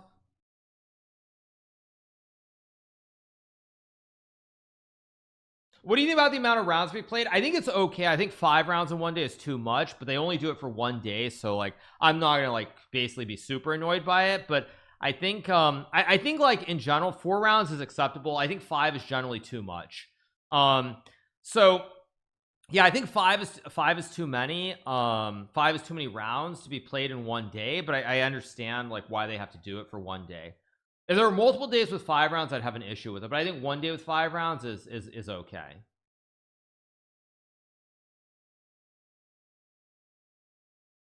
This should be a draw, but I mean Vita's gonna play on forever because he has nothing to lose. And the last capture, which move? Last capture was move 85, so this is gonna go on for a long time. He's just gonna basically sit with the king and sit with the bishop here, and probably you go check here, probably king e5, but again white can just sit forever. There are too many waiting moves, so I think this will be a draw. Blitz is a lot more. It's 11 and 10. It's 21 rounds. It's blitz is, I think it's 11 and 10, but it could be 12 and 9.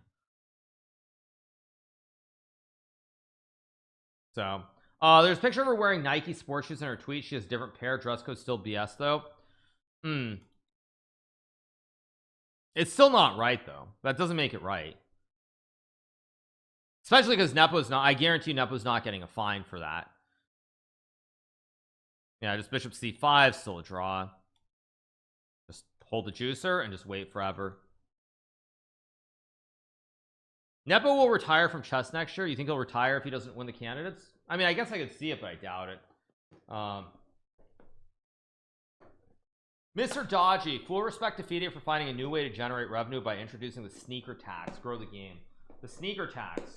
Yes, the sneaker tax. I like it. It's a good one. Yeah, good one.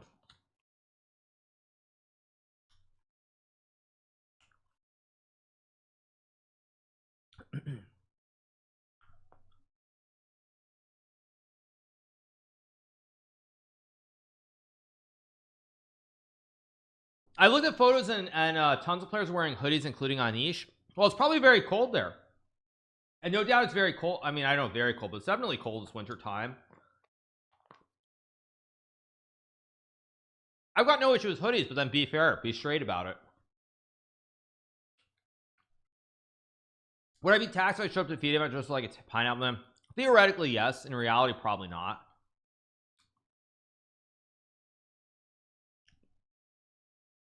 Should still be a draw here.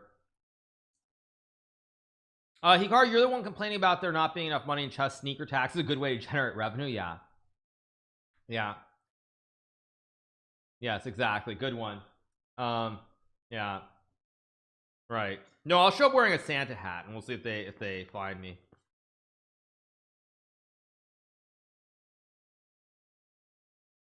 Probably accuse me of cheating by hiding something in my hat. Although hats aren't allowed for that exact reason. Yeah, truth be told, hats aren't allowed for that exact reason. Because I think there was an Indian guy who I think they thought he was cheating with like his hat and having like cords hidden in under his hat. So yeah, nah, it's a draw. It's all draws.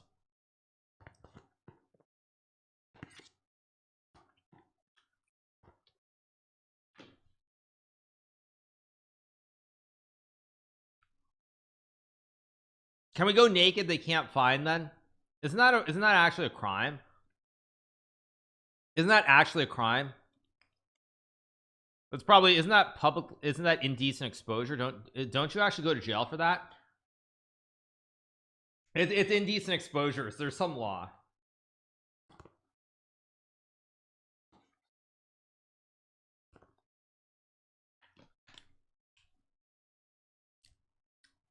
Yeah, did I take a bathtub break today? No, I didn't take a bathtub break today. Sorry, you guys. Or at least not yet. We'll get rook f4 here. Probably like rook g8 or something. Back and forth we go, all around the merry-go. Actually, there is a chance for Vita to win here. I just realized. Like maybe if he gets the king into c4, it's still a draw, but maybe there are chances at least. So we'll see. Depends on the state and whether you're inside or outside. I don't know.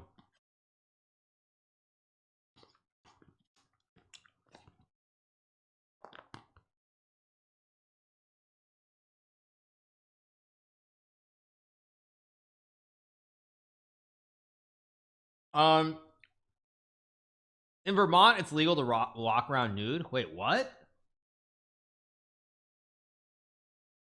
Wait, are you serious?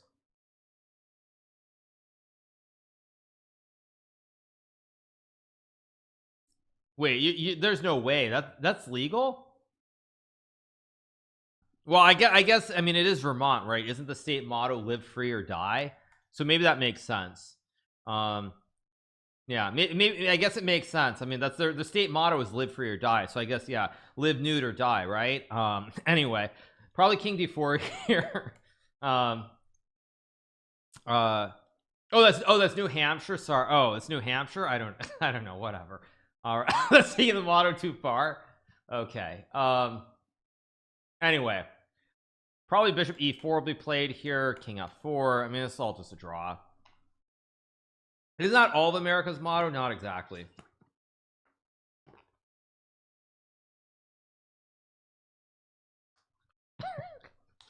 I'm from New Hampshire. We don't walk around nude. Okay.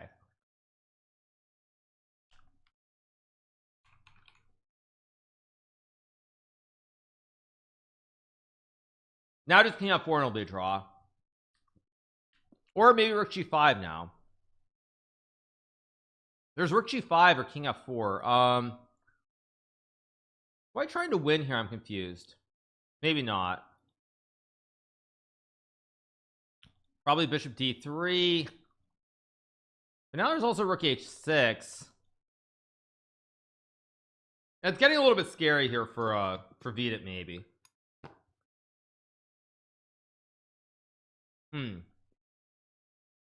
Yeah, now it's just a dead draw. You can't move the bit. I think Vidit has to force a draw. If he loses the h pawn, then he might lose the game.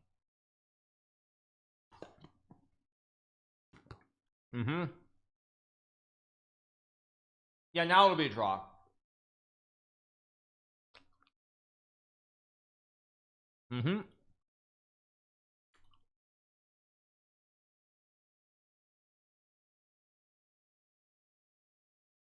Okay, so that's all the games. So